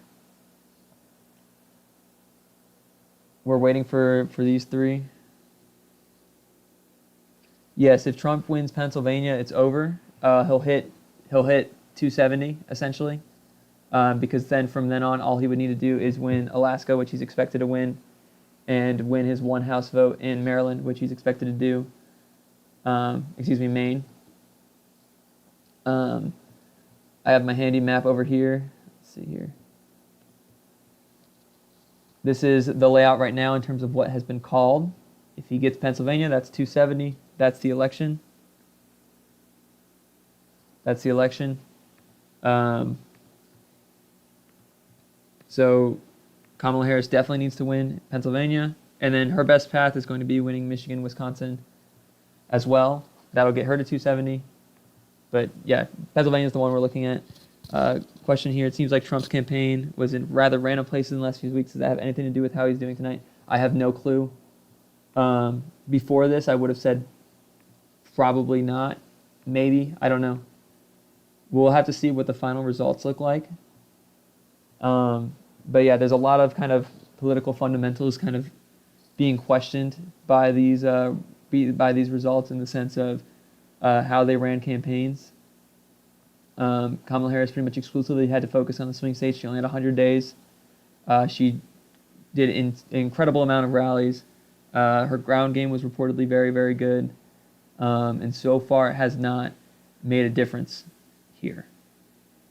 Trump, on the other hand, was still doing rallies kind of like y'all alluded to, all over the place. He did, that one in Madison Square Garden in New York, which he has improved his margins in New York, so, maybe.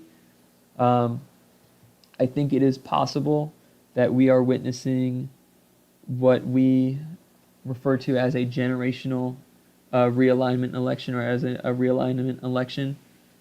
But it's too early to declare that definitively. We'll have to wait till the final results. One second, someone is messaging me. Trying to give them the live stream link.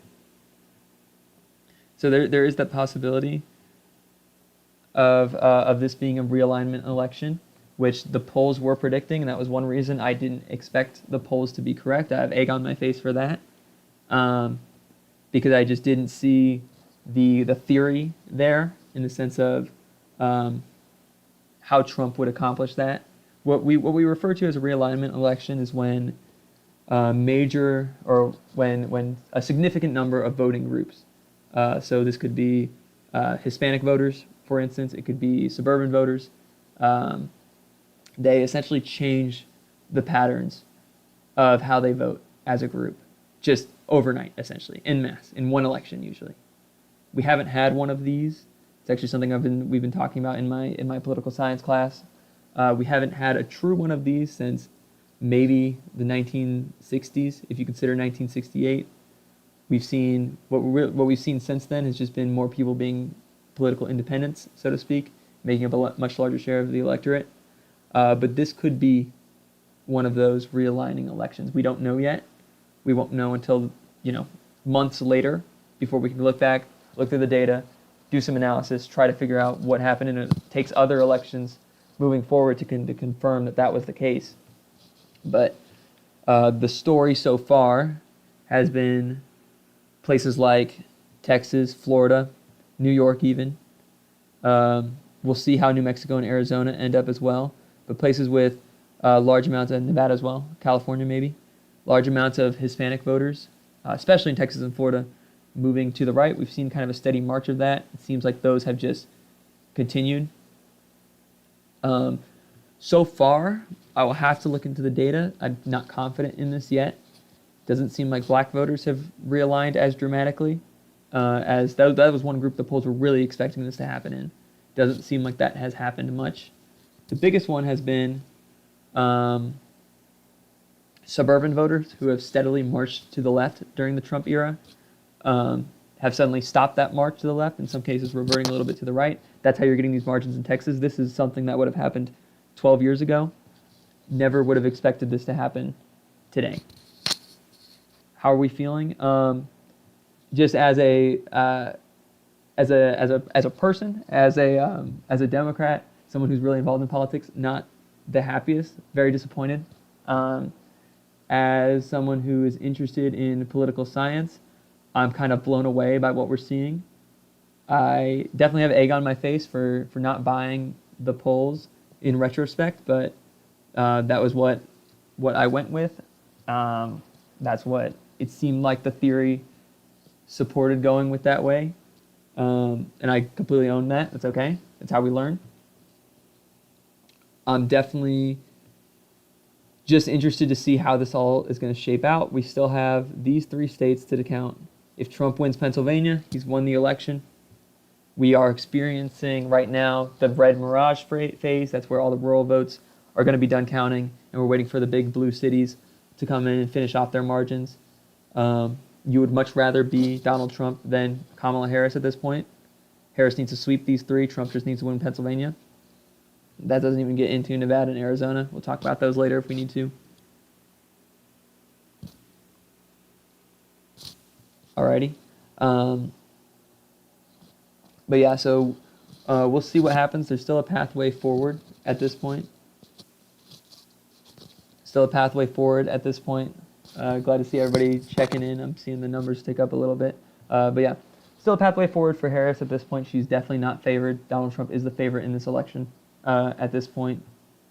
The Senate is going about as expected. The biggest concerns for me would be Wisconsin and Pennsylvania. Democrats, just quite frankly, they need to win those 2. They're already going to be down, most likely 52 to 48 senators.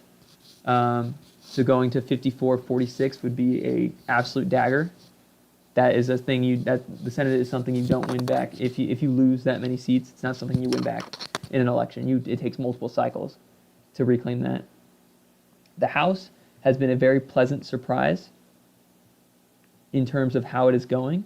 It's interesting because a lot of the indicators I used to predict my margins are panning out in the House. They're not panning out anywhere else. This is a surprise here in Iowa first. We could actually see Democrats flip both these seats in Iowa. That would be huge. I'm not sure who this person is in the chat. I guess I appreciate the compliment. No, I'm not single. With these margins in the House, what we're looking at, I'll need to go back through my ratings, see what I've gotten right so far and what I've gotten wrong and put those in. But so far in the competitive districts that have been called, Virginia 7th looked good. New York 18 looked really good. New York House Democrats did exceptionally well considering how they did in 2022. They're essentially the reason we didn't have the House for the last 2 years. We will keep seeing what happens. There's still a lot of time and a lot of ballots to count. It's going to be a late night. But yeah, I would much rather be Donald Trump than Kamala Harris at this point. Not sure why Minnesota has not reported yet. I'm a bit confused about that. Nevada makes sense. They will not start reporting until the very last person in the state, in terms of in-person voting, has voted. Arizona, we are waiting for more drops. Maricopa County looks good for Democrats. They need the margins in Pima to be a bit better, although those look decent. Maricopa needs to be better too. But a lot of the Republican counties are coming in at this point.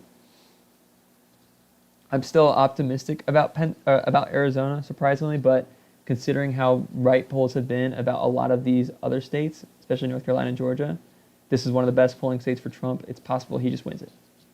Like I said, we need Pennsylvania, Michigan, and Wisconsin. That's the path forward at this point. I wouldn't get too much into the post-election analysis in the chat there. I don't think the problem was the Kamala Harris campaign. I think they ran a very good campaign. Quite frankly, I can't think of a campaign that has been run better in recent history. But it just might not have been enough, which is kind of an indicator that maybe this election was not going to be close regardless. But that's a little getting too much into it. We don't know. It's not over yet. So.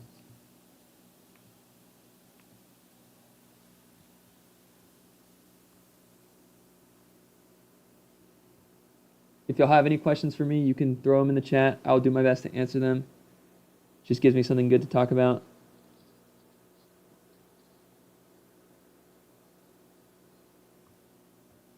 Especially as we're kind of just waiting for results to pour in. We'll swap over to the Senate side of things, maybe. Ruben Gallego still outperforming Harris there. Dan Osborne is still just barely up with about half the state in. He's an independent running. He's ran a very solid campaign as well. I don't know if he is going to do enough to hold on.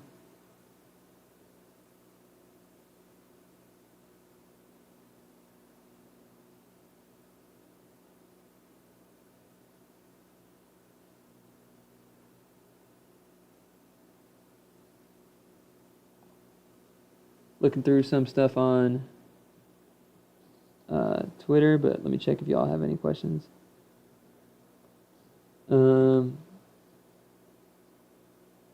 Pennsylvania is starting to slip away, is what a lot of analysts are saying.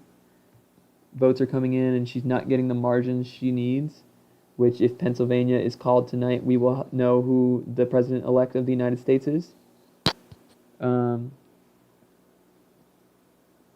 Still a lot of time to go.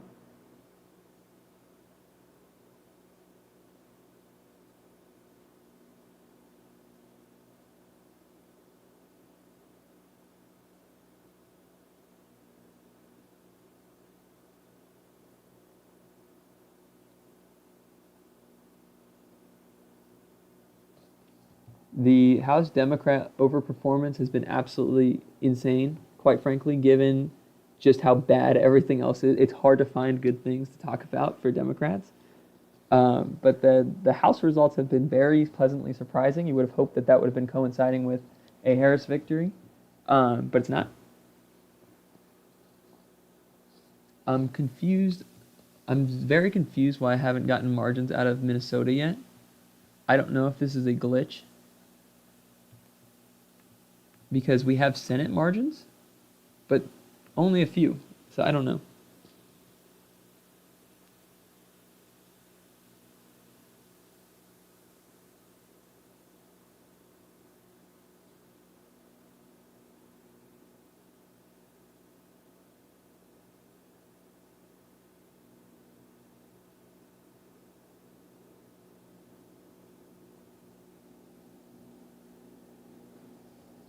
The Harris campaign, for what it's worth, is still fairly confident in their chances. Michigan got a huge, is that 64%? They had a huge dump. That must be Dane County coming in.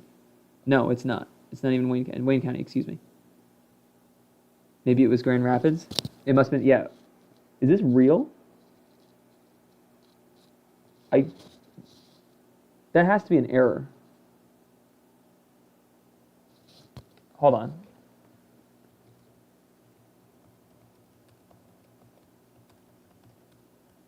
I'm going to wager that that is a reporting error, because I don't think she is going to win Grand Rapids by 96%. Or by, yeah, that's a reporting error. Okay. Yep. Oh, it's already fixed itself. Perfect. Oh, it looks like they had just updated. No, they gave her like 1 million votes. Yeah, they must have added an extra zero. They must have added an extra zero. That was kind of funny.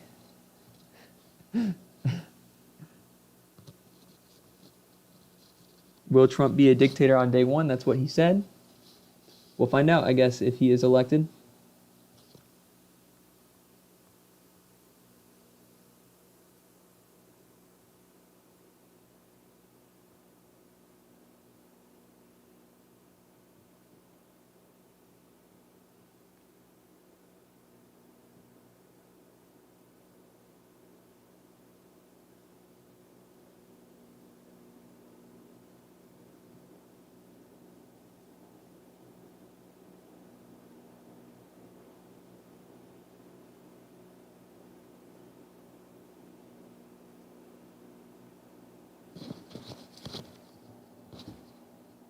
Still awaiting vote totals at this point. For a brief second, it looked like Michigan had delivered 1 million votes out of Grand Rapids to Kamala Harris. That was clearly a reporting error. They hit an extra zero on there, but that was very funny. I was like, I don't even think that many people live in Grand Rapids. No, much less would have voted there. If y'all have any questions for me, throw them in the chat. It's looking not great for Kamala Harris at this point. Not much else to say beyond that. Montana, let's see how John Tester is doing. Not great either. only 14% in. He's underrunning. He's losing by 16. Trump, oh my gosh, Trump is winning right now by like 30. That's a huge overperformance in Montana if that holds. At this point, we are just waiting for results to come in. There's clearly an issue with Decision Desk HQ in Minnesota because other websites are showing House results, which means they have the Senate and the presidential results. I'm not sure what is wrong with that.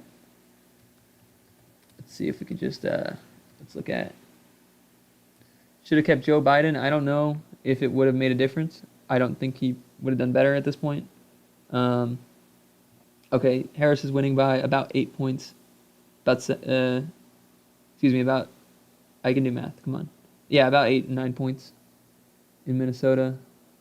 I would like to see the Senate race if I can. Can I see the Senate race?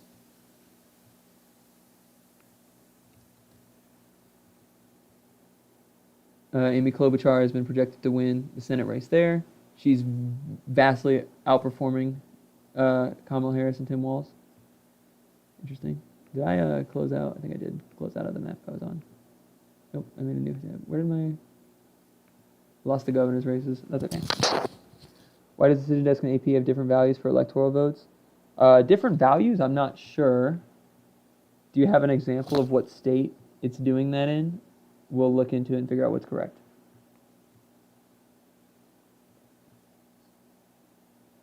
A little, main's just being slow, never mind.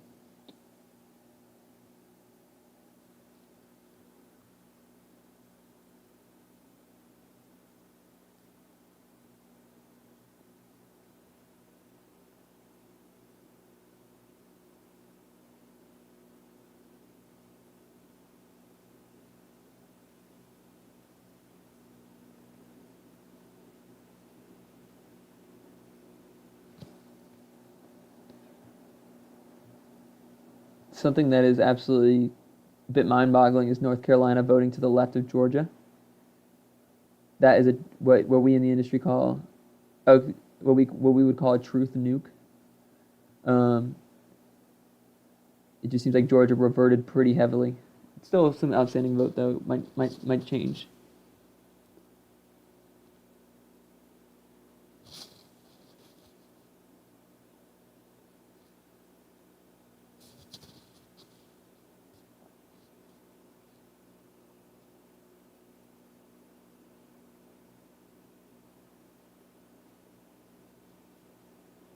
What is very disappointing is that down ballot in North Carolina, Democrats did incredible. Governor's race, they swept it. I mean, the guy they were campaigning against was certifiably insane. Lieutenant governor, they're going to win.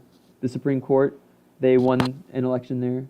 They're doing very well down ballot in North Carolina, but the presidential ticket did not cross the finish line.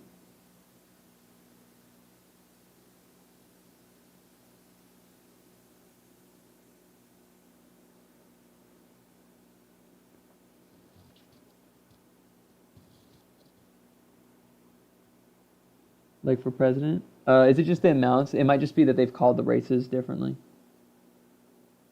Pennsylvania did used to be 20. That was back in 2020. After the 2020 census, they do, after every 10 years, they do redistricting and change the numbers. So, yeah, Pennsylvania lost a seat in redistricting. That's why they have less now.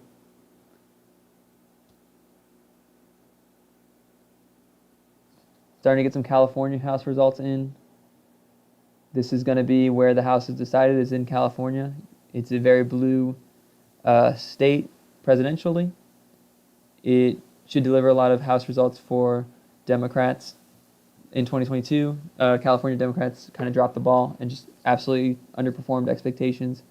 That's how one of the reasons that the Republicans flipped the House in 2022. That's Democrats' best chance at taking it back.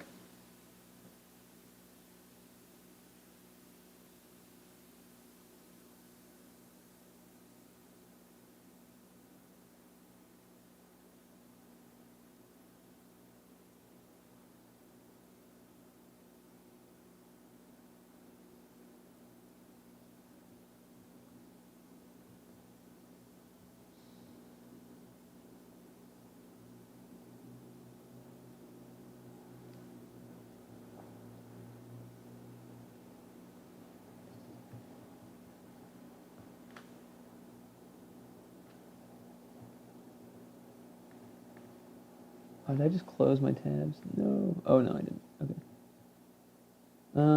Let's see. What else can we look at? Alyssa Slotkin is barely ahead. Bob Casey is down.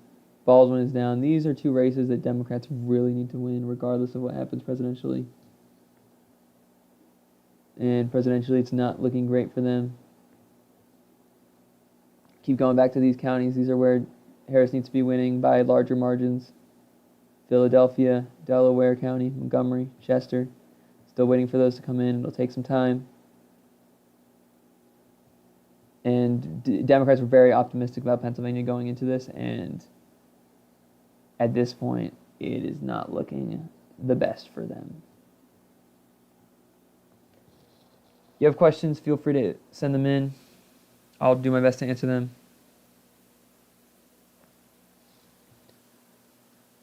Arizona is still pretty close. Still waiting a long time for Nevada. We might not get those tonight. I may take a break to go get some food in a second because I haven't eaten dinner yet. I'll just make a sandwich or something. But we'll see.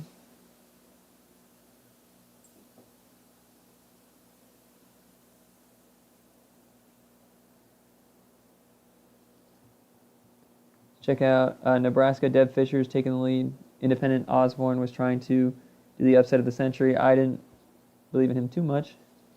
I had Fisher winning.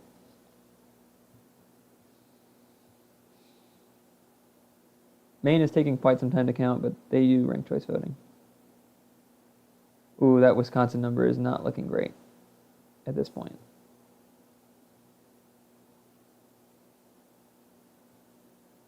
We are still waiting for Milwaukee to come in, but it is looking like Donald Trump is definitely, I've said it before, he's definitely the favorite. I think this number is wrong, though. At least I'm trying to figure out where he's getting the margin.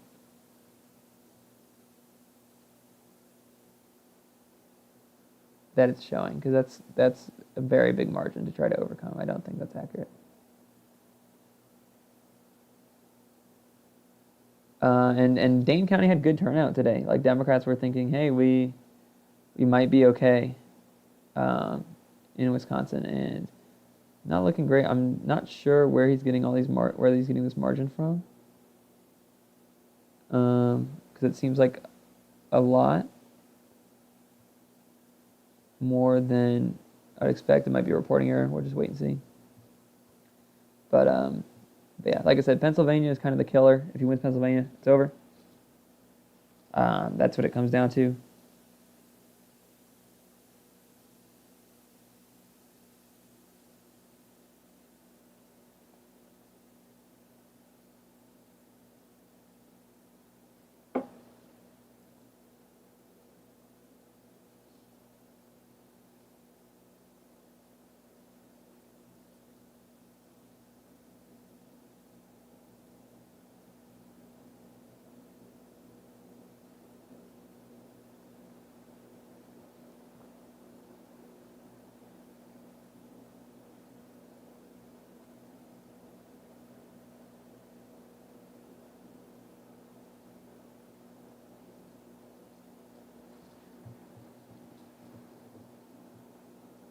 Maine's first district has been called. Maine's second district has been called. Let's see how Jared Golden's doing. I had him winning, although I almost went for him losing.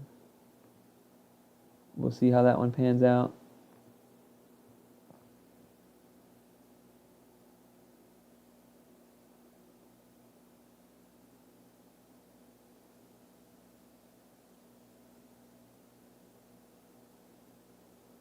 If you have any questions for me, I'll do my best to answer them in the chat.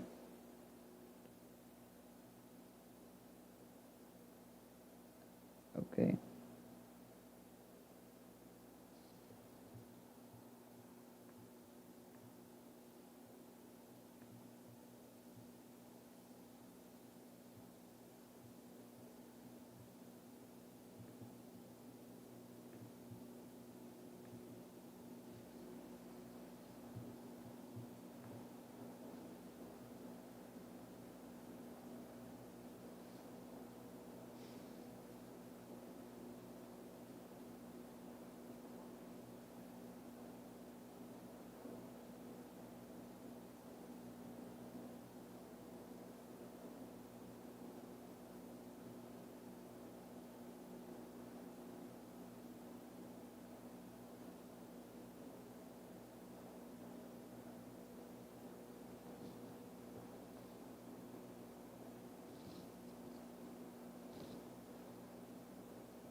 If you have any questions, I'll try to answer them.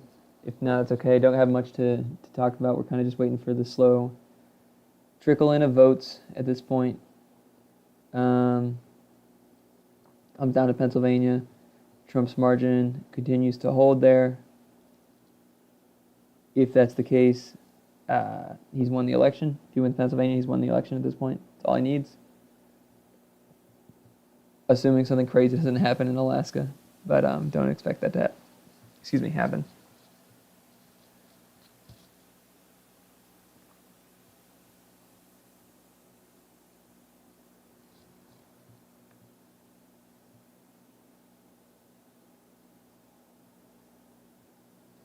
What I'm pretty concerned about is Democrats in this region. These Senate seats were expected for, regardless of how Kamala did, Democrats were expected to outrun her by a lot, and they aren't outrunning her by as much. Ruben Gallego did it, but they couldn't. It seems that ticket splitting died if you were, it died out for you if you were a Democrat. We'll see what happens, though. Or if the ticket splitting was there, it just wasn't enough, like in Ohio. The reason that's bad is the Senate seats, these are not up again for another 6 years. This is essentially long-term consequences. The other thing, too, is that, this map is considered the nightmare map for Democrats. I'll tell you why. If we look at, let me see if I can pull one up that is blank.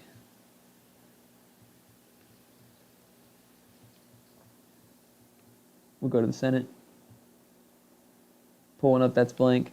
This was the map before today. I'll fill in the safe seats. You know what you expected Democrats to win prior to tonight. Probably something like that. The seats that you expected Republicans to win prior to the results coming out looked something like this. You could see and remember, only a third of the Senate is up for re-election every 2 years. You can see they're already at 48. They're 2 away from a majority with the presidency. So you look at where else could happen. Well, there was an independent running in Nebraska. No clue if he's even going to caucus with the Democrats. So Republicans win that. They're at 49 now. You look at where Democrats have left. Well, they could probably win Minnesota. Probably win Maine. Okay, puts them at 40. Probably win Virginia, 41. Probably win New Mexico, 42. And now you're looking at these states that were expected before the election to be competitive, right? To be competitive. I'll actually leave Montana out because that was held by a Democrat. Well, Florida easily went Republican. Texas easily went Republican. Again, you're at 50. The rest of these states were all held by Democrats. Arizona, Nevada, Montana, Wisconsin, Michigan, Ohio, Pennsylvania. They have to play defense in all these states. They looked to be playing it very well. They were outspending their opponents. Their ground game was better. Their polling numbers were better in most of them. The expectation was that Montana and Ohio might flip. Largely Montana was the expectation. Sherrod Brown, the Democrat in Ohio, looked to be surviving. I had it going red. It went red. So now you're at 52. And now you have these 5 seats that Democrats have to defend. We know that they're currently behind in all 3 of these. Arizona looks good. That's a good sign. Nevada is up in the air. Right now, the best case scenario seems to be about 56 seats for the Republicans, which is just a huge number. And I missed Hawaii. Hawaii's down here. Huge number in the Senate. 60 is considered that, not quite supermajority, but that's the filibuster clearing number. If you get that, you could pass almost whatever you want. 56 is huge. So the hope is that Democrats can hold on here, even if Harris can't. Keep it 52-48. But that would be essentially a nightmare scenario, and it looks very plausible at this point. Not sure what's more likely, but it looks very plausible. We finally got some Minnesota numbers on here. It's been called for Democrats, which is helpful, but the path is getting a lot thinner at this point. That Pennsylvania number is starting to go down for Trump. That's a good sign, but it's looking not great. The House, on the other hand, seems to have been going very well for Democrats. A lot of indicators said it would. the reason I was so bullish on Democrats is because the indicators said the House would do well, and I assumed that that would apply to all the races, and it appears to only have applied to the House, which is just something insane. We'll see how these competitive races continue to play out. I want to see, has Ohio 9th Captors back in the lead. That's a very competitive race. Ohio 13th Sykes looks pretty good there. That's a competitive race. In Pennsylvania, the 10th. I thought this was going to be a bold prediction. It looks to be paying off very well. Pretty happy about that. Still a lot of outstanding vote though. The 17th looks good for Dems. The 7th, this one will be close. This could be a deciding seat in the majority. Pennsylvania 1st looks really good for Republicans. I don't know if I had them. Did I have them? I feel like I had Democrats winning that one. Maybe not. Let's see in it. PA 10, PA 8. No, I had Republicans winning it. Okay. Pennsylvania 8th. I did have Democrats. Did I? I did have Democrats winning that one. Again, tilt margin I consider to be essentially calling a coin flip in midair. We'll see how it pans out. But this is going to be a very tight race for the House of Representatives. And at this point, if you're Democrats, you're thinking, okay, maybe Harris can pull off the upset.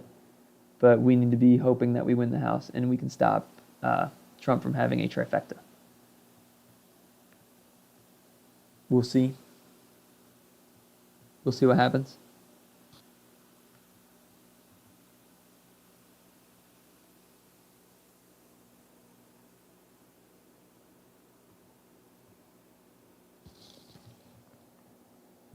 It was interesting because the way the night started off, it didn't look great, but it wasn't things that looked catastrophic.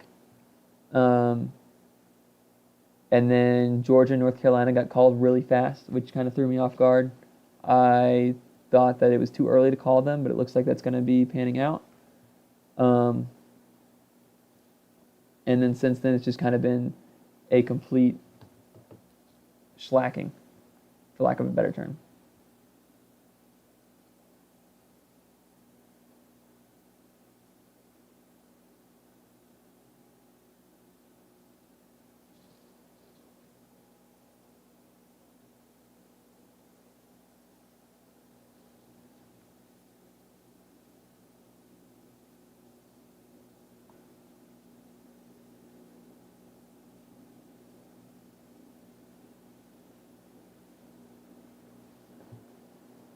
The margins aren't looking good in terms of where she needs to get votes out of. She needs to just win these remaining drops by absolutely incredible margins, and I don't know it's going to happen. I don't know when we'll get a PA call, but I think we will know by tonight who the president-elect of the United States is, if it is Donald Trump.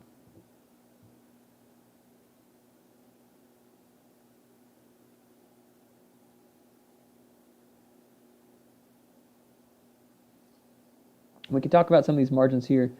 Only winning New York by 10 or by 11 is very bad for a Democrat. Connecticut by 8, Rhode Island by 12. New Jersey too. New Jersey by 6. These are states that easily go Democrat historically, and have kind of just collapsed essentially. We'll look into why that is after the election, but it's not a great sign.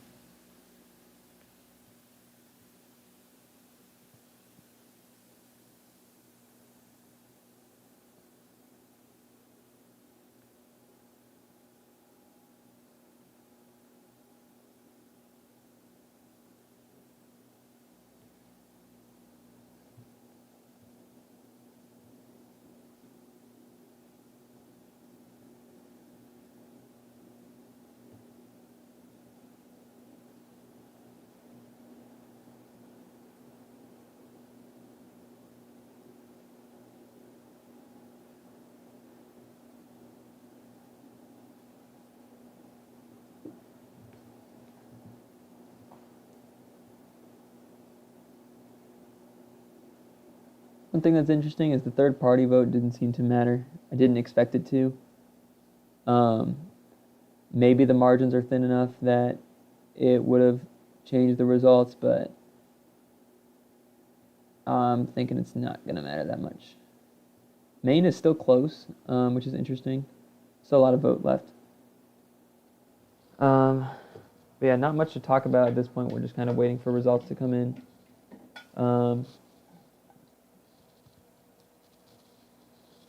See a lot of commentary about what went wrong in the immediate aftermath. I wouldn't worry too much about that yet until we have all the results and can actually see where things went wrong and why. It's very possible, I've kind of discussed this already, that we have witnessed a realigning election.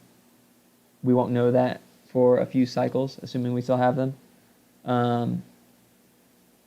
If that is really what happened here, when we call a realigning an election, I've talked about this already, it just means that large groups of voters, many groups of voters, have chosen to just completely change their the party they vote for. We haven't had one of these really since 1968, and even then, it's kind of questionable if that was a realigning election. But we may have just witnessed one tonight. We'll see.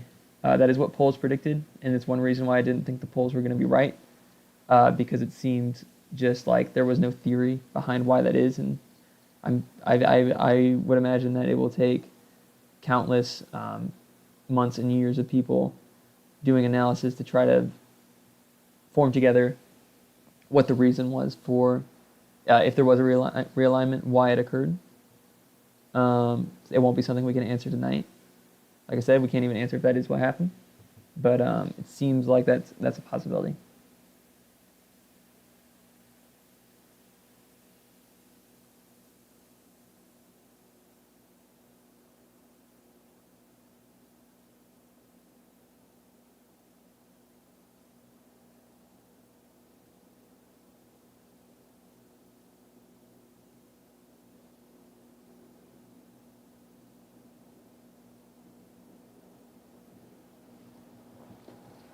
There are some good questions I'm seeing online just about other theories. There is a theory going around in political science just looking at elections around the world in the post-COVID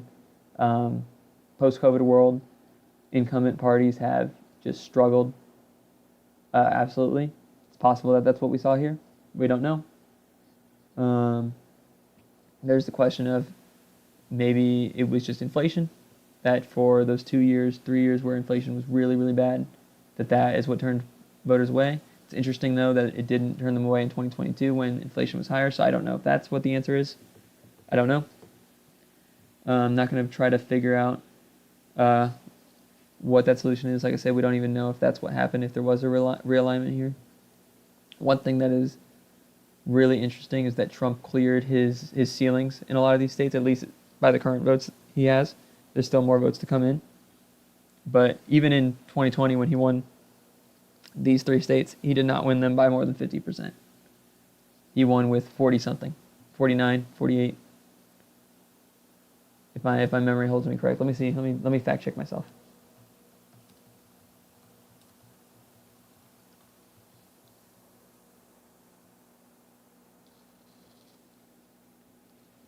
Let's see here. Wisconsin. Yep, he won 47% of the vote. Michigan, 47% of the vote.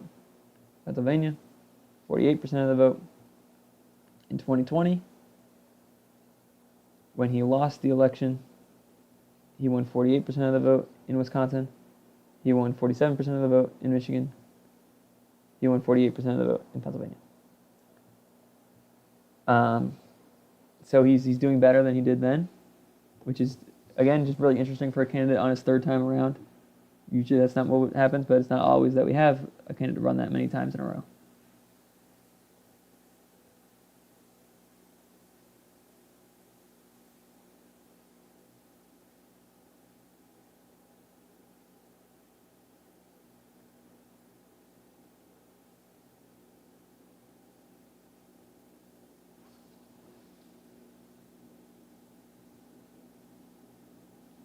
Huge flip that no one was not on the radar of most people. New Jersey's 9th congressional district is flipped. It voted for Biden by 19 points in 2020. This is not something that was anticipated at all. Where even is it on here? Oh, New Jersey's 9th district. Excuse me. It's still struggling to find it. It has it still has blue here, but I believe it's looking likely to flip to Republicans, which does put a dent in House chances. And I don't even think it's on my list here because there was there was nobody predicting that would happen.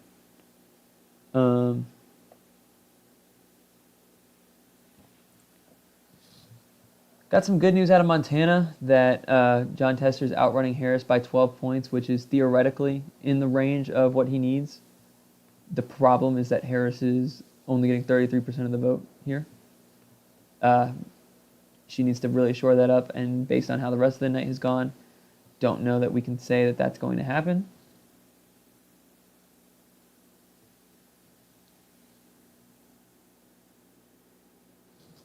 A lot of questions around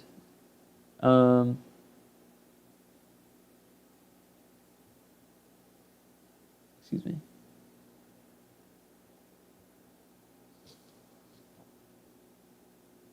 Democrats are favored to flip the House so far, according to the decision desk HQ. They are favored to win the House. That is a nice consolation in what has been a very disappointing night for Democrats. Like I said, there is still a path for them to win the presidency. It is just closing at an exponential rate. It doesn't look likely at this point, but anything can still happen. New Mexico just got called for Democrats. Also an underperformance, it looks like. That seems to be the story across the board.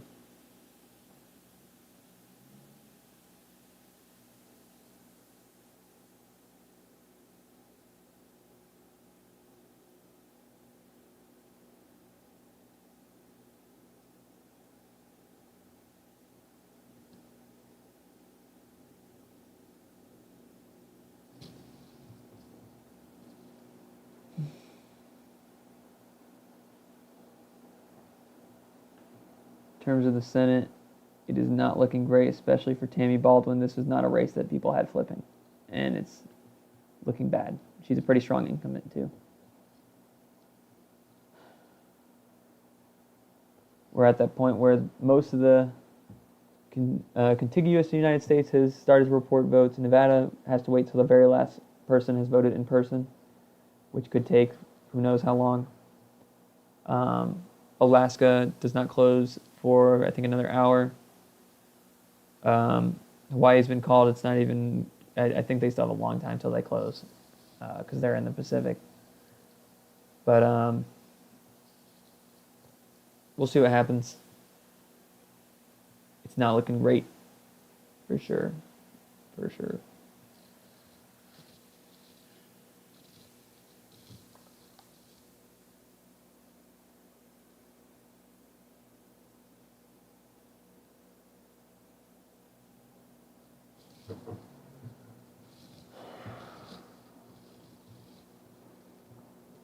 It is not over, but it is not looking good.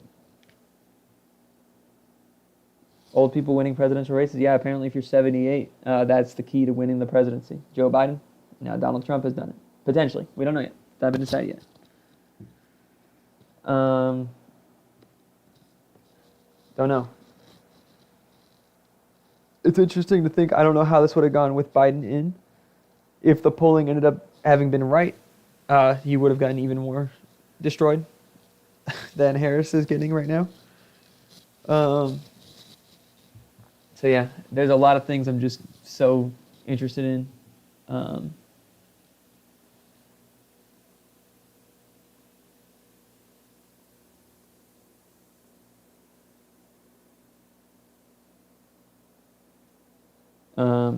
Excuse me.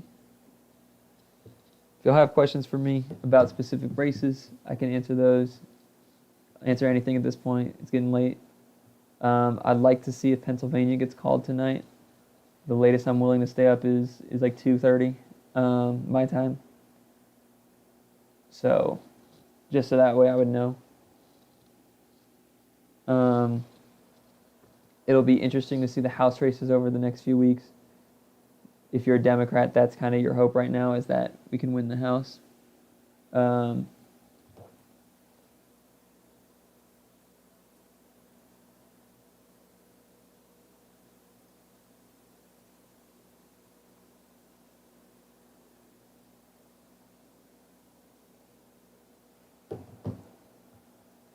it's possible that they win the House, which is kind of the consolation. They are currently favored. Jared Golden's starting to make up his margins there. I had him winning. It's going to be close.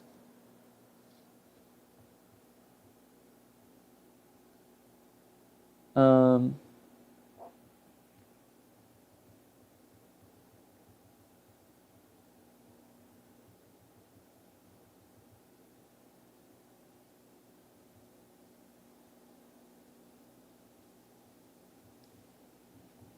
excuse me, just looking over some messages that I'm getting. I wouldn't worry about, post-election analysis, but we could do some if we want. Like I said, I'm down for anything. Well, almost anything. I was looking interesting. If this flips, that would be huge. I did not have that on my radar.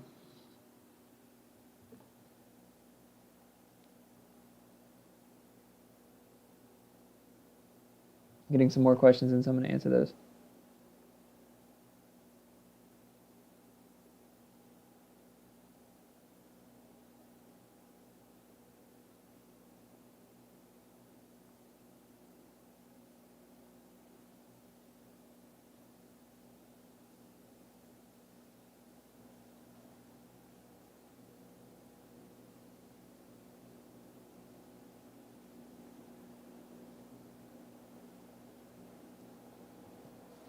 If y'all have questions, I'm happy to answer those in the chat.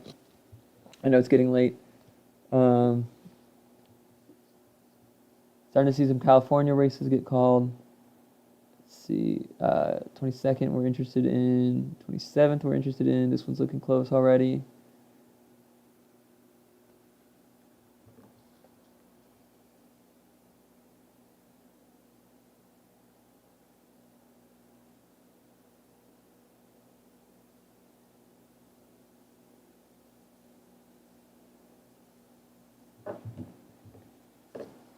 But Senate, not looking great. I'm very concerned about these three races because these three are something that already being down 52-48 in the Senate, which before this I would have considered the likeliest outcome.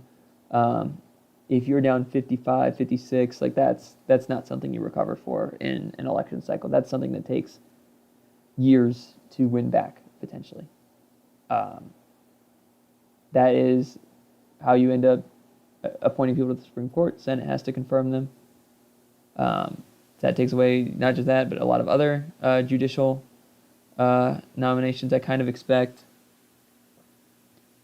If we win Congress, we can just stalemate. Yeah, so kind of if we win the House, which is kind of our main hope right now, is that the Democrats can at least win the House. They would block Trump from getting a trifecta. They would essentially block the ability for him to pass the bills that he wants. Now, the Senate would still be able to confirm judges, which is kind of one of the big things. Trump got to confirm 3 judges to the Supreme Court already. Chances are, if he's reelected, he will get to confirm at least 2 more, because the 2 conservatives on the court that are up there in age will probably retire. That's looking at 5 confirmed justices by one president, which is quite a large number. That's the conservative Supreme Court for a long time. This number that's Bob Casey, never mind. Winning the House would prevent bills from being passed. The House is the ones who are in charge of tax bills, the budget, which would prevent a lot of his economic policies, hopefully. There are a lot of things he could do executively. We can get into what's going to happen with that. The things he has promised are just from an unbiased perspective, just from a pure economical perspective, things like 100% tariffs are atrocious economic policy in terms of what it will do for the country's economy, which is in a very good place. Which is one reason why it's very surprising, these results, a little bit, but we can get into that another time. So the Congress would be able to stall that. There would be a lot of compromise that would have to go through for him to pass any bills. He already did not pass much in when he had a trifecta. It would help prevent the Affordable Care Act getting gutted. It would prevent a national abortion ban from being passed. It would prevent other policies that he has talked about. New court, president can do whatever. Yeah, so that ruling, I don't know how that's going to pan out, because so far the president we have had, Joe Biden, has not used the power of the court. The power of the court has basically given the president, which is just unchecked power, presidential immunity to commit crimes. They have given Trump that power, and I'm not sure how it'll look when he is president, if he is elected. We don't know.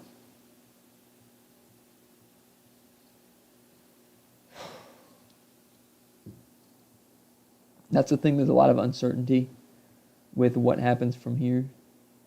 Again, we don't know yet if he's going to be elected, but it is looking a lot better for him as the night goes on. You would much rather be Donald Trump right now than Kamala Harris. Probably much rather be a Republican right now than a Democrat. But there are still some time. There's still the House election to be decided. There is, Washington 3rd is really competitive. Perez doing well. I had her losing. Really hope that she is able to hold on.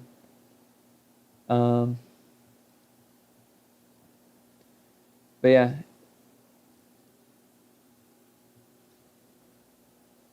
Yeah. It is tough. Doing my best to stay as composed as possible and as professional as possible. Yeah, it's definitely tough. It's definitely disappointing, especially given I felt like there was a lot of momentum behind Harris. I knew the polls were close, but even at the end of it, they had her winning. The polls had her winning these 3 states that she needed to win. Maybe she still does. Right now, it's not looking good.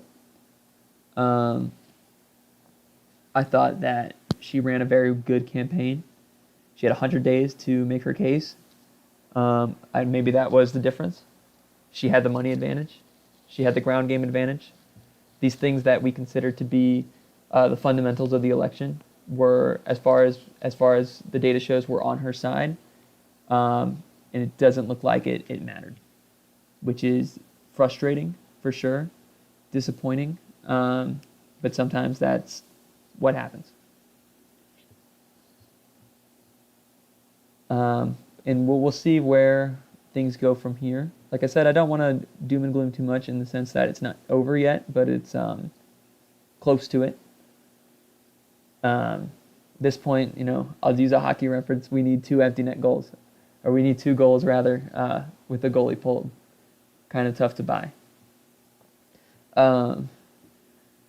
But it's going to be interesting to see where things go from here. There will be a lot of opinions on what went wrong.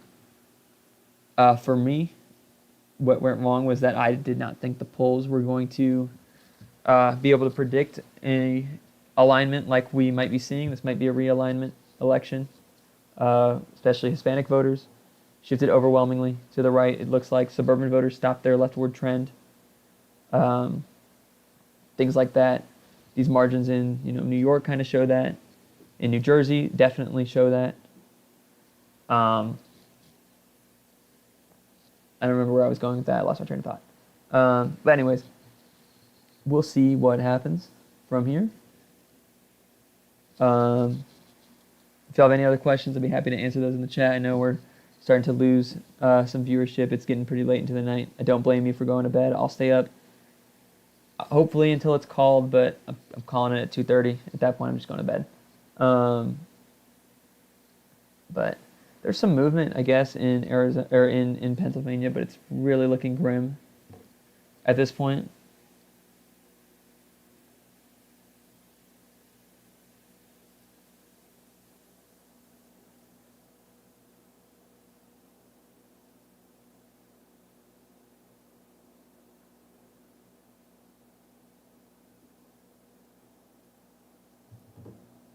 it's interesting.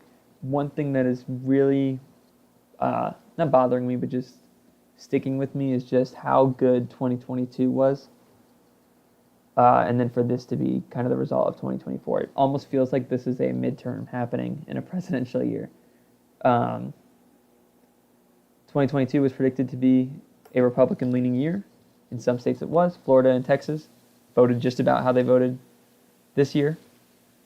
In other states, Michigan, Pennsylvania, Wisconsin, Arizona, Nevada, Democrats overperformed expectations and did very well.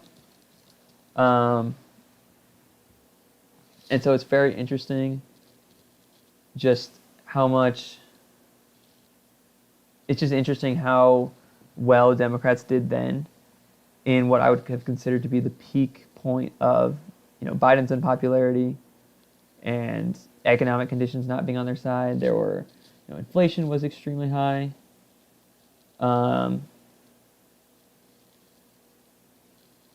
We were still in that kind of post-COVID world where COVID was still sort of a thing. Just all the fundamentals of that period should have been what we see here tonight, and it wasn't. And that gave me a lot of hope that it would go the Democrats' way in the end. And so far what we have seen is just a complete rejection of that, whether it has to do with people not liking Biden, whether it has to do with a general anti-incumbent sentiment around the world that we're seeing in post-COVID elections, whether it has to do with maybe people didn't have enough time to get to know Harris's platform, but I feel like that's not the case. Not sure yet whether it has to do with there was a realignment that occurred. Who knows? We will find out eventually.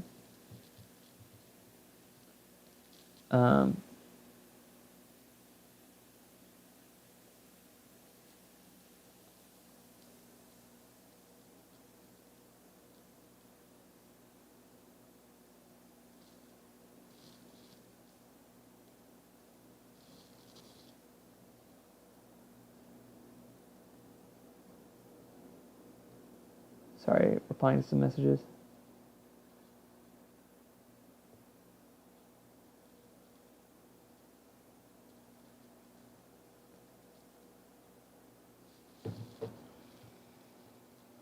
But yeah, so not sure. We'll see. There will be a lot of takes. There will be a lot of questions about where the party should go from here. A lot of questions about where the country will go from here. Obviously we don't know who has won yet. The margins are getting very, very, I would say, to the point where we can feel pretty confident about what is going to happen. Yeah, not sure what's driving that realignment.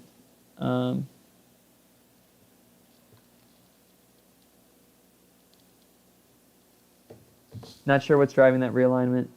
There will be a lot of people asking that question going forward.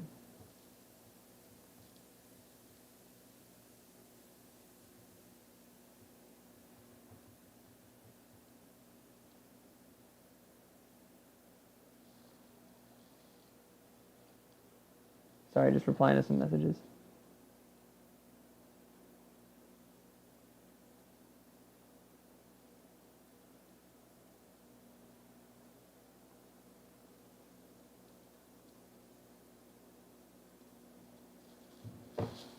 Anyways,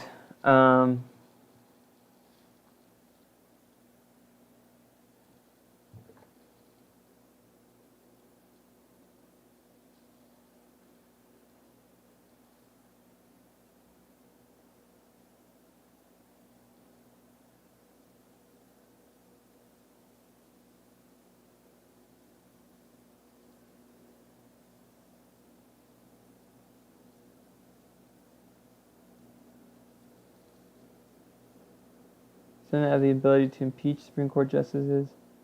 They do have the ability to. Well, the House impeaches and then the Senate convicts. So on a technical level, yes, it would be difficult, at least for them to come up with a reason why they were doing that. And also, given that Democrats have about 3 months before the Senate flips, I don't know that there would be, and they don't have the House right now. There probably wouldn't be the ability to do anything like that. Um, as far as these results show, the United States has given Donald Trump a pretty big mandate to do whatever he wants, assuming he is to be reelected. It will come down to the House, but I don't think there will be anything like what's being asked in the chat.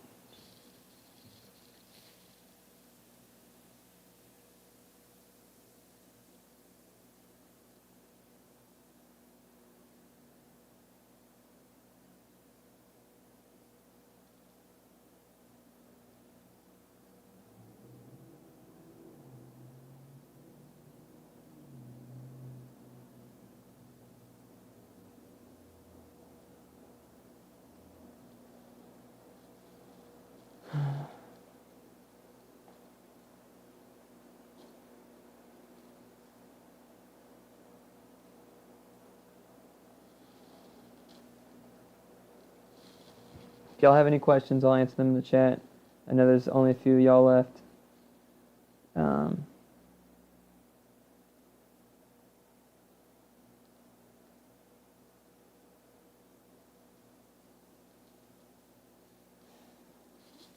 Just waiting for these final numbers to come in. Senate not looking great. I'm really surprised by the Senate numbers, to be honest, because as much as the polls seem to be right overall, they had Democrats winning these Senate seats still, which is just very interesting. Allred did outrun Harris by quite a bit. Harris lost by 14. Allred lost by 10. So there's that, but that's not much hope to look at this point.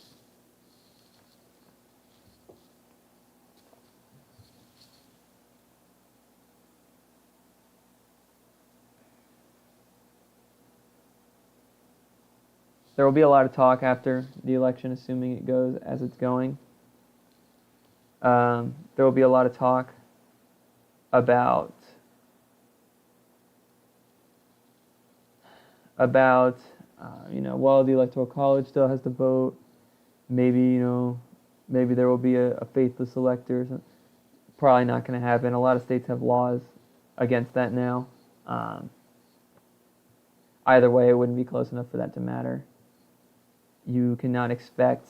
Don't think you can expect institutions like that to do something in this case, because this is a clear showing, regardless of my feelings about it or anyone else's feelings about it, that U.S. voters wanted Donald Trump. He's on pace to win the popular vote for the first time ever in his career,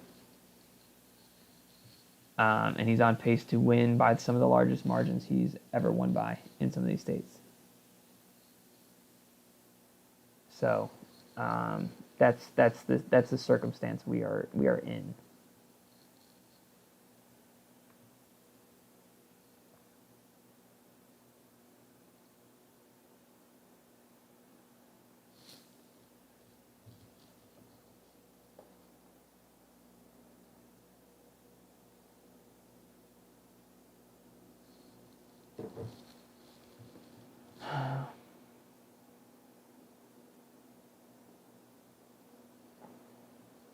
House continues to look pretty good for Democrats. A lot of close races. California is going to take a long time. We probably won't know for a few weeks. I'm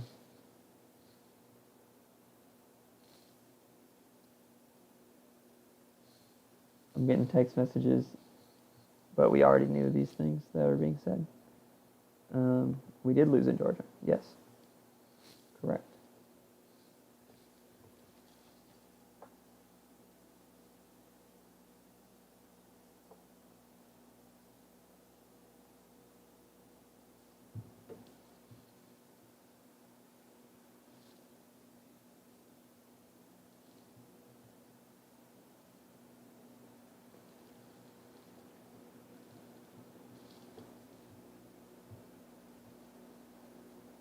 No problem. Have a good one. See, we got a few more people in the chat. If you have any questions, I'll be happy to answer them as much as I can. we're just kind of seeing. I'm trying to see if this Pennsylvania will get called. That will let us know who won the presidency.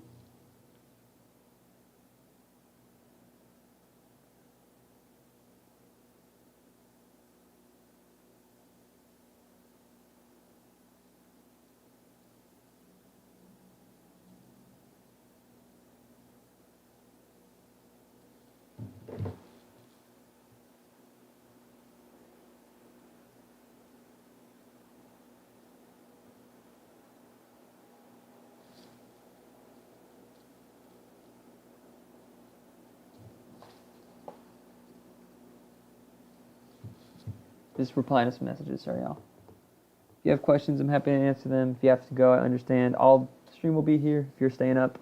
Like I said, I'll be up hopefully until Pennsylvania gets called, just to kind of have that certainty. This is a tough one. So.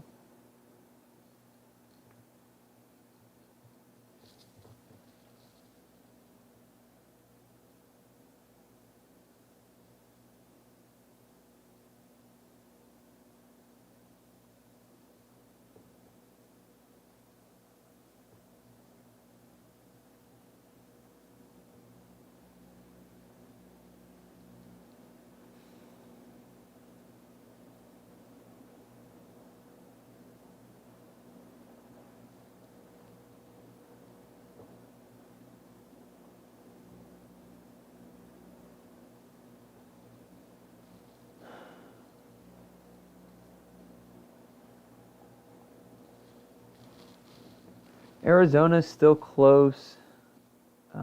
They're kind of stagnating. Harris needs some big margins in Maricopa. We might see the Trump 7-state sweep.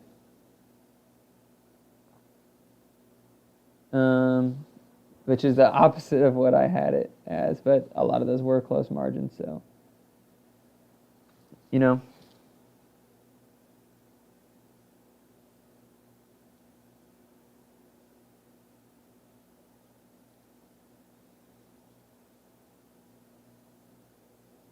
North Carolina Democrats are having a good night except for the top of the ticket. They have broken the state supermajority, which is a great sign.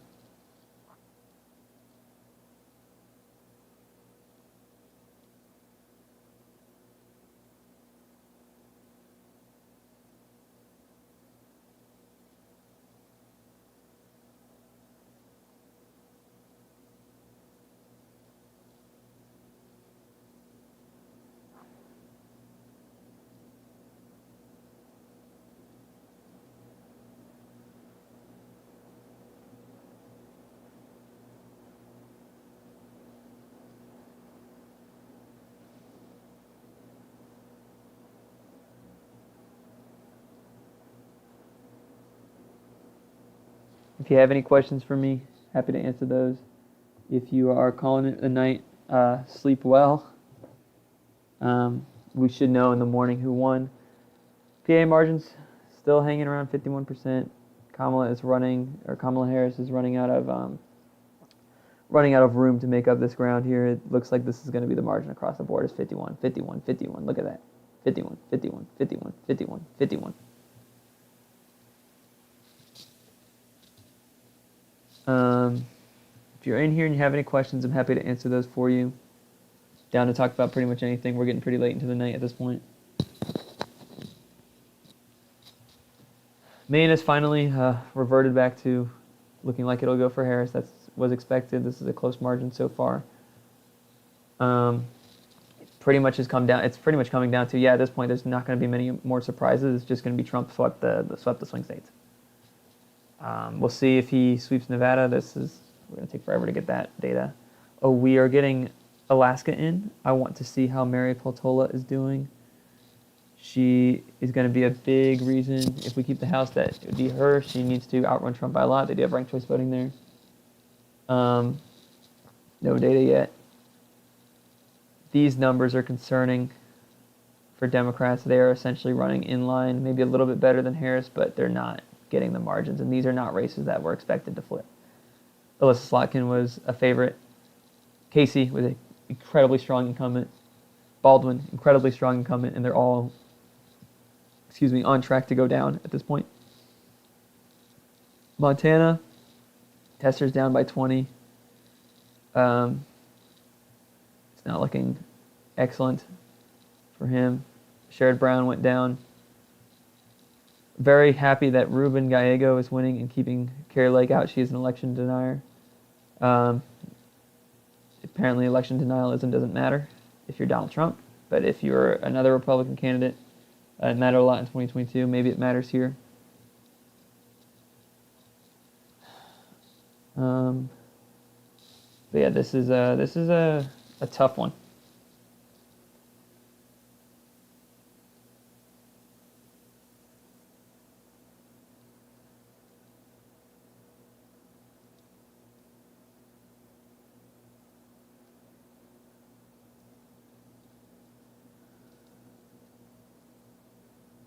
Some analysis just on some of the voting groups. Kamala Harris did not gain ground with white college-educated suburbans. That's kind of been the story of these elections. She's also running about the same as Biden did with college-educated whites and black voters, so nothing too big there. The biggest realignments have been those suburban voters, the Hispanic voters, and non-college educated whites have shifted towards Trump again. Essentially,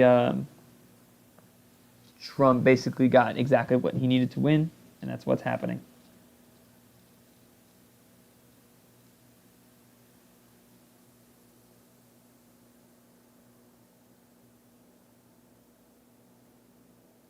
It is interesting that a 2022 election that was defined by the Supreme Court overruling Roe versus Wade,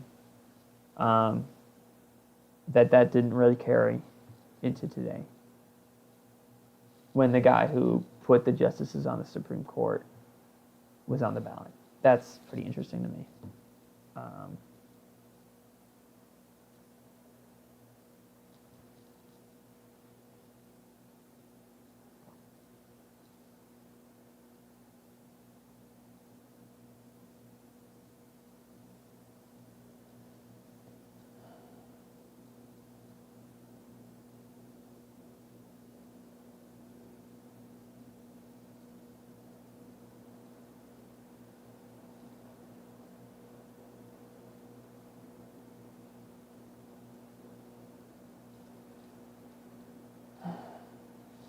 If you have any questions, I'm happy to answer those in the chat.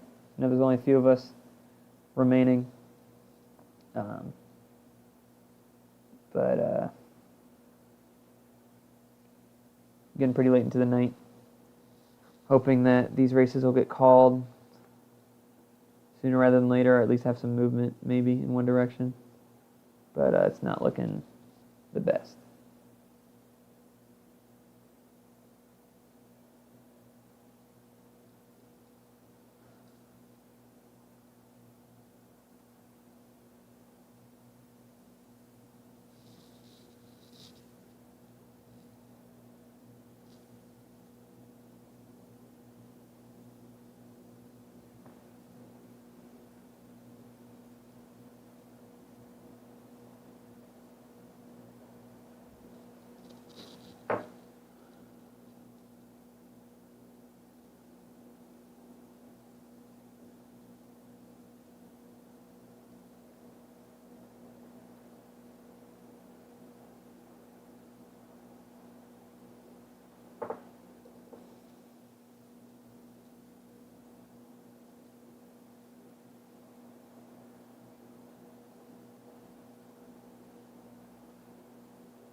this is a good point. Reading on here, kind of the thing that was kind of guiding me through this election too was just what new appeal does Trump have that he didn't have in 2016 and in 2020. 2016, he won by a slim margin.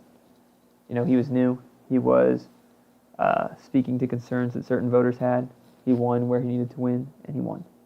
In 2020, he did not win, but he still did better than expected, I think. And then here again, he's done better than even the best polls showed for him. I think polls got it mostly right, but he's doing better in these blue wall states than expected. And it's what did he bring to the table that'll be interesting to look at, because I kind of feel like there was nothing new, and that's what kind of makes me feel like that maybe there was not a way this election night went besides a Trump win. But I don't know yet. I don't know.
Got a question if I think they'll call it tonight. Probably. Probably. Trump looks to be hitting the margins in Pennsylvania he needs for a call to come within the next 2 hours.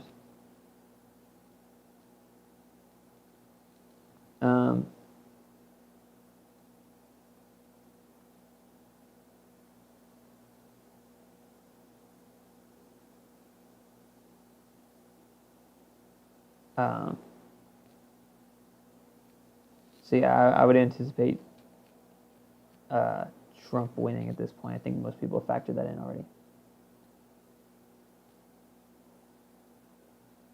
Can you come into call for my live stream? Sure, let me figure out a way to set it up.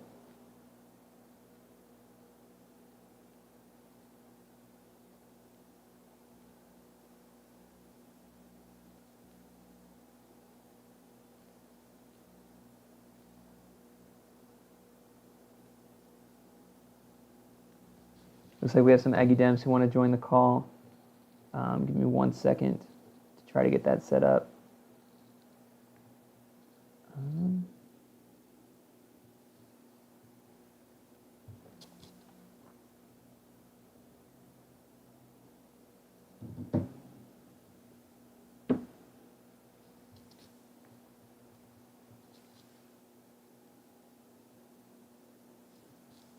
Pulling up my Discord. Let's see. Gonna try to get some Aggie Dems in the call. I don't know if y'all will be able to hear them, just because I'm pretty bored at this point, waiting for these last results to come in. It's been a long night. Definitely not how I expected it to go. Was a way I considered it could go, but definitely did not anticipate it. Disappointing for sure, but sometimes that is how these things pan out.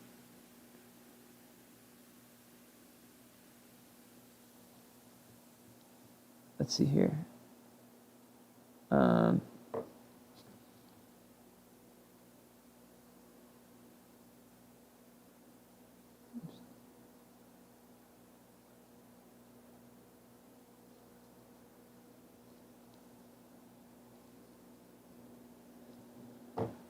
Let's see.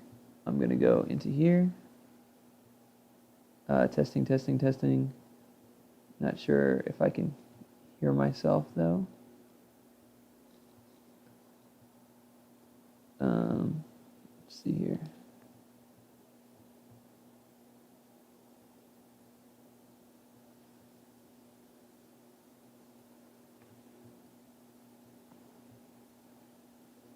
Hello? Can you hear Can you me? hear me? Oh, oh. Oh, Hello, hello. hello, hello. Are y'all hearing Are y'all feedback on hearing there? feedback? Or is that just me? Can you hear me? Yeah, can you hear me, Luis? Yes, I can hear you. I don't have your stream pulled up, so I'm not sure if it's coming through. So I Okay. don't want any feedback to happen. Okay. Yeah, I'm not sure either if it's going through yet. If not, that's okay. Um, how are you feeling? Uh, it's not over till it's over, right? That's true. That's what they say. Not over till it's over. Uh, I I do want to hear what the Harris campaign has to say. I know they're trying to keep everyone's spirits lifted. Um, I don't know how many votes are left to be counted. To be honest, it doesn't look like there's a lot. Yeah, there's not much. At this point, she would need to basically perform a miracle to win. She's down by 210,000 votes. Yeah, we could do some back of the napkin math. She's down Okay. 210,000 votes in in Pennsylvania. There is 90% in, so we could see how many votes are expected to be left. Um, 600. She would have to win well over half of the. She'd have to win the remaining votes by like an insane margin, essentially. Okay. Well, So damn. And we can't yeah, blame it on the Green Party this time, can we? yeah. I don't think it was. I don't think it was third parties at this point. Trump is looking like he's going to win every swing state by above 50%, Yeah. which is Okay. never. So That's something he's he. never done, by the way. Um, Wow. That's incredible. I didn't. yeah, it's Incredibly bad for us, it is but bad for us, but it's shocking. It's I want to see how you're hanging in there. You've been doing this live stream for a couple hours now. No commercial break. yeah, I know. I'm surprised I haven't gone and eaten yet. But I haven't been that hungry. I don't think any of I us would be judging right now if you did. To yeah, be honest, I we checked in your stream a couple times. Missed you a little bit there. yeah, Colin's in the chat. I think he is. That's my brother. Was he at the? Did he go to the thing or no? I think so. Which what does it look like? Kind of looks like me, but with a lot shorter hair and no beard. He might have a mustache right now. I don't remember. Maybe Colin. I need to Maybe see a not. picture of him and be like, Yeah, I don't know how to get you one. okay. Um, but yeah, I'm disappointed. I'm upset. I'll get into the I'm trying to just be I composed for the We're camera, going to be so I'm not. unpacking a lot of feelings going Yeah, forward. yeah. I think next meeting is going to be dedicated to that. Okay. Like to be honest, I think it's to be a healthy way for people to get it Yeah, out. What's coming and next? You it's know, understandable. Like I'm upset about it. Like I said, I've tried to be not even necessarily how can objective, we but I've not just be? tried to be How can we composed. not be upset when we've invested so much of our time and energy Exactly. into this? And It's for those watching and don't really know, we've been block walking, yep, phone calling, yep, cold calling, yep. everything we can. And what's Fundraisers trying to get registering voters, and it just didn't turn our way this time. And that's and what's painful is that that was the case not just here but everywhere in the country. I yes, saw today in Pennsylvania going into this, I felt good about Pennsylvania, and that made me feel good about the election. I think we all did. The Harris campaign said that they called every mail-in voter in Pennsylvania twice. That is like an incredible amount of like outreach. Manpower and just And like it I did cold calling one time, just getting people to answer the phone. yeah, In and of itself is a miracle. exactly. So it's frustrating to see. For me, that's what hurts the most is a lot of the things that I think we would have considered to be fundamental to how you run a campaign and those sorts of things. I feel like They didn't. Harris ran her campaign about as perfect as you could expect and got Yes, absolutely shellacked. Like she got obliterated. Um, yes. It's just I don't know what new strategies are going to be come up with in the future. Right? Like yeah, that's like you said. The next election starts when the first one ends, yeah, and this one ends when you take a step back, prepare for 2 years. yep, You know, we got to take back the house. yep. If how's the house projected The projection House going on? is the one area we've been favored in. I don't No, know that's for great sure news. if we will win. it is going to come down to Alaska. It'll come down to races in California, which we won't know And for a then bit. Alaskan is independent, right? It's not No, like. no, no. Peltola is a Democrat. Oh, she is. Okay. Yes. So we could win the House. I really hope we do, um, because it would just be a little bit more reassuring to have that backstop because that means a lot of Trump stuff can't get passed.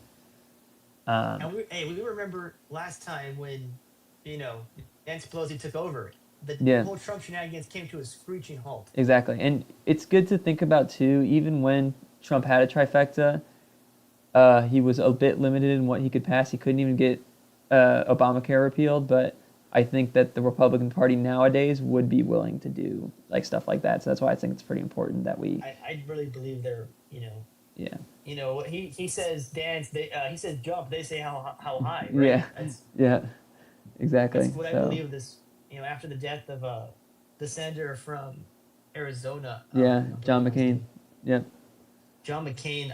That was like the last dignity of the Republican Party. As a Democrat, outside looking in, yeah, I'm sure there's like a few bastions of hope, but Mitt Romney's got pushed out, hmm, right?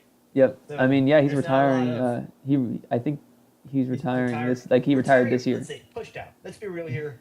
He Yeah, knew he was not going to win this yeah, re-election. yeah, He knew that, hey, my time is up. I'm moving on. Go out on the relative good, on a good. Not a, it wasn't good. He's getting booed at his rallies, but we're getting off topic here. This is heartbreaking. yeah. It's all around just It's the state of tough. our country. It is tough. Like I said, I don't know. I don't think we'll know the answer for a bit as to what happened. But from what I have been reading, just kind of anecdotally, it seems like basically the polls were right, which I feel very. For the first time ever. I was very much betting on them being wrong, and they were right. And more importantly, it seems like we could be witnessing a just completely realignment in how not just how elections work, but how people vote in the U.S. And we don't know if that's what it is. We won't know for a few cycles. With like Hispanic voters have gone even more to the right. Um, Suburban Which isn't voters, surprising. It's yeah, just surprising how quickly they did it. exactly, I could see, you look at Biden. He was able to make waves with Hispanic voters because he was Catholic in a way, yeah, and I think we took that for granted. You look at like how many Catholics voted for Biden, it was 53%, and then now I can't imagine how many are voting yeah, for for voting for Harris. yeah. Well, and the thing too, like I expected them to move a little bit to the right. I expected black voters to move a little bit to the right, but they haven't actually changed much. It appears. Um, Have they? they Do we know margins of like who came out to vote percentage wise? Like, we is won't Harris know getting the that. Yeah, Obama we don't level we don't know treatment that there? yet in terms of turnout for like specific demographics yet. But Yeah, from I all mean, accounts, like of turnout course, looked the pretty obvious. good, but it just didn't matter. Does Trump secretly speak Spanish? Is that what we forgot to factor in there? Then I don't know. Not aware if he does. is there someone Um, else on the Zoom on the Yeah, Discord call there that is. just? Yeah. who else is in Oh, here? who's that? It's Alec. Hey, Alec. Hello, Alec. Hello. How's it going? How you How are doing? you? How are you feeling tonight? Um, Yeah, it's about Alec was right. stressing the entire meeting. I was not there, bro. Oh shit! Then oh, excuse me. Who's I talking to then? All right, never mind, Alec. My bad. Apologize for any foul language going on. To our, people, to our Well, viewers. we have. Let's see. I We could. have 9 viewers. We're spiking a little bit. Nice. Hey, that's One no of them is me respect. on my phone, so I could read the chat. But One of them's me. That's two. I haven't pulled up on my computer watching it. Alec, how are you feeling tonight? Obviously, I not good, but It's over. Yeah. I mean, like. I feel like around like 11, I was like, okay, no, like maybe we could wake up and yeah, perhaps like some of the Rust Belt states and maybe Arizona would get we would they would go to Harris, but it's not looking like it at all. yeah. And like it doesn't even look like Harris is gonna win the popular vote. No, she's not. Like At this point, she's like not. like what happened? wow. So Like what the fuck happened? okay, let's Hey, let's watch whoa. the language because I'm First, not sure who is Alright. watching at home. we might Um, get demonetized. We're not monetized anyway, but Oh wait, Oh. wait, am I on the live stream? I think you might be. Yeah, I'm not Alex, sure. you are. Wait. I didn't know that. No, Uh, that's why I was trying to. I don't know. Can you check, Alex? Can you get out of the Zoom call, open up the live stream, and see if our conversation is going through, and then jump back in? Let me check. I mean, we're not on a Zoom call. We're on a Discord. well, yeah, I know Discord, we're on a but Discord call. He has it hooked up. yeah, I We don't just know. want to see if it's I'm not working. sure if my audio is coming through. I'm guessing it is, but just in case. I can't check because I don't want to Wait, have I'm like a like little this. feedback loop. Yeah, we can hear it. We can hear Okay. it on the live. Okay. Okay, great. Who's Okay, there? so Who's yeah. there watching? Is it your roommates or what? What was that? Oh, wait, what? Alec, like who's there watching it with you? Oh, no, I was just I was watching it from home. I had a lot of schoolwork to do, so I was just watching it on like I was using the AP News Oh, okay. tracker. Yeah, this sucks. Like I genuinely didn't think that a Democratic presidential candidate could lose the popular vote. Yeah, Me too, buddy. Me too. it didn't look like it was going to happen. The reason it did is because Trump absolutely went insane in Florida. He went insane in Texas. He did very, very well in New York. He did very, very well, like extremely well in New Jersey. Like unironically, red New Jersey was like real. I mean, it went blue, but Mm-hmm. and chances But the are he margins does weren't decent that. in California. Like in New Jersey, Harris only won by 5, which is very thin. 500 for New Jersey. 5,000. 5 percentage points. Like 5 percentage points. Oh, 5 points. I'm done. Yeah. Okay. You're good. You're good. And like Minnesota is also like, Yeah. it's gonna go to Harris, but it's close. Yeah, exactly. And it was close in 2016, to be fair, but even Wisconsin, Michigan, and Pennsylvania weren't this red in 2016. North Carolina and Georgia weren't this red in 2020. Georgia. Us losing Georgia hurts me. Yeah, that was heartbreaking. I really thought the U.S. would. I meant the U.S. Well, I mean, to me, it's the U.S. Not. I really thought the Democratic Party would invest a lot more into it. But we didn't see a lot of media coverage in Georgia this time around compared to the other states. Yeah. I mean, Harris was Because definitely remember focused on it, 2020, but the two Senate races got all the media coverage. It was Raphael Warnock was eating up the cameras. yeah. It was a great. In Oh, hindsight, we got our that was first great. Nevada drop, and Harris is up by 0.5%. Our Oh, first Nevada drop. That's great. I think that's Which is okay, more. but Wait, how much? Like, what's the percent of votes counted? 55% of votes counted. So on AP News, it says 75% of votes counted, and Trump is up 3%. Oh, that's tragic. Very. That might be more accurate. Dude. I'm using Decision Desk HQ right This now. is- This What's- has what's to be wrong like a with you, man? wake up call. Like, wait, what's that? That was depressing, Alec. But no, continue. This is. I agree. This is a wake up call. We do need to. Something needs to change in our And end. here's the thing. Here's the thing. I It don't- feels like a wake up call that came while we were awake. I feel like the Yeah, Democrats no, that's. did, and obviously It's- I'm a it- party man, so maybe my opinion is Yeah. biased. But I feel like the Democrats ran a very good you- campaign with Harris, Mhm. and I feel like they didn't. Like I'm sure there's always going to be things we can go back to. Oh, they should have taken Trump's legal problems, like they should have gone after him more seriously or something, or they should have, Right. Biden should not have run. Like there's always going to be something that we're going to go to. Do you But I think given the circumstances, I Democrats feel like need to be Harris more ran a very. aggressive? I don't know. Like, yeah, this rhetoric, Kamala's rhetoric for this campaign was, the party of peace, the party of unity. Joy. Do you think It was that's gonna joy change? too. Joy, right? We're not gonna, violate your human rights. We're not gonna go after you like our candidate says he does. We're gonna, band together, break everything down, deal this as humans. Do you think we're gonna see a shift in that, talk going forward? I don't know. Just not. I mean, like more not. Just more radical. Like, hey, because let's be honest here. If Trump doesn't enact a lot of these policies, there's going to be a lot of problems. Yeah. And do you think the Democrats are going to say, hey, we're not going to stand for this? It's like, we're coming after you. Do you think that's going to happen? I don't know. My guess is is this the beginning of the end for unity as a country as a whole? Is this going to be That's a- polarization? that's a good question too, because I kind of anticipated polarization to kind of be the thing that took us over the line. especially in these states, Michigan, Pennsylvania, Wisconsin, that we won pretty easily in 2022. Um, and even in these down ballot races, it's interesting because I expected split ticket voting to kind of just die, and it didn't die really. And it kind of just depends on what part of the country you're in, whether it was, very in Arizona, insane ticket splitting happening.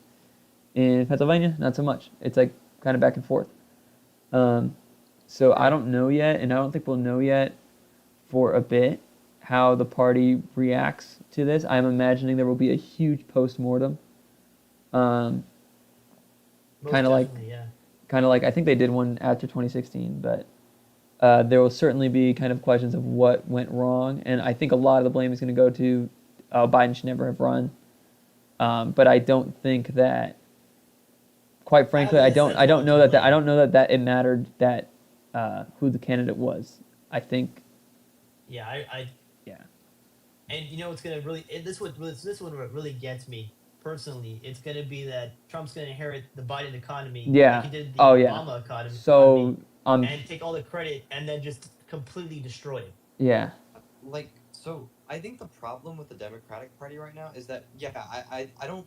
I think a lot of people do not like the idea of fighting fire with fire, but we mhm. don't live in a like political like environment anymore where we can like work across the aisle, right? Like Yeah, it feels like Republicans are always doing things that aren't like politically I don't know, nice, I guess, yeah, because it's in their power to do so. They do it. They don't necessarily care. Like when it They comes can to like afford to do it.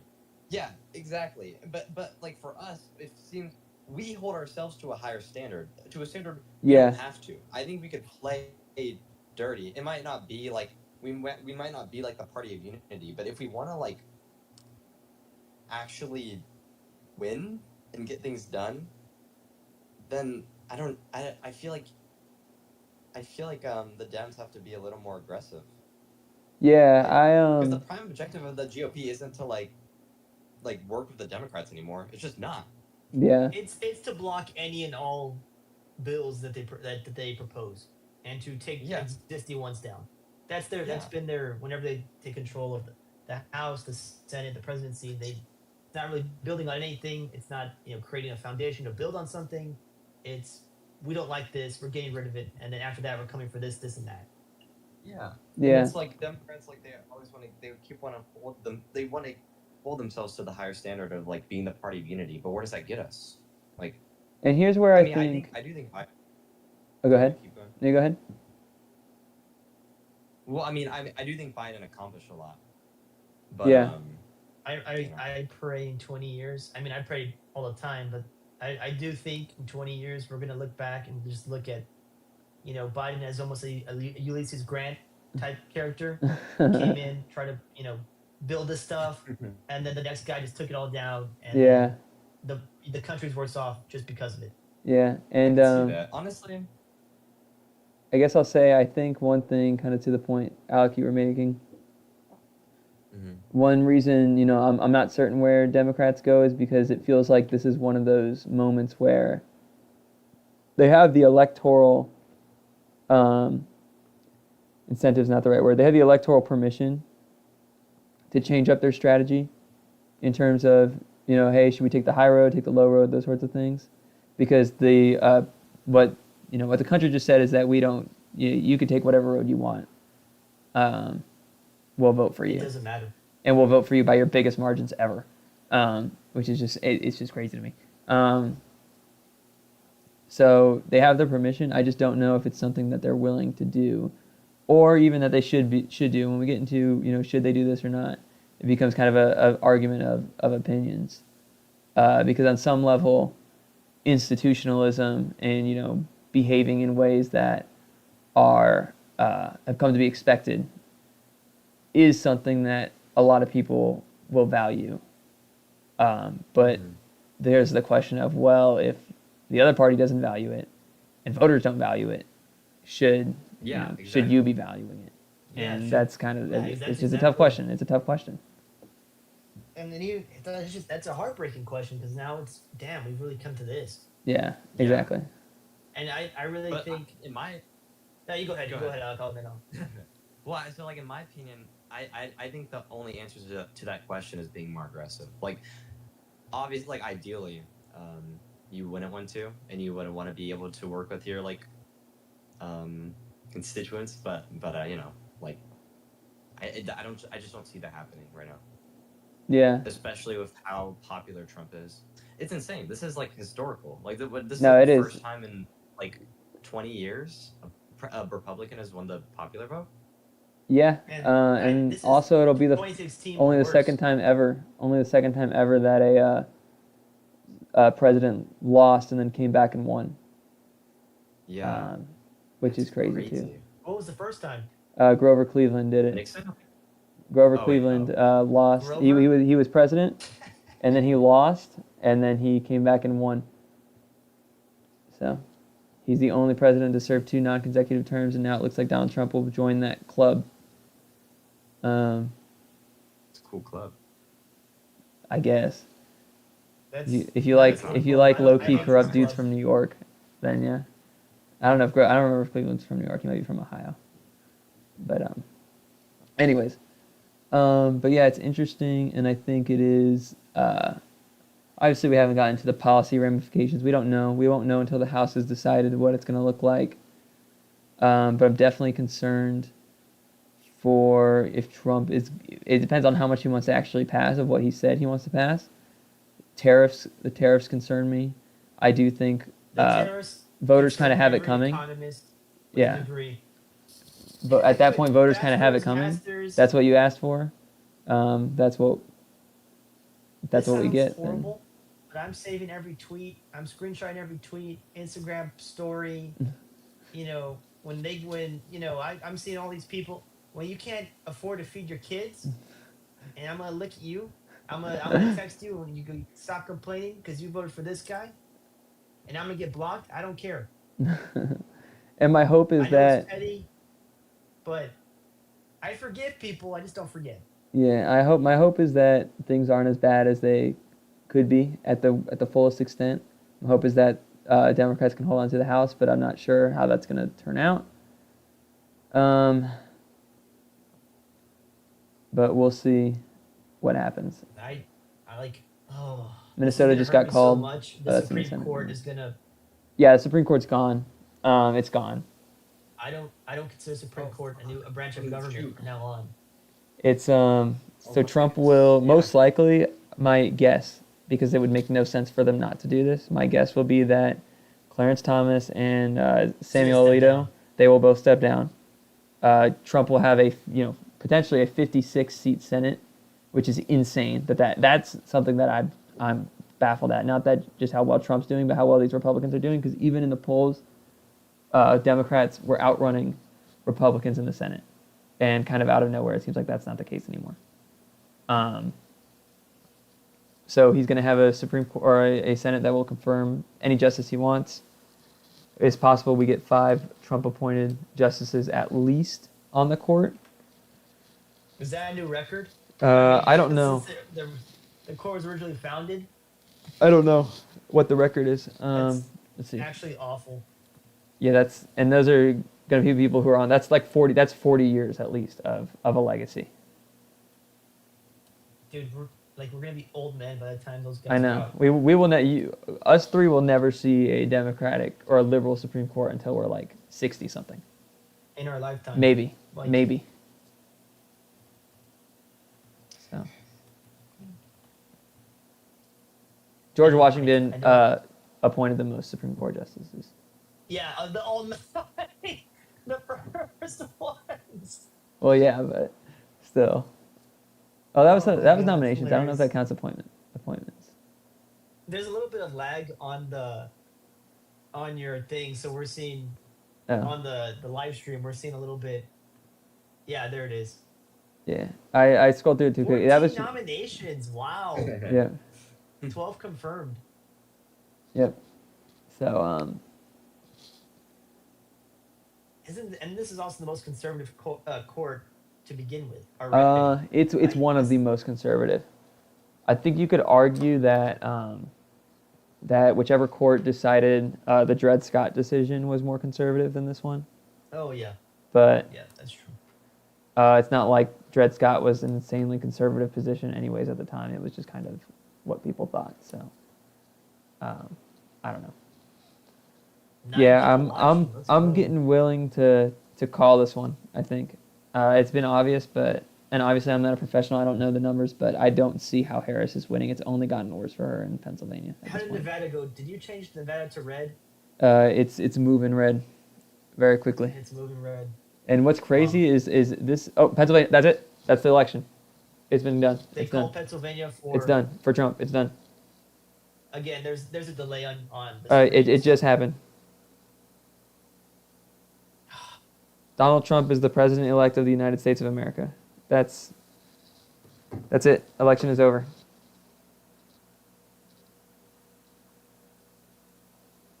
Oh wow! When do you think Harris is gonna give her concession speech? Probably shortly.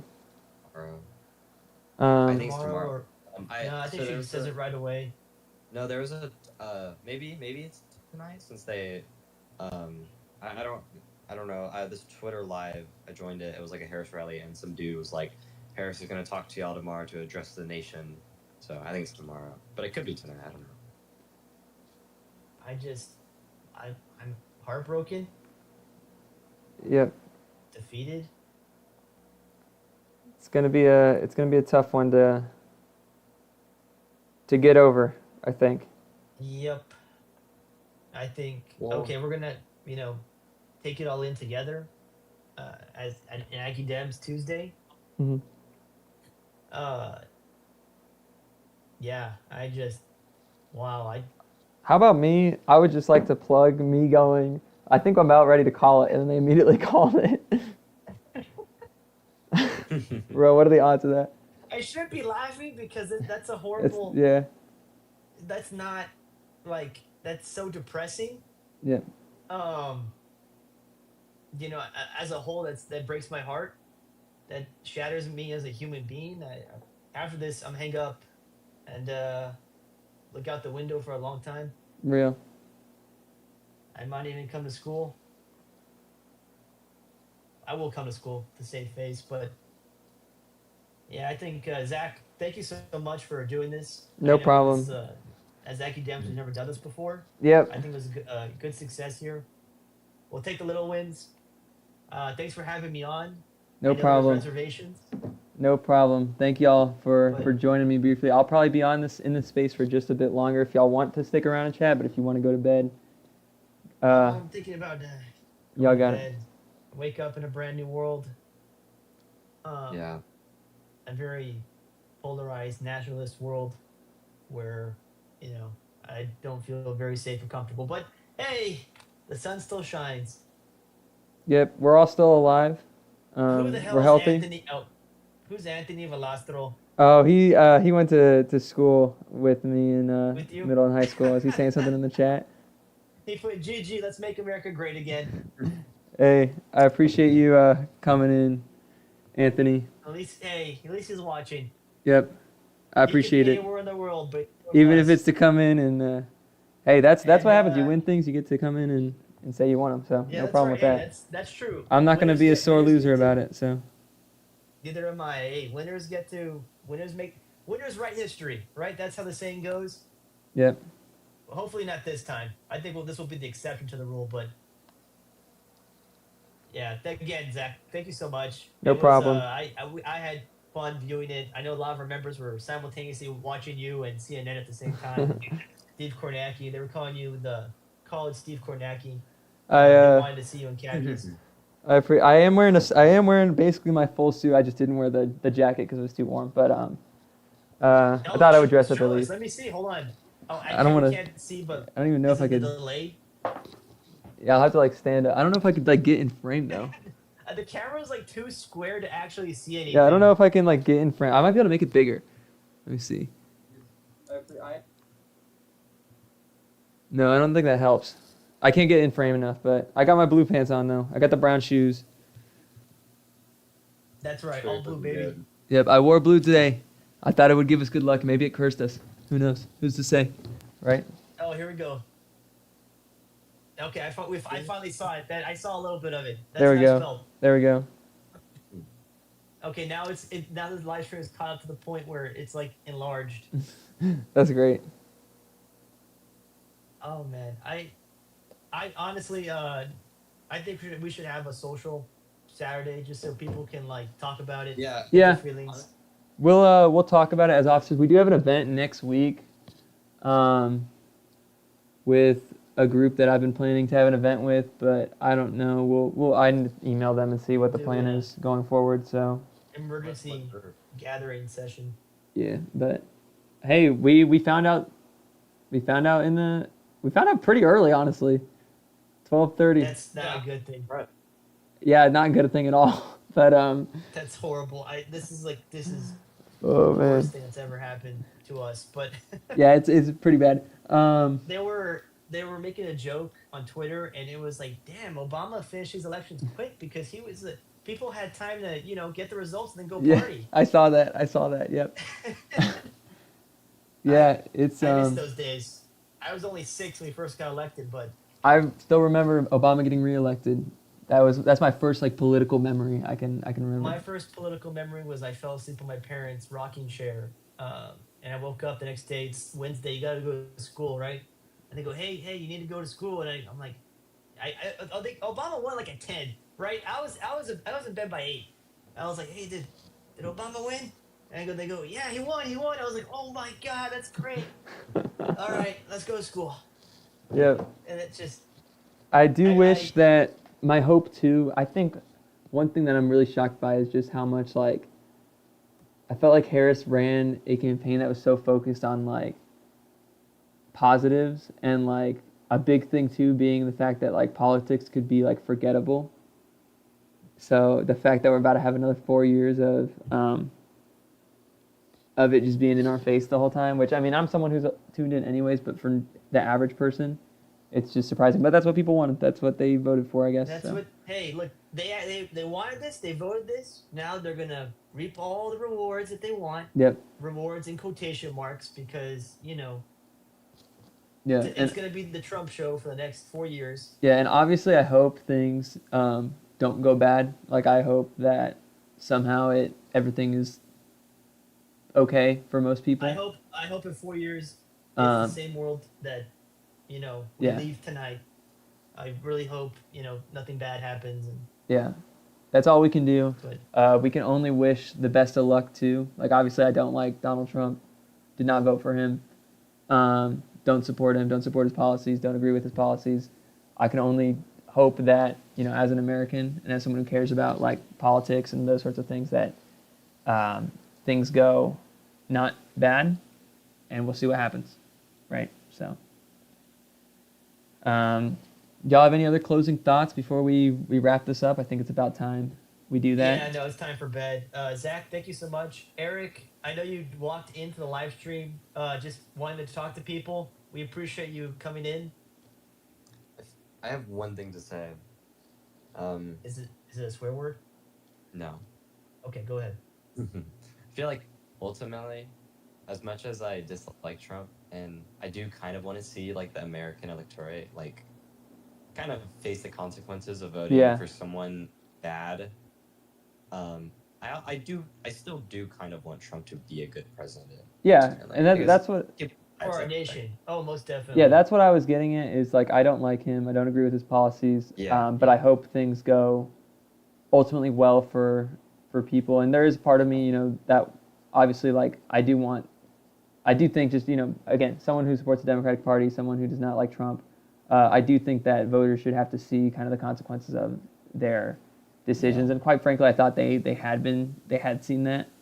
But also at the end of the day, I'm not someone who wants to wish harm on people or wish bad things to happen to the country or anything like that. So I can only wish Obviously him not. good luck and just hope that we are things go well. Democrats because we want to see the best in our country and in people. Hmm. That's just the way we are. Yeah. I don't want to end this. I don't want to end the stream on like a. Yeah, I remember a Blazing Saddles. I'll tell you. I'll tell you afterwards. I'm not gonna end it on Blazing Saddles. I want to know.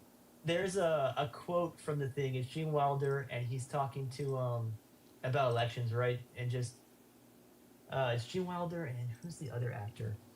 The sheriff. Hmm. Okay. Hold on, I'm looking up his name.